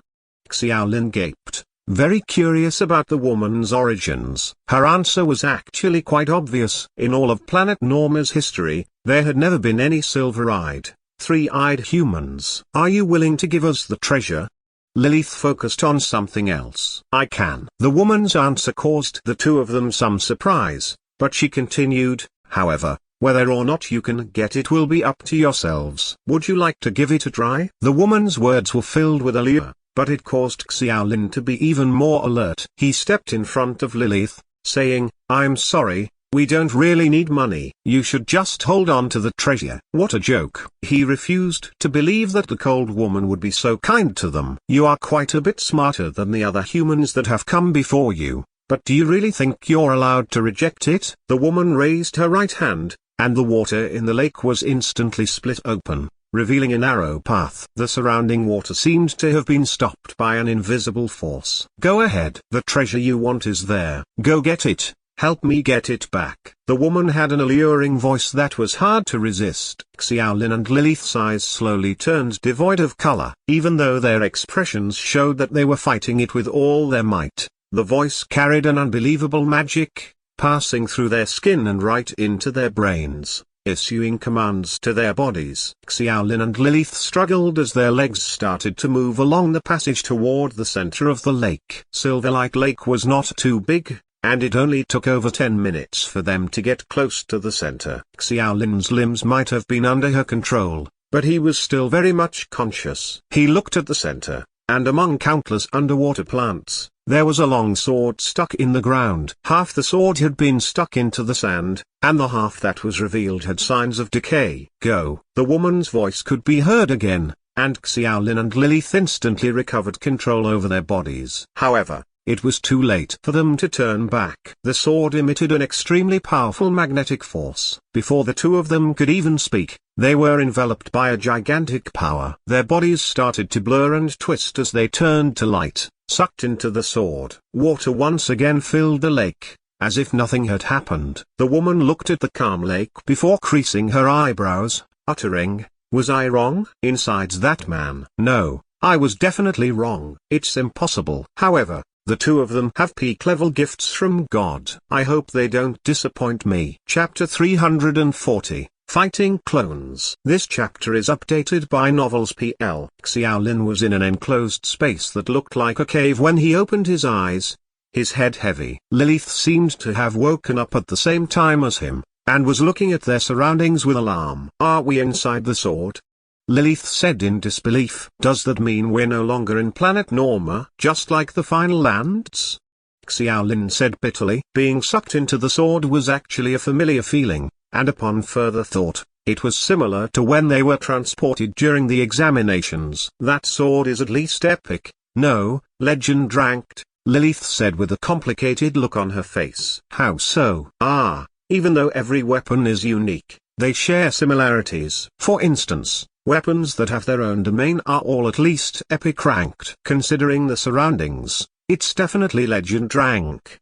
Lilith half guessed as she talked to herself, but her last words were fairly confident. There actually was a legend rank sword under the lake. If the news spread out, half of planet Norma could rush over. Legend-ranked weapons were not something that could be easily forged. It needed extreme talent and also materials that were exceedingly rare, on top of a stroke of luck, or it would never succeed. In all of planet Norma, even including the academies, legend-ranked weapons and armor were very rare. However, Xiaolin recalled something, and was the slightest bit excited about seeing such a weapon for the first time. Then, his expression worsened. He vividly remembered what the woman said when she sent them in. They were obviously not the first group of people here. Thinking about the legend of Redbeard's treasure, it was obvious that there were countless people who had tried to find it. If they had also met the woman and were forcefully sent into the sword's private domain, then why had there not been any news about it on planet Norma? News about weapons of this rank were something that could not be suppressed.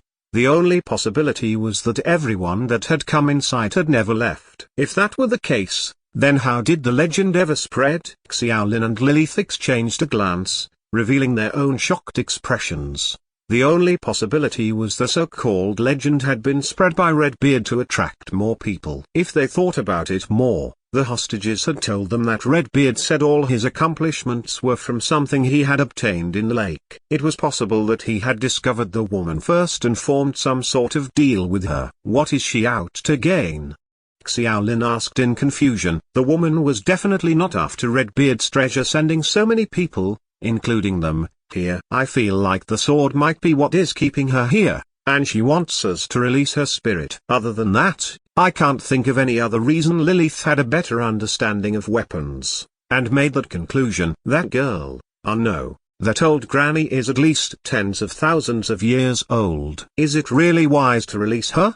Xiaolin could not help but think of Asabana. That old fart had only spent a few hundred years in the final lands before being twisted by revenge, causing so much trouble for Xiaolin and the academies. Now, it was an old lady several millennia old. Xiaolin got a headache just thinking about it. Do we have a choice? Lilith said unhappily. It was true, just as she said, they had no choice but to move forward. Xiaolin started to shift his focus to their surroundings. It was an empty cave, possibly completely sealed off. There were no lights or any sunlight, but the cave was filled with strange rays, causing it to look like daytime inside. The two of them walked around the area, but could not find any exits. It really was a completely sealed-off space. Xiaolin stared into space, wondering what the woman wanted them to do here. As he was thinking, two pillars of light suddenly shone in the middle of the cave. The two of them were immediately on high alert, but Xiaolin felt a strange familiarity to the pillars of light. The light started to rapidly condense and take shape, slowly forming a humanoid figure. My God, is there a virtual battle system here? Does that old lady know about the academies? Xiaolin felt like it was incredibly similar to the virtual battle system. I once heard that the inspiration for the system was unknown. Now I finally know. Lilith's expression hardened. When the lights dimmed, two complete humans appeared. The shocking thing was that they were clones of Xiaolin and Lilith, right down to the clothes they were wearing. The only difference was that there were no expressions on their face at all, as if they were soulless. It looks much better than our virtual battle systems, Xiaolin praised. Despite the situation, the battle systems could not produce such a lifelike simulation. So, the granny wants us to attack them. Xiaolin suddenly got serious. The clones were obviously not there to drink tea with them. When they saw the weapons that slowly formed in the hands of the clones, Lilith and Xiaolin were speechless. They recognized the weapons. They were clearly Xiaolin's Holy Soul Sword and Lilith's Battle Scythe. The cave could even copy their weapons. Let me see how good your imitation goods are. The proud Lilith naturally could not help herself as she sped forward. Her forceful attack aimed to hit both the clones. So fast! Xiaolin exclaimed. The cloned Lilith immediately raised her scythe, adopting a defensive stance. but the anticipated attack never landed. Lilith's scythe had looked like it was going to attack the two of them, but she suddenly switched angles in midair, rushing straight for the Xiaolin clone. She really is a natural-born battle maniac. Xiaolin could only admire Lilith's combat abilities. She had been gunning for the Xiaolin clone from the start. If the clones perfectly reflected reality, then dealing with the cloned Xiaolin immediately was obviously the best choice. It would turn into a 2-against-1 battle after that. Chapter 341. Changing Opponents. This chapter is updated by Novels PL. Lilith's skills in battle were the real thing, suddenly changing her target mid-attack. This sort of high-speed technique was not possible for someone unskilled in battle. Lilith had undoubtedly succeeded, and she was only an inch away from the Xiaolin clone. It had become hard to avoid her attack. Xiaolin had even already set his target to the cloned Lilith, preparing to distract her to aid Lilith's attack. The opening of the battle was perfect, but they were shocked by what happened next. It looked like Lilith's battle scythe had been about to hit the clone when Xiaolin's clone suddenly dodged to the right at high speed, narrowly escaping the swinging scythe. So fast, Xiaolin's eyes widened, asking himself if he would have been able to avoid Lilith's attack if it had been him in that position. However, the clone had done it, and Xiaolin intimately knew what skill his opponent had used, Miracle. That skill should have been unique to Xiaolin. He had tried it on the virtual battle system before, and had been unable to find the skill despite the wide variety of options. However, the clone in front of him had managed to completely replicate his skill. No, it was actually even better than his own. Xiaolin had accurately calculated it before, and even if he used Miracle, he would definitely not have been able to react so quickly. Xiaolin's expression darkened.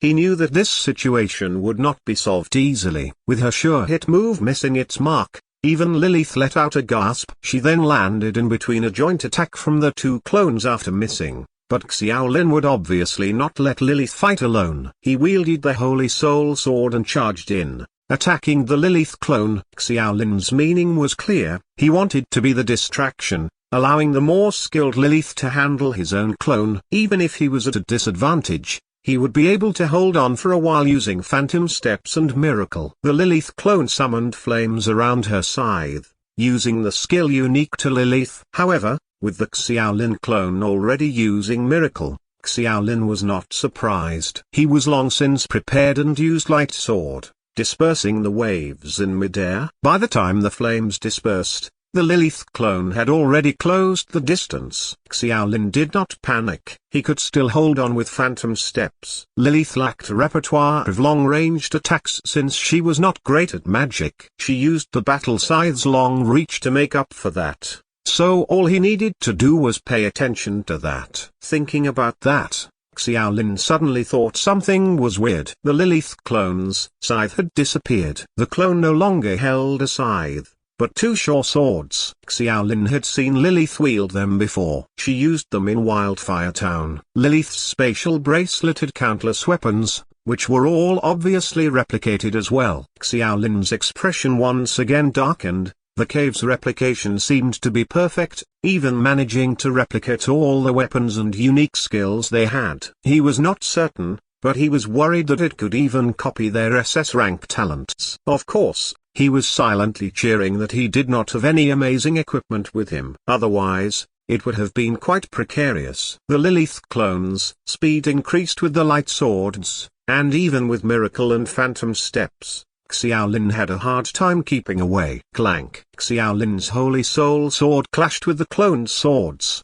His numb hands allowed Xiaolin to be sure that the clone had also copied Lilith's bronze rank skills. Bronze rank could absolutely oppress those at Black Iron, and Xiaolin had been forced back a few steps with the attack, but he believed that Lilith would have absolutely suppressed him if it was the real her. SS rank talents were impossible to replicate. Xiaolin suddenly understood. Lilith had completely mastered her scythe, but it did not mean she had the same mastery with her other weapons. Her skill with the other weapons had probably come from her SS rank talent, but with the absence of that talent, the clone could not unleash her full strength. Xiaolin let out a sigh of relief, converting all his agility into strength. With that, he stepped forward. With the Holy Soul Sword in hand, his basic swordsmanship was at LV9. If the clone Lilith took out her scythe again, Xiaolin would not hesitate to switch everything back to agility and escape her range of attack, avoiding direct confrontation. In just a short 10 minutes, the two of them had entered an awkward balance. A Lilith without her SS rank talent and Xiaolin could not do anything to each other. However, the situation on the other end was not great either. The cloned Xiaolin was faster than himself, and with phantom steps, Lilith could also not hit the other party. The two fights ended up circling the cave, neither hitting the other. In the end, Xiaolin and Lilith returned to the center, and Lilith complained, "How are you so fast?" Xiaolin smiled bitterly. "I don't know either. The clone is faster than me. However, I feel like your clone seems stronger than you as well. Let's switch." Lilith let out a breath. She was not used to this sort of fight. It seemed like it was the first time she had met such a fast opponent, and the cat and mouse chase was frustrating. Xiaolin gaped, and immediately agreed after sensing that Lilith's breath was a little erratic. The situation was not good for them if it continued, because he could feel like the two clones did not seem to be tired at all. Lilith and himself would only get worse as time went on. Using their stamina against them seemed to be how the clones planned on fighting. Since the Xiaolin clone was so agile, Xiaolin would just handle it himself, while Lilith should not have an issue with her SS rank talent. Chapter 342, Reason to be Angry. This chapter is updated by Novels PL. The plan was good. But when Xiaolin faced his own clone, the pressure was even greater than before. The clone did not look any different from himself other than the listless gaze. It was like looking in a mirror, making Xiaolin feel uncomfortable. No one wished for another one of themselves in the world. That was why Xiaolin would not give any quarter to his opponent. But he quickly realized that it was not just speed. He was even completely oppressed when it came to power. Every time their swords clashed, Xiaolin would be forced back. The difference shocked Xiaolin. If they were perfect clones, why could he not beat his opponent? If basic swordsmanship was at max, Xiaolin's blade would not only be accurate, it was strong as well. But every single one of his slashes would be accurately predicted and stopped. On the other hand, he could predict the clone's movements as well, but even if he did, he found it hard to defend. Speed was one matter. Since Xiaolin could not maintain Miracle forever, or his body would not be able to fight for long enough. That was why he would only activate the skill when needed. However, the clone was different. It was quite equal to him when fighting normally, but it was just that bit better than him when it came to sudden attack power. In just a few short minutes, quite a few wounds had appeared on Xiaolin. Thankfully they were only light wounds, and he had his Dragon Blood's enhanced recovery. Still, the situation was getting out of hand. The clone had its own regenerative ability as well, and any wounds it had gotten while fighting with Lilith had all vanished, which exacerbated the situation. How could his clone be stronger than himself? Was there something even he himself had yet to discover? Xiaolin's thoughts were a mess,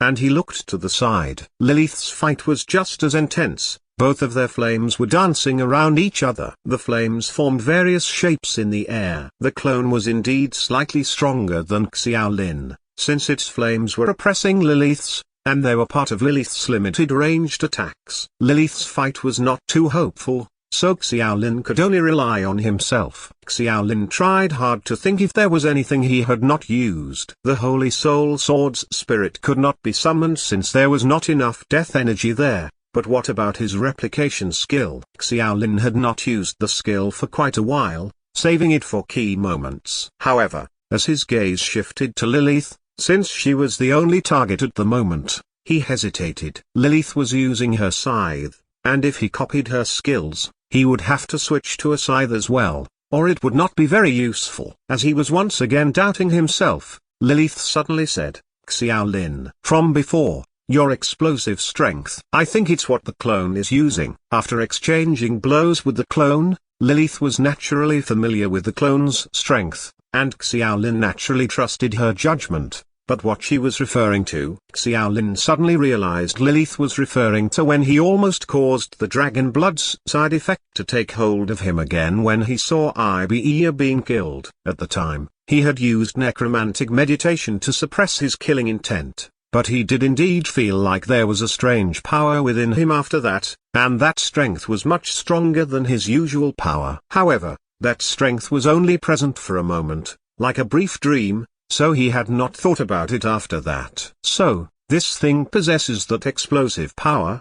He still had his doubts. He did not know what would happen with how strong the dragon blood's side effects were. Would he lose himself again? In that strange sealed-off cave, he no longer felt the presence of a resurrection tower, so it meant that he would definitely die if he died there, and he did not dare take the risk. Xiaolin used all his strength to withstand the clone's fierce assault. All he could do was defend at the moment, but every time a flurry of blows came in, he would not be able to block one or two strikes. He no longer had that much time to hesitate. His exhaustion would only get worse with time, but Xiaolin basically had no idea how he could activate his dragon blood. If he needed to be angry, what could he use to get angry?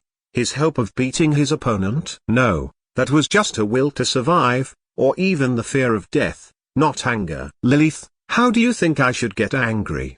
Xiaolin shouted, but the price for his words was a wound on his left shoulder. Lilith paused before understanding Xiaolin's words. She could not help but mock. You really are useless. If you just fought a bit more with me, you would not be in such a situation. Xiaolin's eyes twitched. It was quite true, he lacked practical combat experience. If he had mastered this normally, he would not have been in this current situation. Fine, just think. If you die here, your cute little Ibea will run away with someone else. Would you not be angry?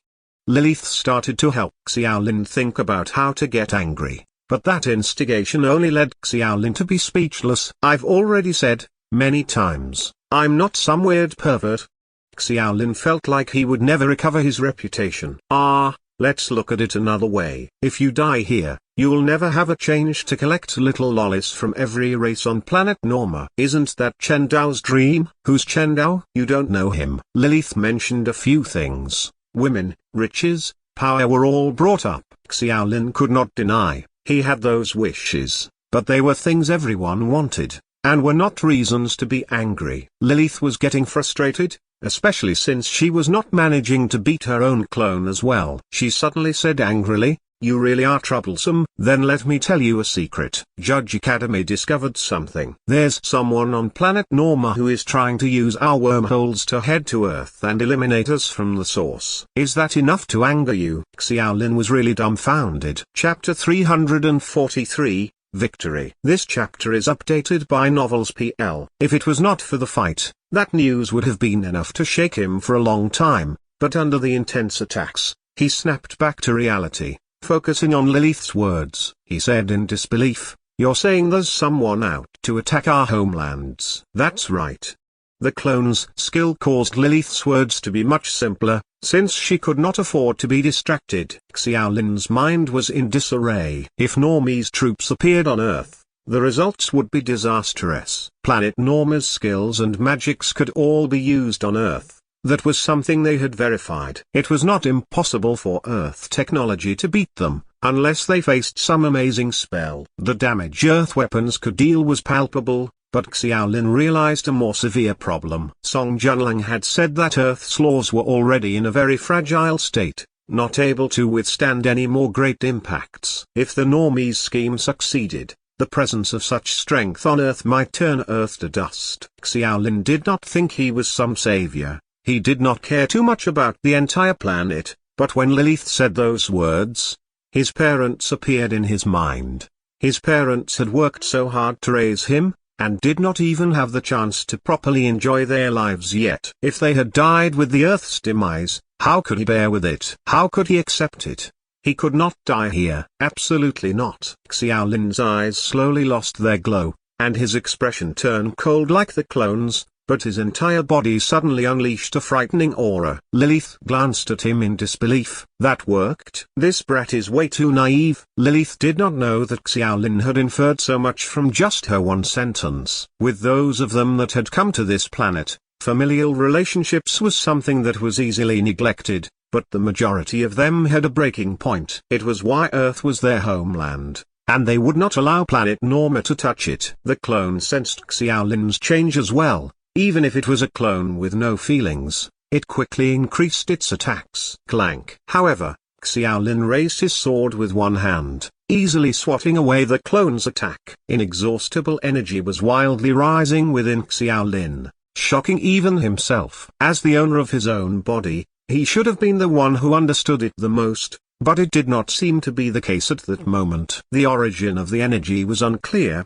but Xiaolin had his guesses. It was that black hole that appeared in his meditative world. Of course, that was not a real black hole, it was just a representation that appeared in the meditative world, just like how the elements looked like stars. But what was it? Xiaolin could not think about that at the moment. His mind had turned extraordinarily clear and simple. His only goal at that moment was defeating the clone in front of him. So, that's how it is? Is that why you are stronger than me in every attribute? Xiaolin said to himself, shaking his head. No, that's not right. You can't use all of this power. You're just a clone. How could you know what anger is, what feelings are? As he said that, Xiaolin thrust his sword forward, dashing through the clone in the blink of an eye, appearing behind his foe. The Holy Soul sword pierced through his opponent's left shoulder, and its arm was cut off. Cut! You really are using the reflexes enhanced by miracle. Xiaolin's blade had been prepared to cut his foe in half, but the clone did not hesitate to avoid it at the last minute. How about strength then? Xiaolin stopped his movements and did not continue chasing, holding his Holy Soul sword high and sending a light sword at his opponent. Light sword's aura was not quick, but this shot had a shocking area. Even if the clone had time to try to avoid it, it could not escape the attack radius. Instant kill. Xiaolin's clone was not just cut in half by light sword, the intense aura had even cut apart its body, sending it hurtling to the ground. The increase in his power had been out of his expectations. Xiaolin stared at his blade in shock, closing his eyes in thought for a few seconds. He still had miracle active at that moment. That sort of strength could only be used under the presence of miracle, using that mysterious black hole to absorb power to strengthen all his attributes. It actually had a similar function with miracle, the only difference was that miracle changed his attributes, while this power just added on to them. It was even stronger when he had miracle active, but could only be used when he was under emotional distress. Xiaolin closed his eyes, mumbling, exceeding miracle, causing despair in others. Since that's the case, this state will be called ruin. Xiaolin looked over to the other side, and Lilith's battle with the clone was still in the same situation. Feeling like Xiaolin wanted to help, Lilith suddenly shouted a warning. Don't come here. This opponent is mine. Xiaolin shrugged, happy to sit down and watch. After deactivating miracle, the strange power in his body receded as well, and a wave of exhaustion and fatigue took its place. He had learned in class before, even if a skill could allow them to temporarily exceed their own strength, under Planet Norma's balance laws, those skills would be paid back with fatigue. Miracle was the same. Each use would pile on his fatigue, but it was not as severe as it was at that moment. Xiaolin could not help but smile bitterly. Increasing his power temporarily would have to be paid back by resting for a long time. Lilith had slowly broken through the deadlock. As she withdrew more and more weapons, she started to overwhelm the clone. The clone did not have an SS rank talent, and did not have the ability to wield those weapons. After 20 minutes, the battle ended. The cloned Lilith collapsed with numerous wounds on its body. Xiaolin looked at the numerous weapons on the floor, smirking as he said, compared to before, your combat style has changed. I was forced to.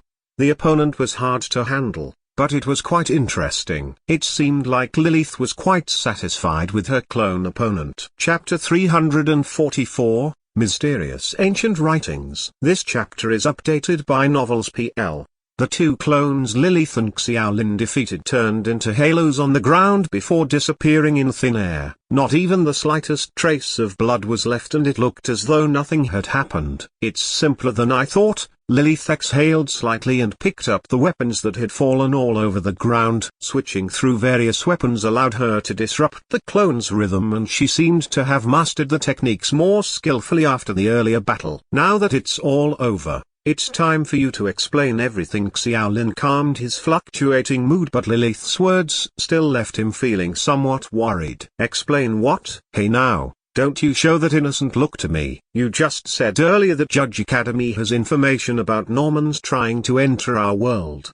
Lilith's confusion made Xiaolin even more anxious. Oh, I lied to you. Why, I ought to smack you right now. Oh, are you finally willing to fight with me? Xiaolin did not know how to respond. Okay, I won't joke around with you anymore. Lilith pursed her lips before adding, it's not entirely a joke though, but for the most part it's all in jest. Otherwise I wouldn't have been able to get the information in the first place. Lilith gave a cursory explanation of how her status in Judge Academy made it somewhat easier to get access to a few of the inner secrets, though it was still impossible for her to know the more concrete ones. Like she said, Judge Academy's intelligence department had initially heard that rumor from the slums. The slums were basically the bottommost layer of society in planet Norma, where credibility was not very high in the first place. The situation could be analogous to someone on Earth who proclaimed their intention to destroy the world on the internet. That person would, at best, be regarded as a mentally ill individual. Do you understand now? Judge Academy did investigate this matter a little seriously at first, but they eventually came to the conclusion that it was just a hoax. Don't worry. I sure hope so. Xiaolin was unsure if Lilith was lying to him, but even if it was just a joke, her words had left him with a sense of alertness. If the lowest rung of planet Norma's society could have such thoughts, then what about those who really did have the ability to carry it out? Would they try executing such a plan? On careful thought, such a hypothesis was rather scary, especially when Xiaolin was reminded of Ibea's conversation with them about planet Norma's rumors some days ago. When the High Priest Sabana was still at his peak, he used his knowledge of astrology to explore the humans' space channels. Did Sabana really discover it? If so, could he use it? Or perhaps even go directly to Earth through that passage? There was no way to know the answer, and Xiaolin felt a headache coming on. In fact, such a possibility was highly likely. Xiaolin had previously treated Sabana as Judge Academy's concern, but at that moment, he felt that it was better for that revenge-driven dead soul to be completely eradicated once and for all. Lilith. Yes? We must end Sabana for good this time. I think Dawn Academy should help too. Huh? That is why we must get out from here. The speechless Lilith had yet to react to Xiaolin's sudden change of demeanor when something happened in the cave. A door that shone in a milky white light appeared out of nowhere in a corner. The two of them exchanged glances and Lilith pondered. What does this mean? It's probably telling us that we've cleared the level. Lilith was lost for words. You obviously haven't played games before. Once you cleared the level, there will be a pathway to a new level. What an old system. We've already used it on Earth. The Normans are so uncreative, Xiaolin mocked teasingly. You're saying there's a stronger enemy in the next level? Let's go then.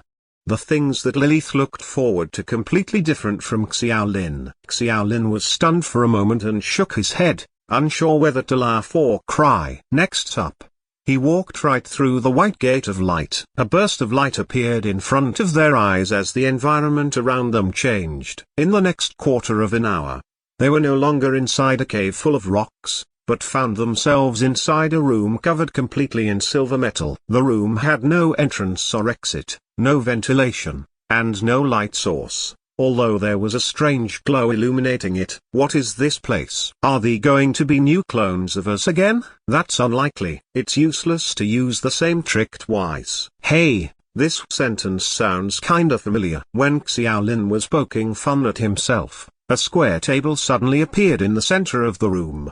The table was made up of dark halos, but a substance-like quality could be felt upon the slightest of contact. There was a drawing on the table as well. It was a grid similar to a chessboard, while beside the chessboard were various little chess-like pieces that were made out of wood pieces. I don't know how to play chess. Lilith was the most disappointed one there, since she did not get the battle she had been looking forward to. I somehow think that this is for us to put together a puzzle. Xiaolin took a closer look. Strange figures were drawn in some of the chessboard's grids, while other grids appeared empty. It was obviously trying to tell any visitors that they were supposed to fill the grids using the wood pieces. Does that mean the first level is a battle level, and the second level is an intelligence test?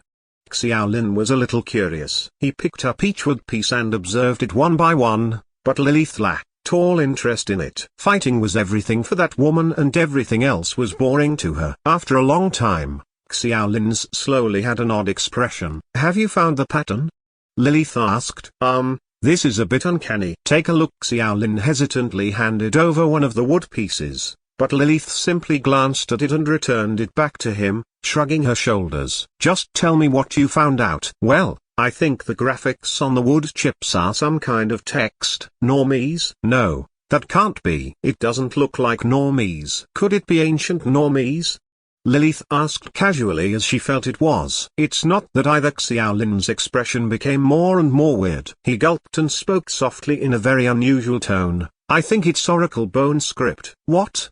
Lilith was stunned for about a dozen seconds. "Yeah, you heard it right, and I read it right too. I almost forgot to tell you that I studied liberal arts in the past, so I was fortunate enough to read a few books about Oracle Bone script. But it's impossible." "Exactly. I don't understand how it could be possible." Xiaolin put down the wood pieces and sighed. "I might be able to understand it if it were Chinese or English, but Oracle Bone script. This has to be a joke. Isn't this a script from thousands of years ago?" Chapter 345. Clearing the level. This chapter is updated by Novels PL, named after the method of engraving the characters on tortoise shells and animal bones. Oracle Bone script could be considered the earliest form of Chinese characters and one of the most developed writings in the ancient Chinese dynasty. Even on Earth, such texts could only be seen from ancient ruins or antique books and materials. Yet a script as ancient as that happened to appear in a completely sealed metal room in a completely remote world. Had it not been under such a circumstance,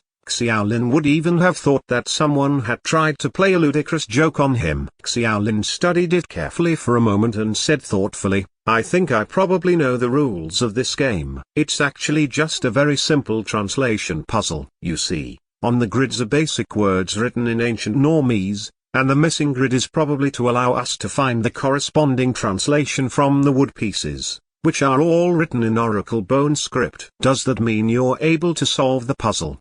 Lilith ignored the first half of the explanation and was only interested in the result. Xiaolin smiled bitterly. "Well, this will be a bit hard for me. I only know very little about it. It's not like I'm an archaeology professor. In any case, we'd still have to try it." Oracle Bone script was essentially hieroglyphic in nature and was the most primitive way of creating characters. Its limitations were the decline of pictoriality, the rise of symbolism, and the difficulty of drawing certain physical objects or abstract concepts. Xiaolin's ancient Normese allowed him to recognize the words in the table, and he was fortunate that they were the most basic words, such as the sun, the moon, the mountains, the rivers, and the sky. It was slightly better than knowing nothing, although it was still possible to guess the general meaning of the hieroglyph even if he did not recognize the word. The puzzle was initially completed very smoothly in the beginning, as simple words could more or less be identified according to the graphics and were not that complicated. As it went further, however,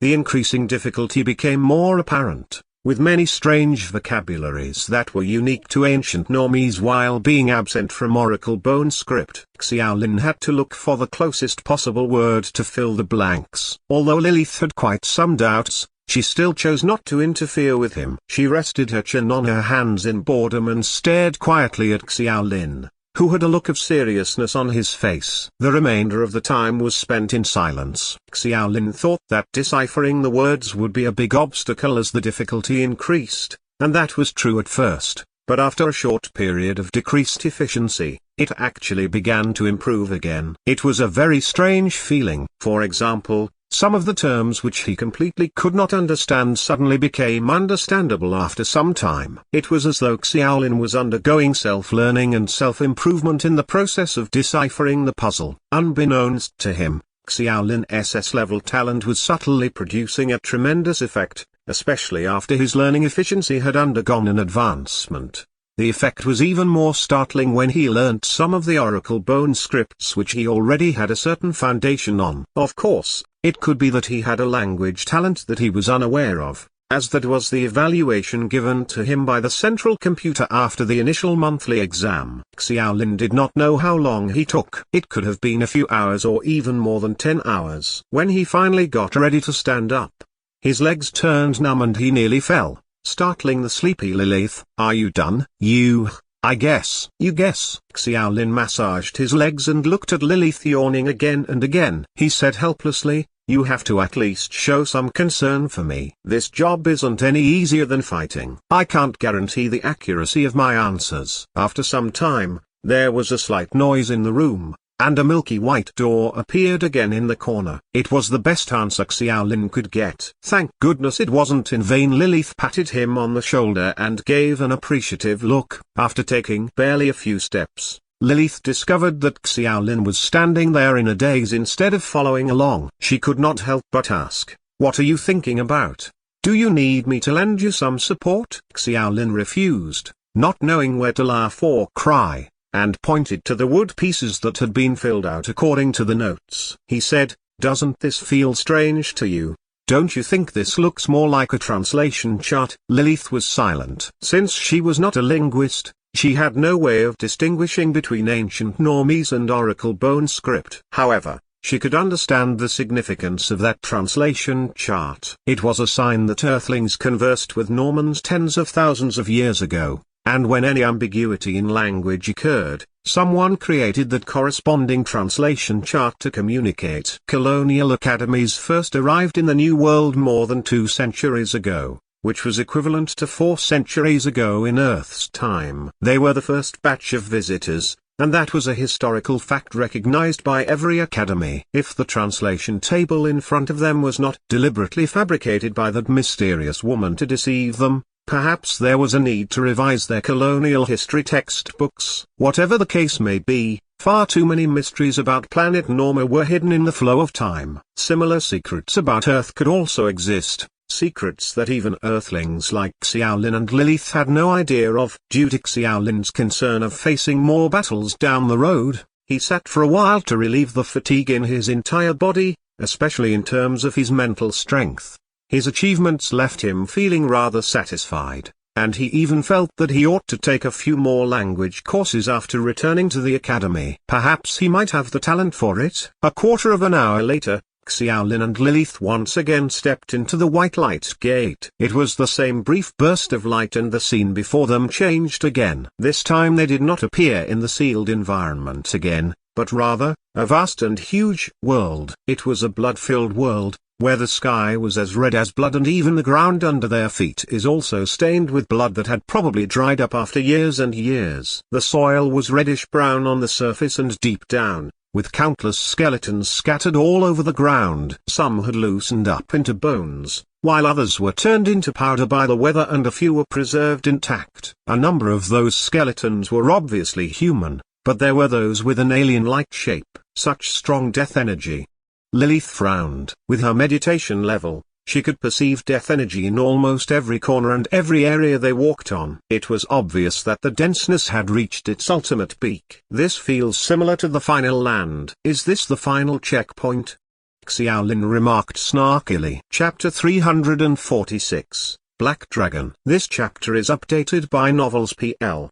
The world was quite small when compared to the final land and one could see the border at a glance. On the contrary, the final land was a place of boundless chaos, as the world that lay beyond it was past anyone's ability to find out. As Xiaolin and Lilith's guards were up, a black spot suddenly appeared from the blood-colored sky, circling towards them at lightning-fast speed. It was accompanied by a howling that was low-pitched but loud, and an intense pressure descended from the sky. The force was so immense that it felt as though a sharp, unsheathed sword was pressed on top of their heads. Lilith immediately took out her scythe to guard herself, but Xiaolin seemed to remember something as his expression changed drastically. He shouted, "Get out of the way!" Boom! Almost as soon as Xiaolin said that, the black spot had hit the ground heavily. Xiaolin and Lilith were fortunate to be some distance away, and after the dust had been gradually dispersed, the giant dragon appeared in front of them. Xiaolin's face was very ugly, and the familiar Long Yin had already made him guess the answer. A colossal giant dragon covered in pitch-black scales appeared. Its 2 nostrils continued to spew crimson flames, and the hot waves made them feel as though they were about to burn. Dragon. A black dragon. Lilith narrowed her eyes and had an expression that was rife with fighting spirit. Before Lilith lost herself in her lunacy, Xiaolin seized the moment to grab her tight and whisper a reminder. We cannot handle such an enemy. I know. Black dragons and gold dragons are the most powerful of their kind. Judging from the color of this dragon's scales, I estimate him to be more than 10,000 years old. Lilith's calm analysis allowed Xiaolin to breathe a sigh of relief. Fortunately, Lilith still had some sense in her. A couple of moments later, however, Lilith licked her lips and said, I'm dying to fight it. Xiaolin's eyes twitched. Was her earlier sense of reason nothing more than an illusion? Does someone want to challenge me? Who the hell is that person? To their surprise, the black dragon suddenly spoke. Its voice was sonorous and loud, and since Xiaolin and Lilith were just next to him, his voice was as unbearable as a thunderbolt ringing past their ears. The black dragon took a good look around before finally laying eyes on Xiaolin and Lilith. It narrowed its eyes and leaned its huge head closer, forcing the two humans to back off and avoid coming into contact by the black dragon's scorching hot breath. Oh, are you humans? The black dragon asked, unsure. Yes. Well then, will you be coming at me together, or one by one? The black dragon raised his head again. Of course, it'll. Shut up. Lilith was halfway through her sentence when Xiaolin covered her mouth tightly. Red-faced, the latter stared at him in disbelief. After feeling the wetness in his palm and realizing what he had touched, Xiaolin could not help but feel slightly embarrassed, especially when a killing intent appeared instantaneously in Lilith's eyes. Xiaolin withdrew his hand quickly and pretended as though nothing happened. He shifted his gaze to the black dragon and said with a wry smile, Ahem, we're not here to challenge you. We just entered here by mistake. I'm sorry to disturb you. Please allow us to leave if it's convenient for you. I promise I won't come here again. Since the black dragon had earlier spoken Normese, Xiaolin responded in kind. Having Lilith attack was out of the question, or else the black dragon might be forced to strike back even if it was not originally hostile. Should that happen, it would be a disaster that would most certainly result in collateral damage. Black dragons were on the same level as golden ones, and even someone who thinks with their toes could know such levels of strength were presently unreachable no matter how much effort Xiaolin and Lilith put in the fight. The black dragon taunted them. Deceiving a supreme being like me is no easy feat. Don't act as if I don't know anything. Aren't you here to retrieve that shard and save that little girl, Silverlight? The girl, Silverlight. The mysterious girl in white fluttering clothes appeared in Xiaolin's mind. Apparently, her name was Silverlight, and Silverlight Lake was named after her. On further thought, it was surprising that an old woman from tens of millions of years ago was referred to as a little girl by the black dragon. Even if she still maintained the appearance of a girl, it was still rather chilling if one connected the dots a little. Shard? What kind of shard? Lilith's focus had always been on a different wavelength as Xiaolin's, and she had no interest in mysterious girls at all. The black dragon's huge eyes rolled around and it huffed in a mocking, sarcastic tone. I'm not used to this kind of interrogation. Why don't you tell me how you got here first? Was Silverlight spooked out of her mind? Oh no, no, is that girl still grief-stricken until today after being cast aside? All right. I think you ought to tell me what year it is now. Xiaolin and Lilith exchanged glances.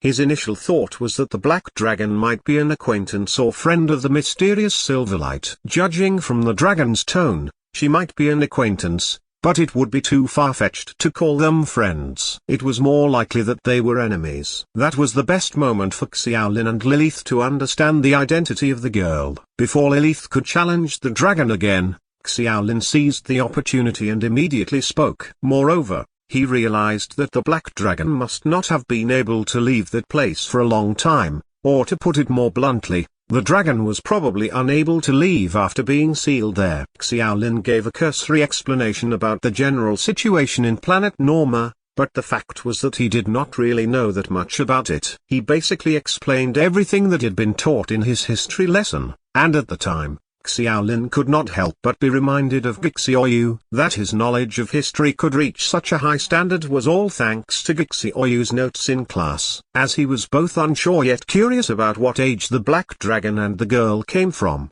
Xiaolin deliberately paused before explaining each period of history and carefully observed the black dragon's expression in an attempt to judge whether it knew what he was talking about. It did not take long for Xiaolin to abandon such unrealistic thinking. Discerning expressions from a dragon's face was impossible, but he noticed that the black dragon's violent aura was slowly beginning to settle down during the course of his explanation. The sauna-like temperature began to drop slowly too, indicating that the big creature really was listening intently to his words. Planet Norma had a rather long history, much longer than that of Earth's. Intelligent beings appeared much earlier in Planet Norma too, but Xiaolin knew increasingly little about everything that was too far back. There were also a lot of things which he could not speak in normal Normese, necessitating Lilith's help to occasionally correct his pronunciation problems. The black dragon listened quietly from the very beginning and seemed to do so with great interest. Xiaolin poked fun at the dragon deep inside his heart, but he did not dare to stop talking. Chapter 347, The Final Checkpoint. This chapter is updated by Novels PL. An hour later, Xiaolin's saliva had run dry. More importantly, he basically said everything he could from what little information he heard from history lessons. In fact, he was quite surprised that he could continue fooling the dragon up until then. After an embarrassing silence, the black dragon sighed, "So it seems that far too many years have passed." "Hey, how lonely." "Just tell us how many years it is exactly." Xiaolin felt helpless, but he would never dare to say that out loud. After ruminating for some time, he cautiously asked, "Can we leave now?" "Oh, aren't you curious? Don't you want to know a little bit about all this?" The black dragon suddenly switched to a tempting tone. It would have been pleasing to the eye if it was a beautiful woman, or perhaps even a mysterious old woman that resembled a young girl. Unfortunately, a seductive tone coming from the mouth of a ferocious dragon would only give off a creepy vibe. Xiaolin's guard was up and he took 2 steps back, after which he shook his head and said, "I'm not at all interested. All I want is to leave this place." "Why? If none of this is a secret, you could have just told me if you wanted to." "If all of this was a secret, our death is probably close at hand if we end up knowing too much." HMFF. The black dragon seemed somewhat dissatisfied as it exhaled some flame from its nose. "Cunning human." "You're half right." Xiaolin's heart trembled and he said helplessly, "I hope it's not the latter half." "The existence here is itself the greatest secret to the world. Those who came here never want to leave unless they crack open the secret here. Do you see the bones under your feet?" The black dragon said slowly in an indifferent and majestic tone. "Those are the people who entered this world over countless years. Among them are cowardly humans, arrogant elves, and irritable orcs, ignorant adventurers who overestimated their strength, as well as individuals who were world-renowned legendary powerhouses at the time. It's such a pity that all of them were trapped here and even lost their lives." After a while, the black dragon's tone gradually became mocking. "You're not the strongest among the humans I've met, but you're not the weakest either, although you certainly are down there. On what grounds are you leaving this place?" Xiaolin's heart sank to rock bottom and he glanced at the mountains of corpses and armor on the desolate ground. Regardless of how powerful they were during their lifetime, all of them became the soil that Xiaolin stepped under his feet. Lilith did the same and looked around the ground under her feet. It had long turned dark brown after being stained with blood, and her expression was so complicated that she did not know whether she felt pity or regret. As a battle fanatic, her goal was to challenge those powerhouses. In a similar way, she had a great deal of respect for them too. However, those very same people lay before her eyes in the form of skeletons, prompting a rare silence from Lilith. "Then choose a method." The black dragon returned to its lazy tone. "What method?" This time, Lilith was the one who asked. "A method for the challenge. You can either choose the method of resistance or non-resistance, although both of them are practically no different for a human of your level. As the first humans who have stepped into this place for the first time in these past few centuries, I'll give you two a bit of special treatment. Tell me your battle conditions." The black dragon's tone was more like that of a kid who was ready to play with their new toys. In light of the fact that the dragon had been there for tens of thousands of years, Xiaolin could more or less understand how it was probably driven to madness by the feeling of loneliness and emptiness. "Are we the first people here?" Lilith frowned. If the girl in white colluded with Redbeard, used Silverlight Lake's rumored treasure to attract countless adventurers there, then sucked them into the realm of that mysterious long sword, then Xiaolin and Lilith could not possibly have been the first to arrive there. Xiaolin smiled bitterly, then suddenly thought of something and asked, then, Old Black? He really could not think of a better way to call the Black Dragon before him and simply called out Old Black, though it seemed that the other party had no objection. Xiaolin continued, Old Black, have you heard of Oracle Bone script before? Oracle Bone? Is it edible? Black Dragon asked, licking its lips. Is it some kind of marine species? Oh, forget I even spoke. Xiaolin and Lilith looked at each other again, and Lilith opened her mouth to ask, what about the perfect clone technique? What's up with those two independent realms that we had to go through before entering this world? I don't understand what you're talking about. Xiaolin and Lilith briefly explained the contents of the previous two levels, though it went without saying that they omitted the fact that Oracle Bone script originated from Earth. All they said was that it was a language which had long been lost since ancient times. The Black Dragon was silent for a few seconds before suddenly letting out a thunderous roar. Who did this? I've been telling myself that no one has been here in a few years. Someone is deliberately causing trouble. Damn, how boring. In other words, did the dragon really treat everyone who came there as toys? Xiaolin felt aggrieved when he looked at the corpses on the ground. He had the sudden thought that perhaps their successful completions of the first and second levels were not the right choice. Could they have been able to leave if they were deliberately defeated? Fighting one's own clone was actually very difficult during the first level. It was difficult for most people to defeat oneself, especially since the clone might understand one's own potential better than oneself and copied everything almost perfectly. That Xiaolin and Lilith were able to win the battle in a short time, was, to put it bluntly, reliant on their SS-level talent, as that was the only aspect which the clones were unable to replicate. Although the second level went by without a hitch, it was much more difficult than the first one. In fact, it could even be said that any non-Earthling, specifically that which was not born on Chinese soil and had no knowledge of Oracle Bone script at all, would find it absolutely impossible to complete the second task. The significance of those two levels was not so much to bring trouble to an intruder, but was more like a kind of warning that prohibited any intruders from continuing onward, lest they find themselves unable to return after entering that blood-colored land. On careful thought, the fight against the clone was real, and Xiaolin did not think that the clone had any intention of showing mercy. If they died there without being in range of the resurrection tower, they would have died for real. At the very least, however, Xiaolin understood that all three levels were much more difficult than the previous one, but none of the three levels were set by the same person. The Dragon's World of Blood and Despair was the only one that existed, but someone later added another 2 checkpoints before it. Chapter 348, Transforming into a Human. This chapter is updated by Novels PL. Have you figured out what conditions you want? The Black Dragon's words interrupted Xiaolin and Lilith's contemplation. Do we have to fight with you? Given the choice, Xiaolin would certainly not choose an option with death as its obvious consequence. This is my world. I have the final say. Here you must obey my words, otherwise you'll suffer.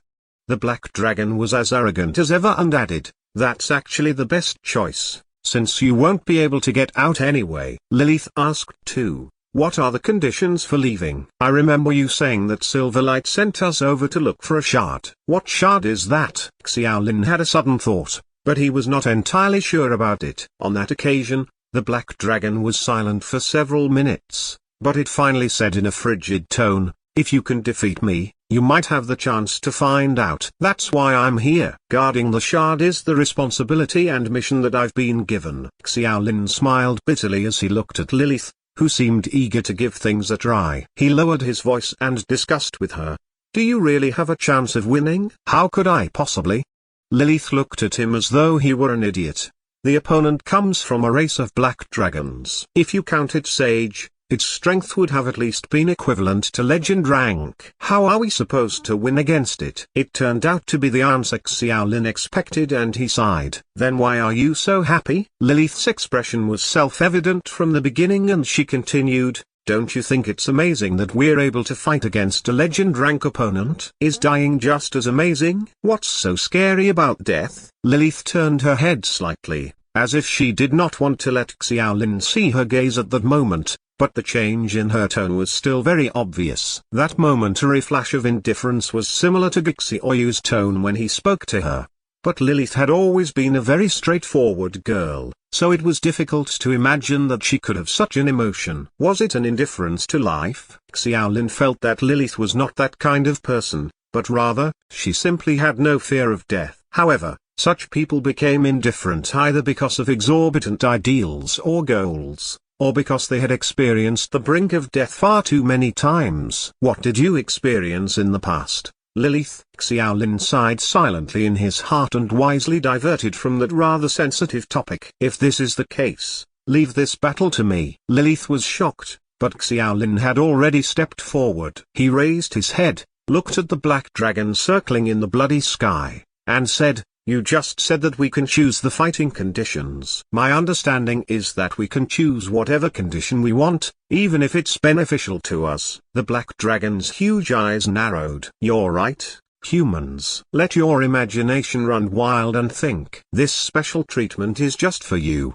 even if the end result might not differ much." "Oh, then what if I ask you to reduce your strength to black iron rank?" Xiaolin blinked slyly and spread his hand out innocently, saying, "You see, you're legend rank, so wouldn't it be pointless to bully us like that? You've lived here for so long now. Don't you want to keep yourself busy for longer? After all, no one knows when the next person will come in." The black dragon fell to the ground again and hummed in a strong nasal voice. "I knew you'd make this request, and I planned to do this too. If I fight with you with my current strength, I won't even need a second to squeeze you to death. But then my fun will be much less." Xiaolin exhaled. If that was the case, they could at least fight it a try. Lilith calmly questioned, "Although I don't understand legend rank strength, I'm still aware that it's impossible for a dragon physique to control its strength and suppress it to black iron rank. It's like a giant trying to draw a circle. The destructive power will still be far superior than an ordinary person. You underestimate the dragon clan." The black dragon's voice gradually became fuzzy and the surface of its body began to emit circles of light-colored halos. Its huge body shrank constantly in that illusory glow and the scales on its body were disappearing very quickly too. After 10 seconds, the halo gradually dissipated, and what appeared in front of Xiaolin and Lilith was a person, a naked and extremely voluptuous woman. Xiaolin was in a complete daze and he rubbed his eyes vigorously. He could not believe what he was looking at and felt that it was impolite to be glaring straight at him. The other party, however, seemed to be completely indifferent to their own nakedness and waved her hand. A sparkling stream of ink-black armor of light was equipped on her body, and a long silver sword suddenly appeared in its hands. High-ranking dragons have the ability to transform. Lilith glanced disdainfully at the practically entranced Xiaolin, who, in his naivete, was expressing a look of excitement. "Never expected it to be a female dragon. I really couldn't tell," Lilith murmured in some surprise to herself. "Will females be easy to deal with?" Xiaolin knew very little about the dragon race, but the impression that men could fight better than women was still deeply ingrained in him. "Sorry to burst your bubble, but the dragon race is a matriarchal society. The fighting power of females is generally higher than that of males." Xiaolin smiled bitterly. "Do you have even the tiniest bit of useful information?" "When you put that condition forward, I had a rough guess that it would transform, but to tell you the truth, it's all pointless. Believe me, even if its strength is suppressed to black iron rank, it will never be on the same level as us." "Well, it doesn't matter though. This may take a bit longer, but I'm really looking forward to experiencing the extent of a black dragon's power." "It sounds like you're cursing me to be beaten to death so that you can go next." "Well, if you prefer, you can think of it that way." You actually admitted it. The two of them could still joke around in a time of crisis, but their antics made the black dragon, or more accurately, the woman, a little impatient. Its voice did not change much after the transformation. Through there was an additional bit of elegance and magnetism that was unique to women. Nevertheless, the arrogance and indifference unique to the dragon race has become more and more evident. "Well, in any case, I'll try first. Xiaolin took out the Holy Soul Sword. He had almost recovered from the exhaustion suffered during the first level's battle had faced a Black Dragon level opponent. He was aware of the fact that there was little chance of a victory even though the opponent turned into a human and deliberately suppressed their strength. In spite of his optimism in front of Lilith or how much he silently cursed the mysterious Silverlight's ancestors, he still had to bite the bullet and face the most difficult obstacle in front of him. Don't be nervous. I'll make good on my promise to hold back. The Dragon Lady had a look of anticipation. It seemed that she really did spend too many years in loneliness. Chapter 349, Battling the Black Dragon, 1. This chapter is updated by Novels PL. If the mysterious girl's dead soul was on the level of an old woman, then the Dragon Lady before them who had lived a long life would probably be on the level of an old witch. Even though their appearance was considered quite superior even by Earth's standards, one could not help but feel speechless at the thought of their age. For some reason,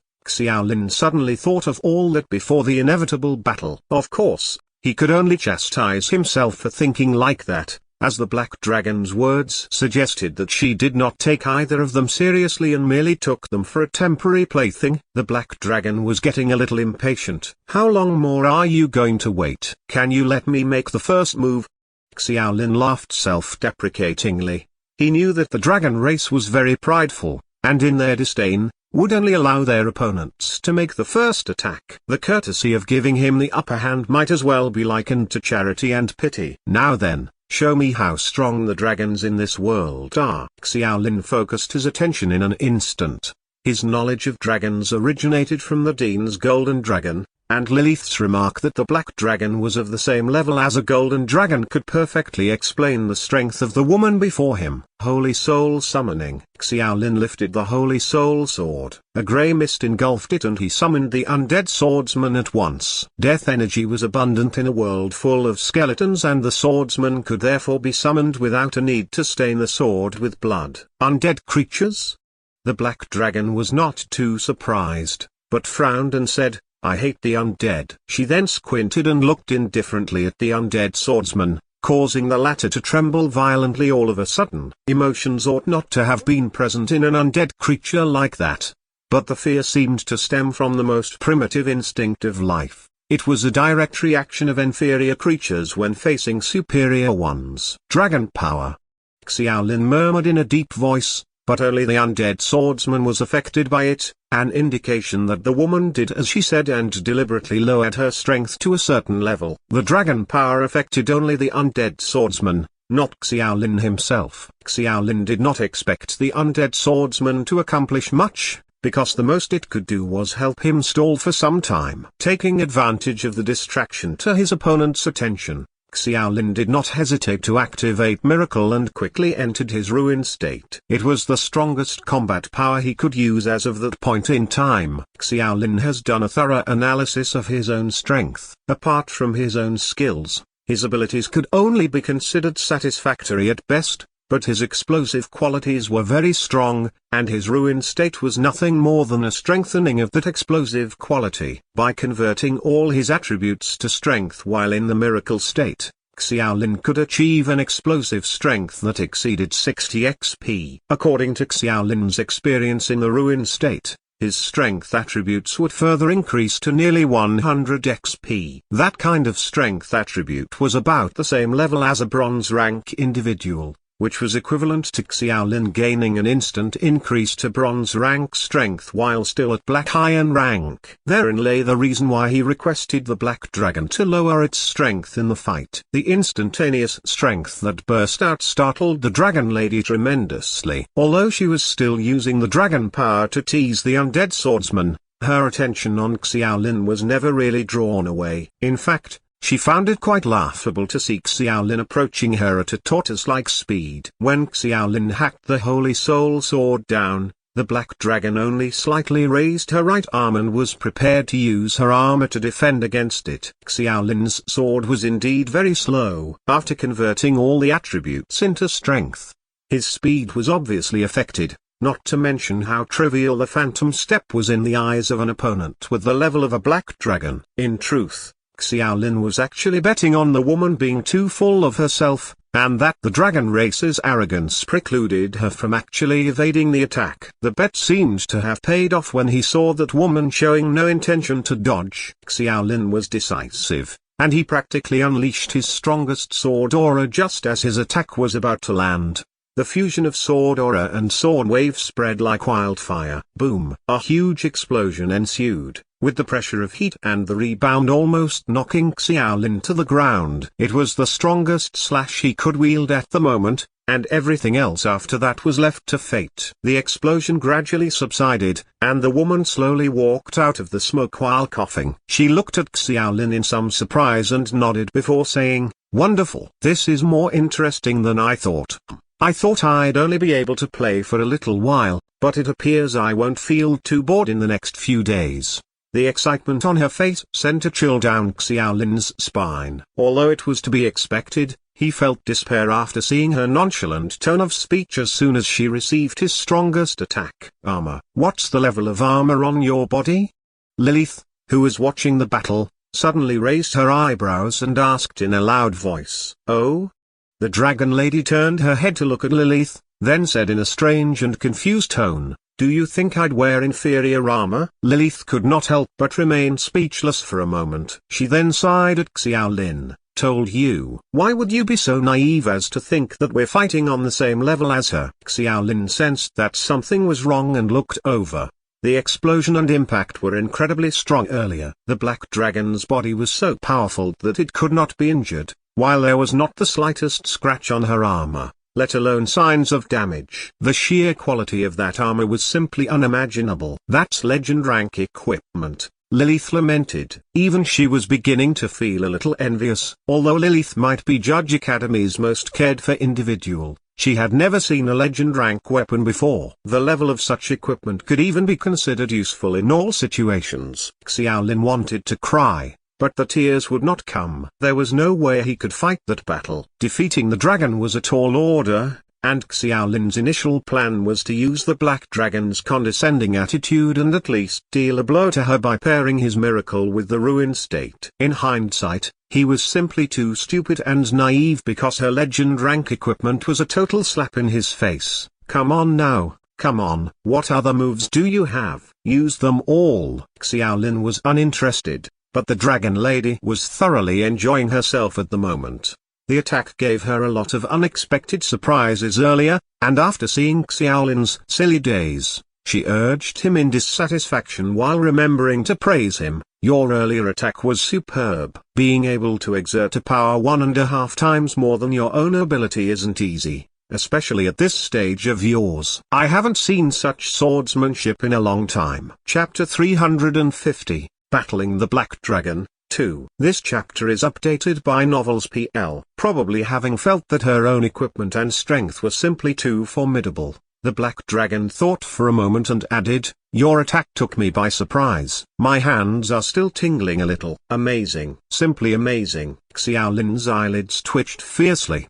His full force blow was only enough to make the woman's hand tingle. He appeared increasingly frustrated. He undid his ruined state too, as it was difficult for him to maintain such a high explosive state for too long, especially when he was discouraged. After undoing Miracle and the ruined state, immense exhaustion poured into Xiaolin's heart. That was the price of his instant explosive power. The dragon lady also noticed the rapid decline in his strength and she could not help but show disappointment. "It's just an instantaneous explosive power, is it? Or could you have given up?" With no response, the black dragon shook her head. "Die then." Sure enough, this woman did not have the slightest bit of sympathy. However, she was blocked by a figure as soon as she began walking. The undead swordsman had resumed his movements after being freed from the dragon power's suppression. Xiaolin raised his head slightly in surprise. He did not remember having given any instructions to the undead swordsman because he was well aware that the clumsy swordsman had little effect. "I hate the undead."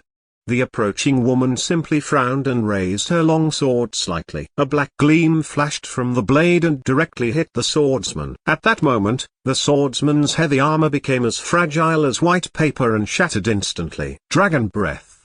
Lilith struggled to spit out those two words and warned Xiaolin. Xiaolin could not help but be in awe. Dragon breath was a basic skill that the dragon race had mastered. It was to them what breathing was to humans, an innate ability. Nevertheless, her ability to release the dragon breath through her sword was what made things much scarier. The power of the dragon's breath cut with the sword is greatly reduced, but this just shows that this woman has reached a very high level of control over her own power, so she can very exquisitely disperse the power of the dragon's breath. This is not all dragons. Things that can be done. The undead swordsman's collapse shocked Xiaolin's spirit a little. A summoner of a mind-controlled summoned creature would face adverse reaction when the creature's being dies. Only professional summoners could reduce that kind of damage. The swordsman's body was finally revealed after the armor was completely obliterated by a dragon breath. Xiaolin laid eyes on its true form under that armor for the first time. It was a cloud of black gas,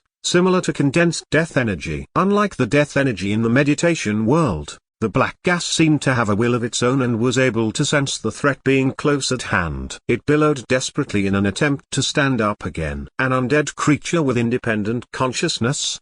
The black dragon was surprised again. After a moment of thought, she seemed to have made up her mind and said, "Fine then, I'll help you out. Though I hope you won't let me down like your master did." Xiaolin was confused. But from the looks of it, the other party's interest seemed to have shifted to the undead swordsman.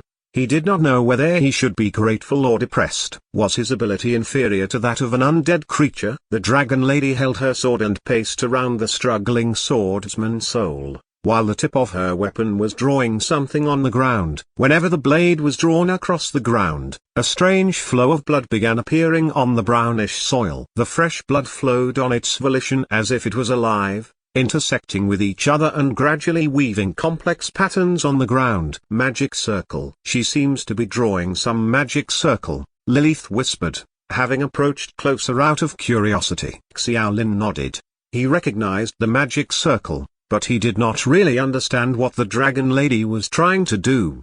At that point, the dragon lady was actually defenseless, or in other words, she simply ignored Xiaolin and Lilith for the time being. However, neither of them dared to make a move. A full half hour passed just like that, and the dragon lady's interest seemed rather piqued as she drew a huge and mysterious magic circle using her blood-stained sword, with the undead swordsman situated smack dab in the center of the circle. It struggled initially, the continuous loss of its death energy made it weaker and weaker. The dragon lady even chanted an incomprehensible spell in a low voice. The language used was more obscure than ancient Normese. Xiaolin understood that it was Tragish, which was rumored to be the most difficult language elective course in Dawn Academy.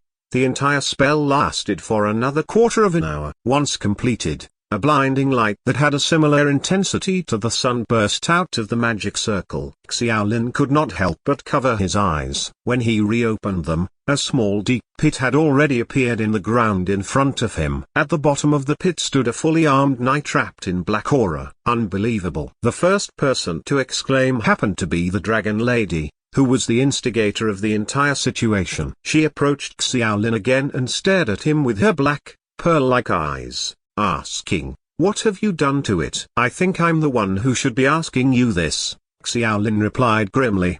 His relaxed manner was probably due to having resigned himself to the fact that he would never win against the opponent in front of him. The black dragon pointed to the bottom of the pit, and said, "Do I still need to explain?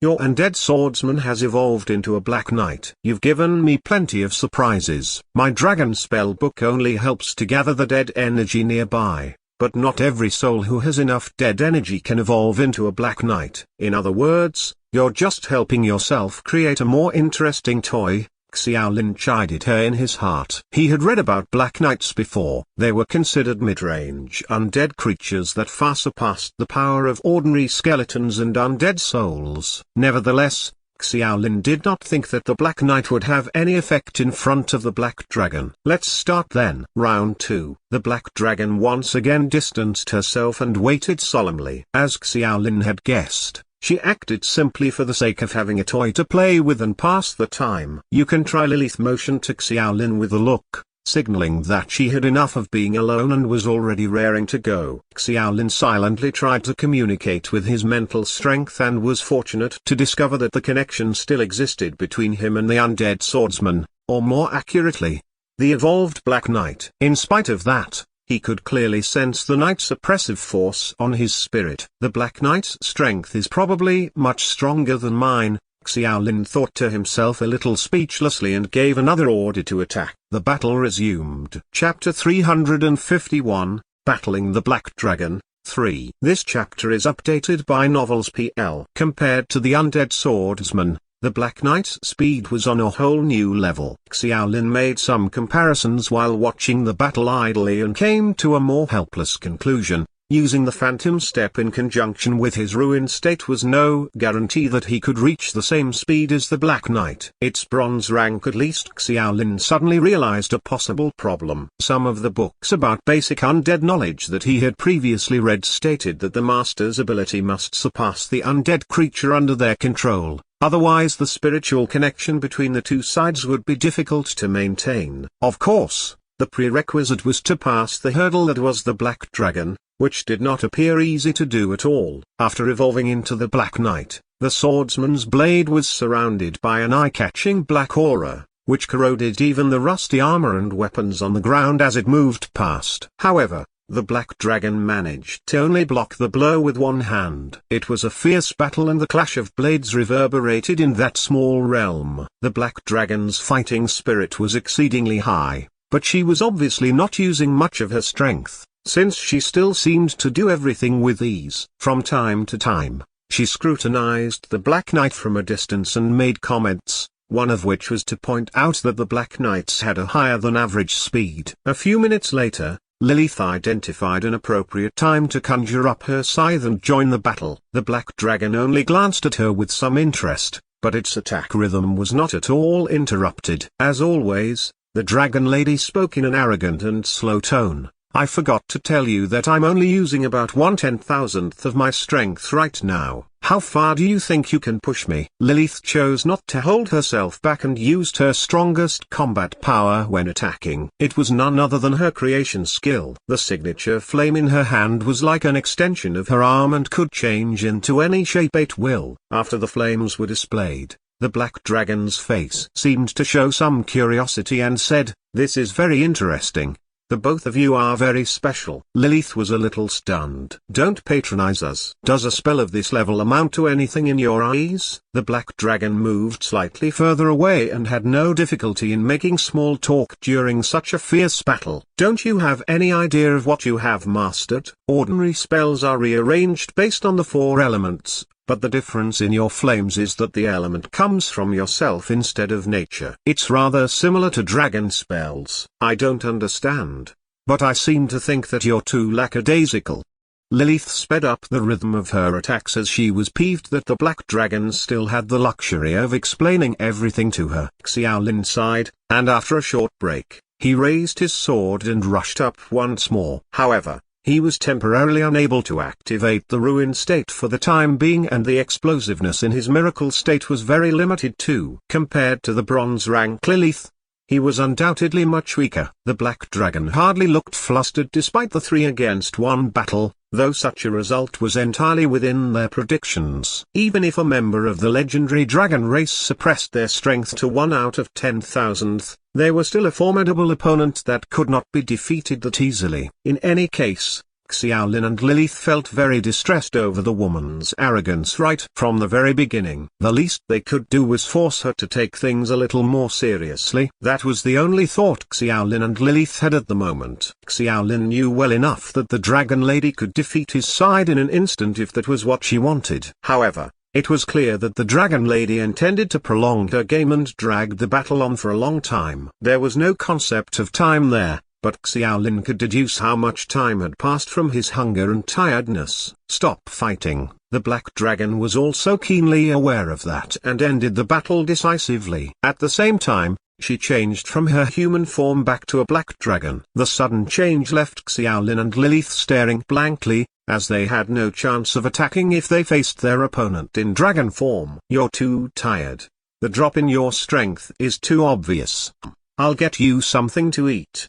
After speaking, the black dragon hovered all the way to the distance. Xiaolin and Lilith gasped and exchanged glances. The black dragon really was confusing. The battle was actually very mundane even though it was a fierce one. The black dragon was clearly holding back, so much so that they did not even feel the slightest threat. But they still felt exhausted even in such a situation. Even after the dragon transformed into a human, the pressure it exerted was still much more terrifying than they imagined. The black dragon came back after a quarter of an hour and brought some big fruit. They were grey in color, and each one was about the size of 3 footballs.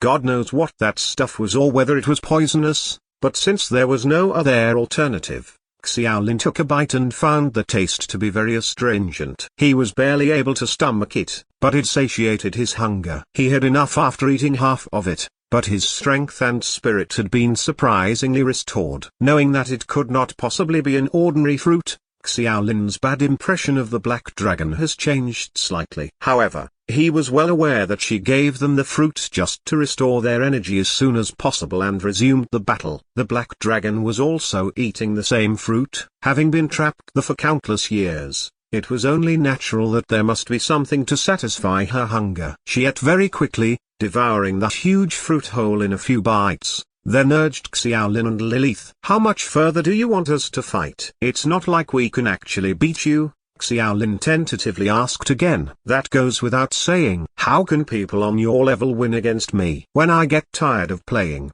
I'll be sure to end things quickly." "Don't worry, I don't like torturing people, so I won't make it too painful." Those seemingly kind remarks sounded rather harsh, but those words were the plain facts. The black dragon had no reason to let them go. Xiaolin opened his mouth. In the end, all he could do was exhale fiercely and raise the Holy Soul Sword before saying, "Let's start then." Since there is no way to evade it, he might as well have a good time. Xiaolin let everything go in that moment of dismay. The black dragon transformed into human form again and the fighting continued. The silent Black Knight joined in too, and although Xiaolin was initially rather worried that he would not be able to control the knight, it seemed that his worries were quite unnecessary. Not only did the spiritual connection between him and the Black Knight show no signs of weakening, there were even some indications that the connection was strengthening, as Xiaolin could vaguely sense some of its mood swings when fighting. "Why didn't you use the Dragon Breath Sword just now?"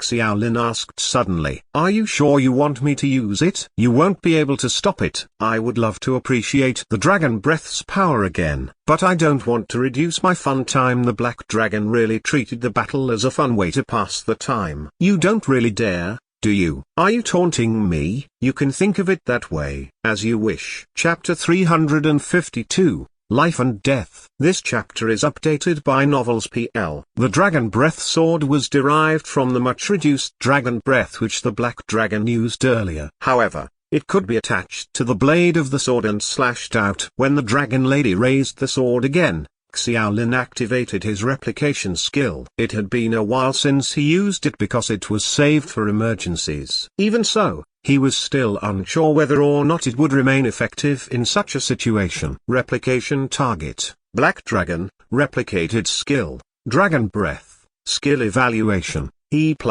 use, limited to dragon race only. Replication complete. In an instant, the information pertaining to the Dragon Breath Sword was transmitted to his brain. Xiaolin thought that it could not be replicated, especially since the skill was limited to one race, but it turned out to be successful. The power of Dragon Breath itself was immeasurable, though much reduced in human form. In addition to the Black Dragon deliberately manifesting the sword aura's form and reduce its power even more, the replicated Dragon Breath Sword only ended up with an E rating, which amounted to a reduction several times over. As soon as the glow of Dragon Breath shone on the Holy Soul Sword, the Dragon Lady's expression finally changed for the first time, and after the initial surprise, she became completely serious and even began to have some killing intent. Lilith's expression changed slightly too. She tried to stop Xiaolin, but unfortunately it was already too late. Dragon Breath is a unique ability of the dragon race,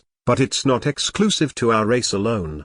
The Black Dragon explained slowly in an icy tone, as long as you have the dragon race's aura, other races can possess the same ability of using Dragon Breath. Humans like you are usually called dragon slayers. I can't believe that a human like you could reach such a level, but since that seems to be the case, you absolutely cannot be forgiven. Dragon Slayer? What? Xiaolin's mind went blank for some time. He felt that it was too big of a misunderstanding. What a joke. At his level, if he encountered the weakest member of the dragon race, whether he could slay or be slayed remained to be seen. Although he was surprised that he was able to copy dragon breath and even speculated that it might be related to the dragon blood fed to him by Song Junlang, it would not be worth it if it annoyed the black dragon. Its anger was simply not something that he could contend with. He wanted to offer up an explanation, but the opportunity to do so no longer existed. The copied dragon breath sword could be described as an arrow on a drawn bow. He could feel the huge power surging from the hilt of his sword,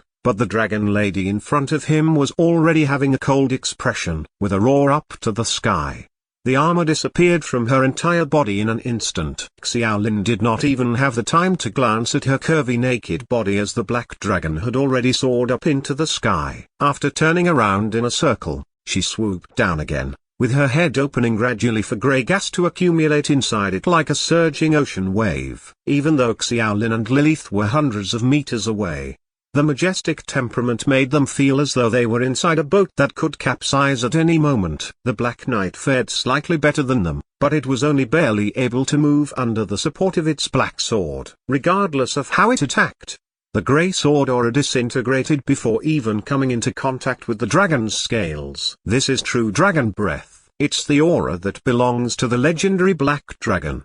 Lilith sighed blankly, then turned to look at Xiaolin's Holy Soul Sword before saying thoughtfully, "But I finally have a rough idea of what your ability is." Xiaolin froze, then realized that Lilith was referring to his SS-level talent. In fact, the two of them were well aware of each other's abilities since the final land but simply feigned ignorance. "I seem to have caused some trouble." Xiaolin smiled bitterly. The development did not go according to his plan. Dragons, especially the dragons of ancient times, hate dragon slayers. Well, at least we saw an ancient dragon's real aura before we die. This isn't something that any ordinary person can witness. The resurrection tower did not cover the area they were in, and they would not resurrect any more if they died. However, Lilith's tone seemed quite relaxed. She had little fear of death and did not blame Xiaolin either. In fact, the outcome was not that surprising regardless of what they did. Like the many remains lying there,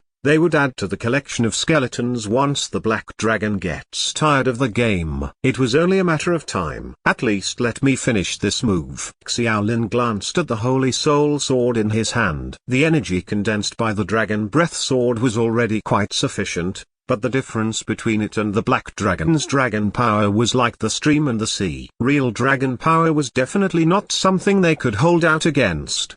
But Xiaolin seemed to have calmed down in the face of the inevitable, perhaps because he had enough time to process everything. There was little one could consider before one's death, although there were many things he could think about, such as his parents or his friends. He had spent enough time thinking about that already. It went without saying that Xiaolin did not want to die, as he would have a lot of regrets too. However, when he delivered his last swing of the sword, he felt that there was nothing more to think about because there was not much time left for him. The sword aura which contained the power of the dragon breath surged into the sky. As expected, it hardly amounted to an inch in the fact of a genuine black dragon, and the next second, true dragon power descended from the sky with a roar. Such authentic legendary power was, as Lilith said earlier, not something that they had the chance of seeing. Under that power, the entire blood-colored sky turned white and the earth began to vibrate slightly. Even the remains of those who had been dead for so many years began trembling, with dead souls succumbing to the dragon as well. The wind between the sky and the earth wreaked havoc along with the engulfing energy storm, reminding Xiaolin of a doomsday scene in the movies. Xiaolin could not help but close his eyes when facing the impending dragon's breath. In a moment of life and death, he seemed to feel something pouring out of his body, followed by a sharp decline in physical strength. He felt tired and sleepy, and the entire process lasted no more than the time it took for him to take a breath. He had already fainted to the ground just before the dragon's breath came over. Lilith did not react any better than him as she could not do much under the dragon power. Her only way of expressing resentment was with her clenched fists. However, she was completely conscious, and in the final moments, she could only hear sporadic sighs of shock and incredulousness, as well as some confused self-mumbling. Impossible. How could it be you? It's been so many years. Why are you here? The black dragon's tone gradually turned into a questioning one while also containing a monstrous anger. Lilith soon fainted too, but it was due to exhaustion after having resisted the dragon might's pressure. Just before she fainted, however, she could clearly sense that the dragon power's pressure had disappeared above her head. Could she have survived? Perhaps. Chapter 353, The Fragment's Whereabouts. This chapter is updated by Novels PL. Xiaolin had a very strange dream. A vague figure appeared in it, and he could neither discern who it was nor see the other party's face. All he saw was a rough outline. The person seemed to want to tell Xiaolin something, but the dream came to an abrupt end there. Xiaolin regained consciousness and groggily opened his eyes. The blood-colored sky was the first thing that he saw, but the brown soil no longer had dry bones and discarded equipment, only a bare crater. Does this mean I survived? Or is this the netherworld? Xiaolin was absolutely stupefied. He did not believe that he had the ability to survive the dragon might. Is China's netherworld even capable of controlling planet Norma? Lilith taunted. Xiaolin looked at the direction of the voice. He discovered Lilith sitting next to him with a fatigued look on her face and exhaled deeply. At the very least, it was a sign that they had survived. The Black Knight was nowhere to be found, but Xiaolin found his Holy Soul Sword. The death energy inside the sword was perceivable, which meant that the Black Knight had probably returned to the Holy Soul Sword. Where was the Black Dragon? Xiaolin scanned the surroundings and his gaze finally landed on a mountain not far away. The woman in black armor was standing there quietly with her eyes closed, like a sculpture. She seemed to be resting and listening to the silent world. Lilith explained away his confusion. The woman retracted her dragon power at the last moment. There's no turning back once you start something. And although I haven't reached legend rank yet, I'm well aware that strengths of that level would flow back into her body and cause very strong repercussions. Xiaolin was taken aback. She's injured? I think so. She was there when I woke up, so it should be a healing method that's unique to the dragons, Lilith guessed. She forcibly retracted her dragon power in order to save us and was therefore injured by the repercussion? Xiaolin repeated in disbelief. Who knows? Maybe her emotions were moved because she suddenly thought that you were handsome. Lilith shrugged and teased casually, but Xiaolin did not see the humor in that joke at all. Xiaolin kept quiet for some time. The black dragon became more and more confusing. She was moody and changed her temper faster than turning the pages of a book. Her killing intent came out of blue, but then she stopped it at the last minute and rescued them. Have you met her before? Lilith hesitated and asked suddenly. Huh? Who? Her? Lilith felt that Xiaolin was pretending to be confused, so she gave him an angry look, and pointed at the dragon lady standing in the distance. What are you playing at? It's only been more than 4 months since I enrolled in the academy. How do you suppose I'll know an old woman who's tens of thousands, or actually, hundreds of thousands of years old? Xiaolin paused, then asked in confusion, why did you suddenly ask me this? A look of suspicion flashed in Lilith's eyes and she finally shook her head. Nothing. I was just asking. Then came a wait. It was a very long one, and the two humans felt that it was best not to disturb the black dragon at that moment. Fortunately, they found a few nearby fruits that they had eaten previously, which were more or less able to curb their hunger. About 7 or 8 days later, the dragon lady finally opened her eyes again and walked to Xiaolin's side. Xiaolin and Lilith both had their guards up even though they both knew that it was pointless to do so. However, the black dragon did not seem to have the slightest intention of attacking them and did not even take out her sword. When she approached, her gaze was fixed on Xiaolin's face, with those deep and bright dragon eyes seemingly capable of penetrating right through his heart. Her look was rather odd, and weird thoughts flashed briefly in Xiaolin's mind. For some reason, he suddenly remembered the strange dream he had before waking up, specifically the blurry figure which he was unable to see clearly. What's your name? The dragon lady's voice was a little hoarse. She retained a low and indifferent tone, but it was lacking slightly in terms of haughtiness. Xiaolin was stunned for quite some time. When they first came in, the black dragon did not even bother asking their identity or name at all, because they were regarded as two ordinary humans at best and were no different from the bones scattered on the floor. Xiaolin, the two words which he spoke in Normese were a transliteration, causing the black dragon to frown and groan for some time before nodding. "You're not from this world," the dragon lady said in a definite tone. Xiaolin and Lilith looked at each other. Throughout their entire time there, they never revealed that they were Earthlings. From the initial reaction of the black dragon, she had been trapped here for thousands of years and seemed not to realize that planet Norma had already been invaded by Earthlings. Xiaolin nodded in acknowledgement. His subconscious told him that there was no need to hide those things. "Is it that blue planet covered completely in water? It's a very beautiful world. I'd like to go there again," the black dragon inexplicably mumbled to herself. Xiaolin was overcome with shock once again. Was the blue planet filled with water Earth? From her tone, could it be possible that she had been to Earth before? The joke was getting out of hand. Xiaolin carefully observed the black dragon's expression, but he could not tell if the other party was playing tricks on him or whether she was somehow stealing his and Lilith's memory and deliberately using those words to cloud their judgment. The black dragon was actually observing Xiaolin's expression, but she eventually just shook her head in disappointment. Not once did she look at Lilith nearby, even though Lilith looked inquisitively at the two of them and began wondering to herself. The atmosphere became a little weird. Xiaolin was suddenly very interested in the black dragon's past, but because of the huge power disparity between the two individuals, he hesitated whether or not to take the initiative and ask, "Are you here to take away the shard?" The dragon lady nodded as she said, "I'll just give it to you." Lilith finally could not help it anymore and spoke up. "Didn't you say that your duty is to guard that fragment? Why would you suddenly give it to us now?" The dragon lady squinted her eyes and stared at her. "I'm just returning it to its original owner. Besides, I said I'd give it to him, not you." An irked Lilith was lost for words. "Is that shard from the Book of Creation?"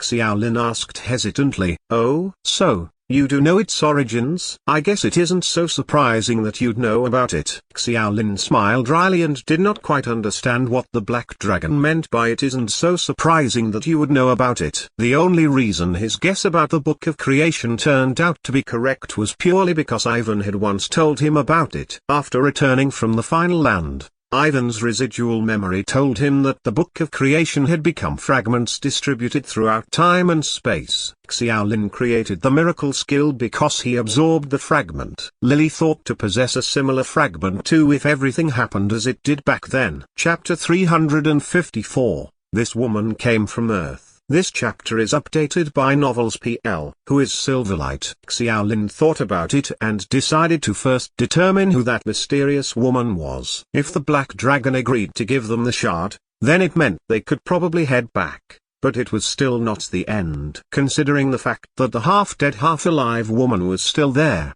whose skill far surpassed their own, Xiaolin felt his hairs stand on end. "She came from that beautiful blue planet," the black dragon said in a calm voice, as if she was saying nothing of importance. She even cast a strange look at Xiaolin, as if Xiaolin should be clearer on the subject. Xiaolin almost tripped on himself. Regardless of how many possibilities he went through in his mind, the dragon's answer exceeded them all. That woman came from Earth. If not for the dragon in front of him, Xiaolin would have almost jumped up and cursed. "Do you think we're all idiots like you? Quit joking. That woman looks nothing like a human from Earth." Xiaolin definitely had never seen anyone with 3 eyes from Earth. He was preparing a retort, but suddenly felt someone tug on his shirt. Turning around, he noticed Lilith shaking her head with a bewildered look. "Do you think this woman is speaking nonsense as well?"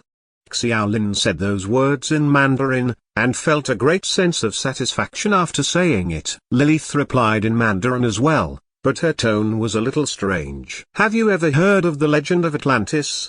The legendary ancient civilization that supposedly sank into the sea?" "I've heard of it, of course.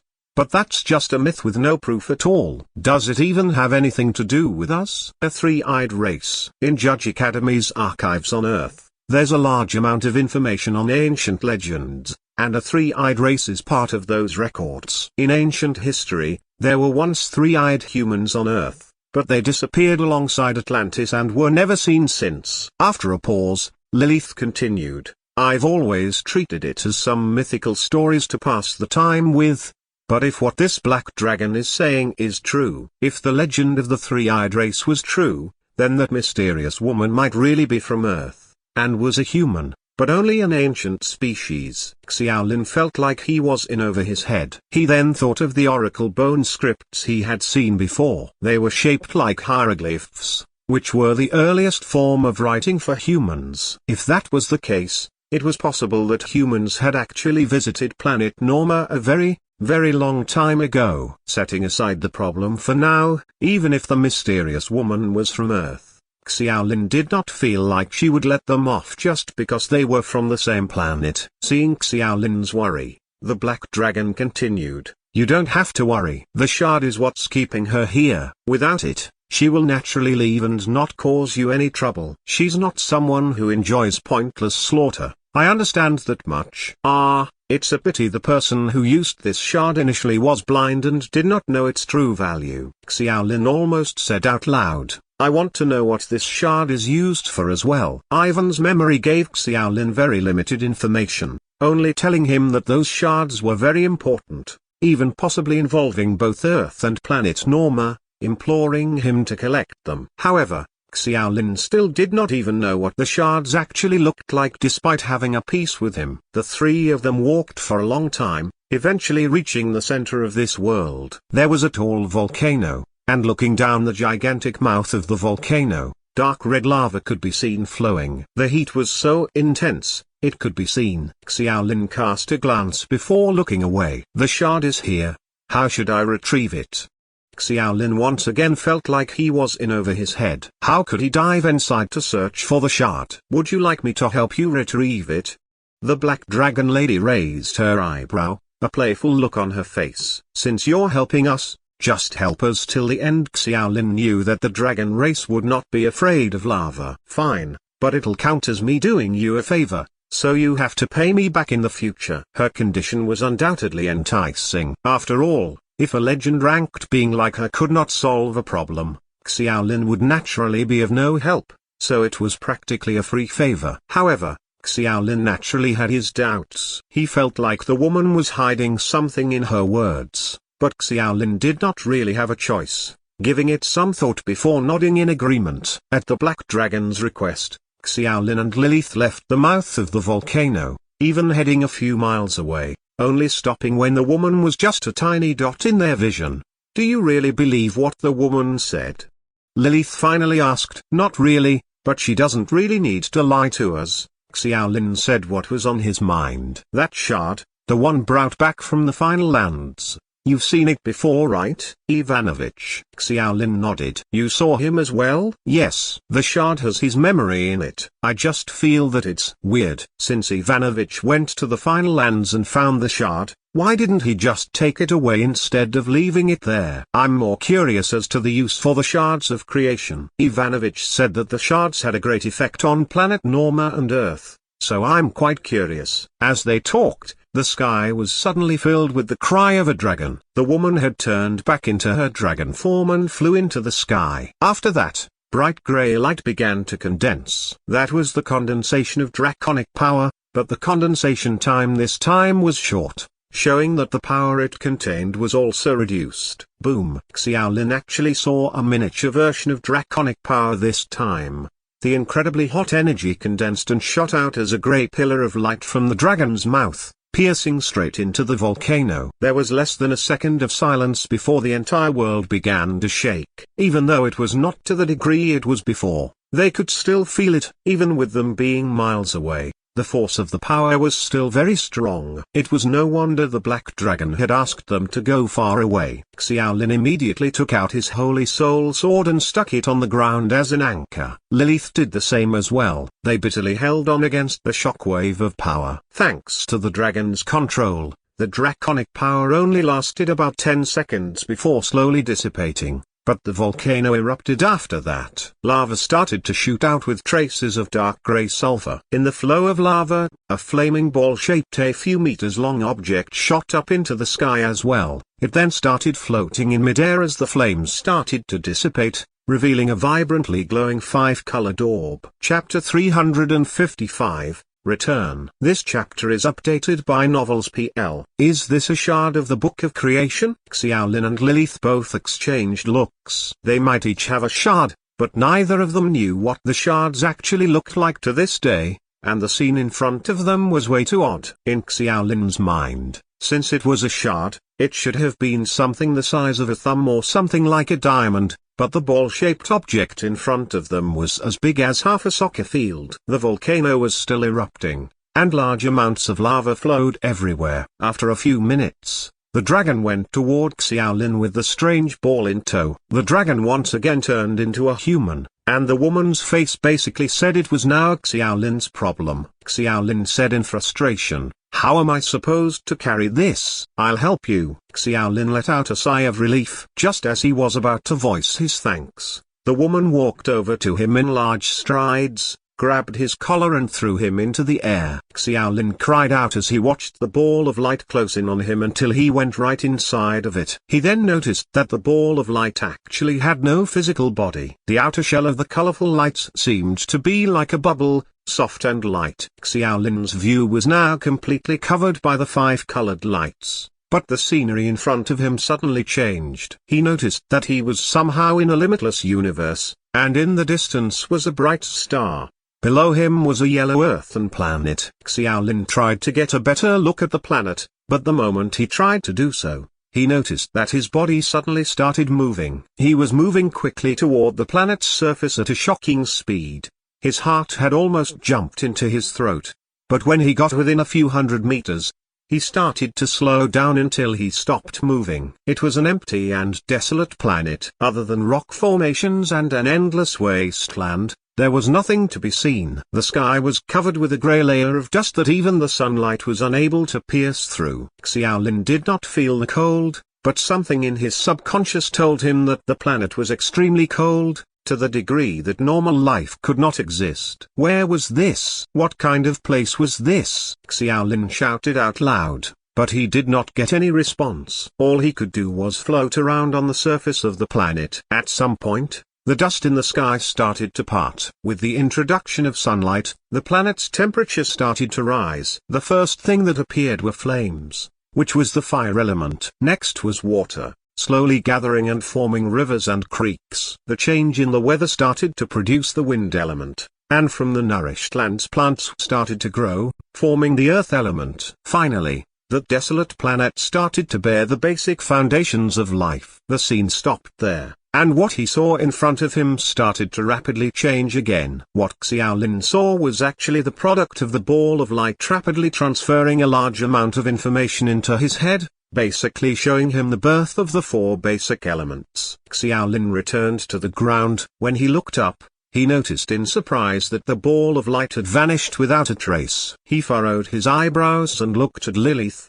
The latter raised her hands, looking at him with the same difficult look. "You were thrown into the ball of light by that girl just now, and you quickly returned by yourself." The entire process had only taken a few minutes, and the light surrounding the ball had quickly dispersed. There was nothing within the ball at all, so Xiaolin was full of doubt. He scratched his head, thinking about the scene he saw earlier before having a moment of realization. A shard did not convey a physical shard, but rather a form of information. Since he had already received that information, he had obtained the shard. Leave now. Without the shard, this world does not have the ability to continue existing. As if hearing her words, the volcano started to erupt even more fiercely. Other volcanoes in the distance started to erupt as well. Large amounts of lava began to cover the land, and the blood-red sky started to shatter like glass, large pieces falling toward the ground. The scene was actually quite familiar. It looked like what Xiaolin saw right before he left the final lands. The dragon woman was quite calm, not appearing to want to bother with their current predicament. Xiaolin and Lilith did not say anything. Leaving that world naturally needed the help of the dragon, but the woman did not seem to want to leave immediately. Looking at the world collapsing around them, Xiaolin could not help but voice his urgency. The black dragon looked at him thoughtfully, saying with some dissatisfaction, "I've helped you so much. Do you not have anything to ask me, huh?" Xiaolin's face was full of sweat. He actually did have a lot he wanted to ask, but he did not feel like that was the time. Lilith rolled her eyes, nodding to the dragon as she said sincerely, "Thank you for your help. If it's possible, could we know your name?" The dragon snorted, obviously unhappy that Lilith was the one who had to ask the question. However, she still used a low voice as she said, "Remember this well, Onyxia, that's my name. Don't forget your promise. When I need help in the future, you have to lend me a hand." Lilith sighed. She noticed that the dragon, Onyxia, did not refer to the two of them when she said that. It was obvious that, in the dragon's eyes, Lilith was not at all important. The dragon only wanted Xiaolin to remember. "Onyxia?" Xiaolin repeated the somewhat familiar name a few times with a strange look on his face. "What a nice name. I'll remember it." The praise lifted Onyxia's expression somewhat before she cried out toward the sky, turning back into the large black dragon. Two gigantic claws grabbed a hold of them before she flew right toward the shattered sky. The black dragon was extremely fast. Even though the claws were protecting Xiaolin, it still failed to block the wind roaring in his ears. As they got higher, Xiaolin started to feel like the air was getting thinner. When they broke past the shattered sky, there was only darkness around them. Xiaolin's head started to get heavy. He did not know how long the rest of the journey took, and he felt like he was carried across a dark and extremely long tunnel by Onyxia. When he opened his eyes again, he noticed that Lilith and himself were lying down on wet ground. The silent night sky had two moons in it, signifying that they had returned to planet Norma. However, Xiaolin was shocked when he noticed where he was lying down. It was actually the center of Silverlight Lake, but the entire lake had been completely dried up. He did not know where the lake water had gone. All that was left was seaweed, mud, and countless fish flopping around. Chapter 356. Silverlight. This chapter is updated by Novels PL. "You actually came back." The mysterious woman, who Onyxia called Silverlight, somehow appeared in front of them. She still had that pure but cold look on her face. She silently floated in the air, looking at the dried-up lake, her gaze complicated. "Did you two meet her? I can't believe she actually let the two of you out." "Onyxia?" Xiaolin tried saying. Silverlight's expression changed, her complicated look accompanied by shock this time. "She told you her name?" "That's right. She's our friend," Lilith suddenly said. They did not know where Onyxia was at the moment. The dragon had disappeared without a trace after they woke up. Xiaolin rolled his eyes. The dragon could not possibly be considered their friend, but it was still not a bad idea to borrow her might. He added, "She's already given us the shard. You have your freedom. No matter what happened to you before, I don't think we have anything to do with each other anymore." Silverlight fell silent for a while before saying, "That's right. Earlier, I felt that the seal restricting my freedom had been lifted. However, I refuse to believe that she'd be so kind. I need to know what happened, in case this is a scheme by her." That woman was obviously not an ally to Onyxia. Xiaolin really had nothing to say. What a joke. He was visibly sweating at that moment. He did not know why Onyxia suddenly picked himself. As a legend-ranked black dragon, there could not have been anything on Xiaolin or Lilith that she would have needed. The woman looked at them with cold contempt, but Xiaolin wanted to believe Onyxia's words. Onyxia had said that Silverlight was not someone who liked slaughter, and the villagers near the lake were still living their lives fairly well, which gave Xiaolin some basis for the belief. So he stared back defiantly. Silverlight finally retracted her gaze, sullenly muttering to herself, "I've already been sealed here for so many years. This is no longer the world that I once knew." Just as Onyxia had said, Silverlight did not seem to have much killing intent. Xiaolin relaxed a bit, but he now felt like the woman was quite pitiful. She did earn her freedom back, but this was no longer the world she knew. So where would she go? It was definitely not a good idea for such a strong undead spirit to wander around alone, especially since the Silver Province was so near Dawn Academy's territories. Xiaolin definitely did not want the woman to wander around and end up causing trouble for the academy. Xiaolin suddenly had a brave thought in his mind. He immediately put it into practice, saying, you're actually not alone in this word. Even though this is no longer the world you know, at least you're not the only one of your race in planet Norma. My race? Silverlight's face was full of contempt. Human, don't think that you can just open your mouth like that just because you saved me. Don't group me with that arrogant, idiotic, and egotistical race. Xiaolin nodded. I know, but I'm not referring to those people. In truth, aren't the two of us the same? Did we not both come from Earth? We're actually your brethren. Lilith stared at Xiaolin, realizing what he was doing. However, she was never good at that sort of thing, so she kept her mouth shut. Earth? Silverlight's face was blank. Xiaolin's head hurt. He did not know if they called the planet Earth in ancient times. He could only use Onyxia's words, that blue planet filled with water. Did you not come from there? She even told you that. This time Silverlight was not that surprised. Instead, she had a dark look on her face. There was even a trace of killing intent. Hey, hold on, we're your people. Silverlight snorted. Stop joking. Do you really think you know where my homeland is? Do you think my race would have people as weak as you two? Atlantis, originally the island facing the Pillars of Hercules. Oh, it was also called the Strait of Gibraltar. Around those islands, there used to be a large landmass surrounded by the sea. I don't know what it was called then. According to legend, Atlantis was built by the sea god Poseidon, and ended up in a war against Athena. That war caused massive earthquakes and tidal waves on Atlantis, ending with it submerging beneath the sea. Lilith said all this in a cool voice. She paused for a moment before saying, with that, surely you believe us? Did you tell the Black Dragon all that too? Xiaolin shot a glance at Lilith. The latter told him in Mandarin, these are all records of ancient Greek legends because I used to. Basically I know quite a bit about Greek legends. It was hard to believe in just talk, but if the words were built on a foundation of truth, then it started to be more believable. Silverlight was in shock, her face uncertain. The shaken and unbelieving look on her face was obvious. It was also accompanied with a look of anguish. However, Xiaolin silently sighed in relief. Thanks to Lilith's knowledge of myths, Silverlight was starting to believe them. Xiaolin was actually quite shocked as well, because it meant that Silverlight really was someone from ancient Earth, and she was very possibly an Atlantean that only existed in legends. I still don't really believe it. Silverlight's voice returned to her cold tone, but it no longer had any killing intent. It was definitely a good sign. That's why I wish to return and see for myself. Lilith looked at Xiaolin with an accusing look, probably feeling like he was very troublesome. Xiaolin's expression did not change. He was already prepared for that.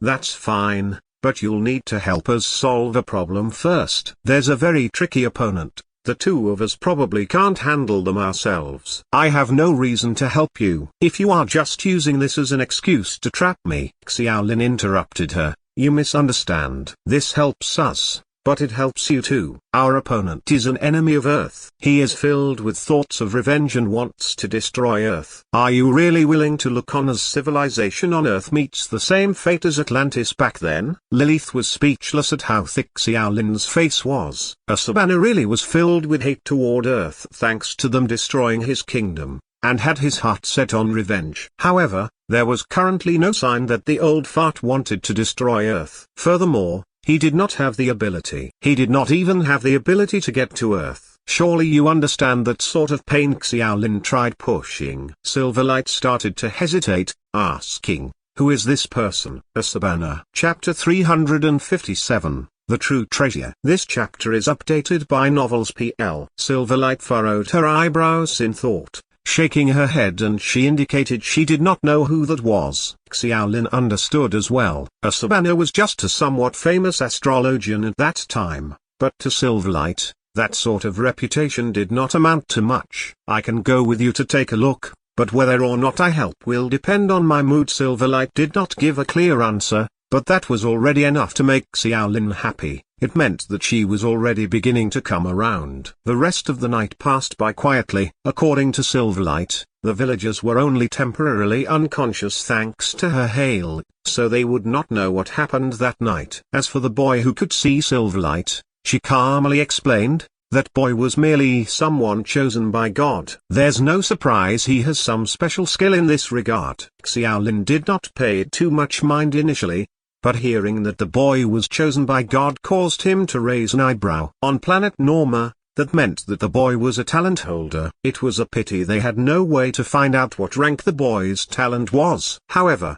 Xiaolin still made a mental note of it, planning on reporting it when he went back. He had heard that those with talent were quite rare in planet Norma, not even managing to compete with those from Earth in terms of numbers. Now that they suddenly discovered one, he felt like it was important to let Dawn Academy know. Ibea was still unconscious. In truth, the time they were sent to that mysterious world might have felt like a very long time, but they noticed it was actually but a moment when they returned. Now that Silverlight was going to accompany them, Xiaolin took the initiative to introduce Ibea to the mysterious woman, emphasizing that she was a vampire. Thankfully, Silverlight came from ancient Earth, so she did not have any prejudice against dark races. However, looking at Ibea, Silverlight coldly said, "This child's dark race blood is extremely pure. Of all the dark races I've met, I've never seen one so pure." Ibea had said herself that she might actually be a mix between a human and a vampire. On planet Norma,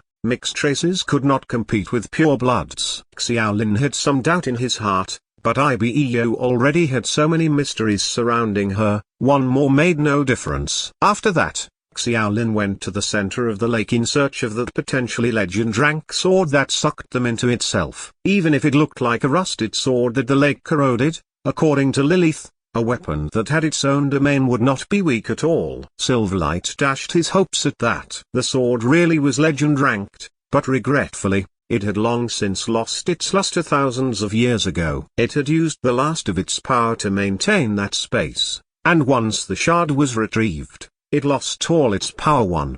From a practical standpoint, this blade is just scrap metal, not even comparable to what you have now. Silverlight's words disappointed Xiaolin, but no matter what, it was the first time he had ever seen such a high-level weapon. Even if it was now trash, he still felt like he should keep it as a souvenir, and so, he handed the sword to Lilith for safekeeping. "Why should I hold on to it? I am not interested in keepsakes at all. Don't you have a spatial bracelet? It's very inconvenient for me to carry it around." Lilith was rendered speechless. More and more, Xiaolin felt like a spatial accessory was a very important thing. Now that he was swimming in money, he would have to think of a way to buy one. Redbeard's treasure is actually here.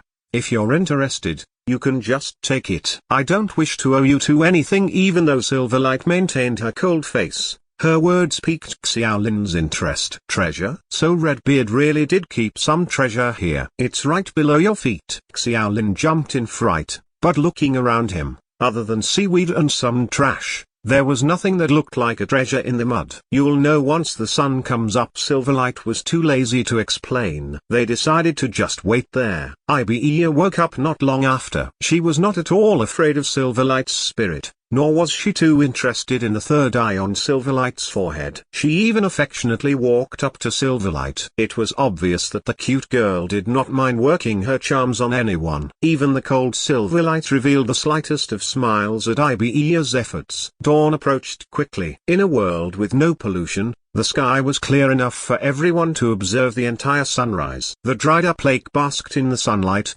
shining vibrantly. "Wait. Hold on." Xiaolin suddenly felt like something was off. Casting his gaze around, there were jewel-like shining spots everywhere in the mud. If not for the sunlight, it would have been very hard to notice. Xiaolin cast an inquisitive gaze at Silverlight. "Are these all pearls or jewels that were buried in the mud? That's weird. If people searched for it before, there's no way they didn't find it." "It's powder." Lilith bent down and checked. She swiped a little on the fingertip, revealing a silvery white powder that was very fine. She smelled it and appraised. "It's not a gem, it's star metal." Star metal could only be produced in the Silver Province, and had always been extremely valuable. On top of that, the recent decades had seen the colonists take over every ore deposit, strictly controlling every source of star metal. It was incredibly hard for regular people to obtain it. In Planet Norma's native black market, star metal had already surged to an absurd price. Other than being used to make resurrection towers,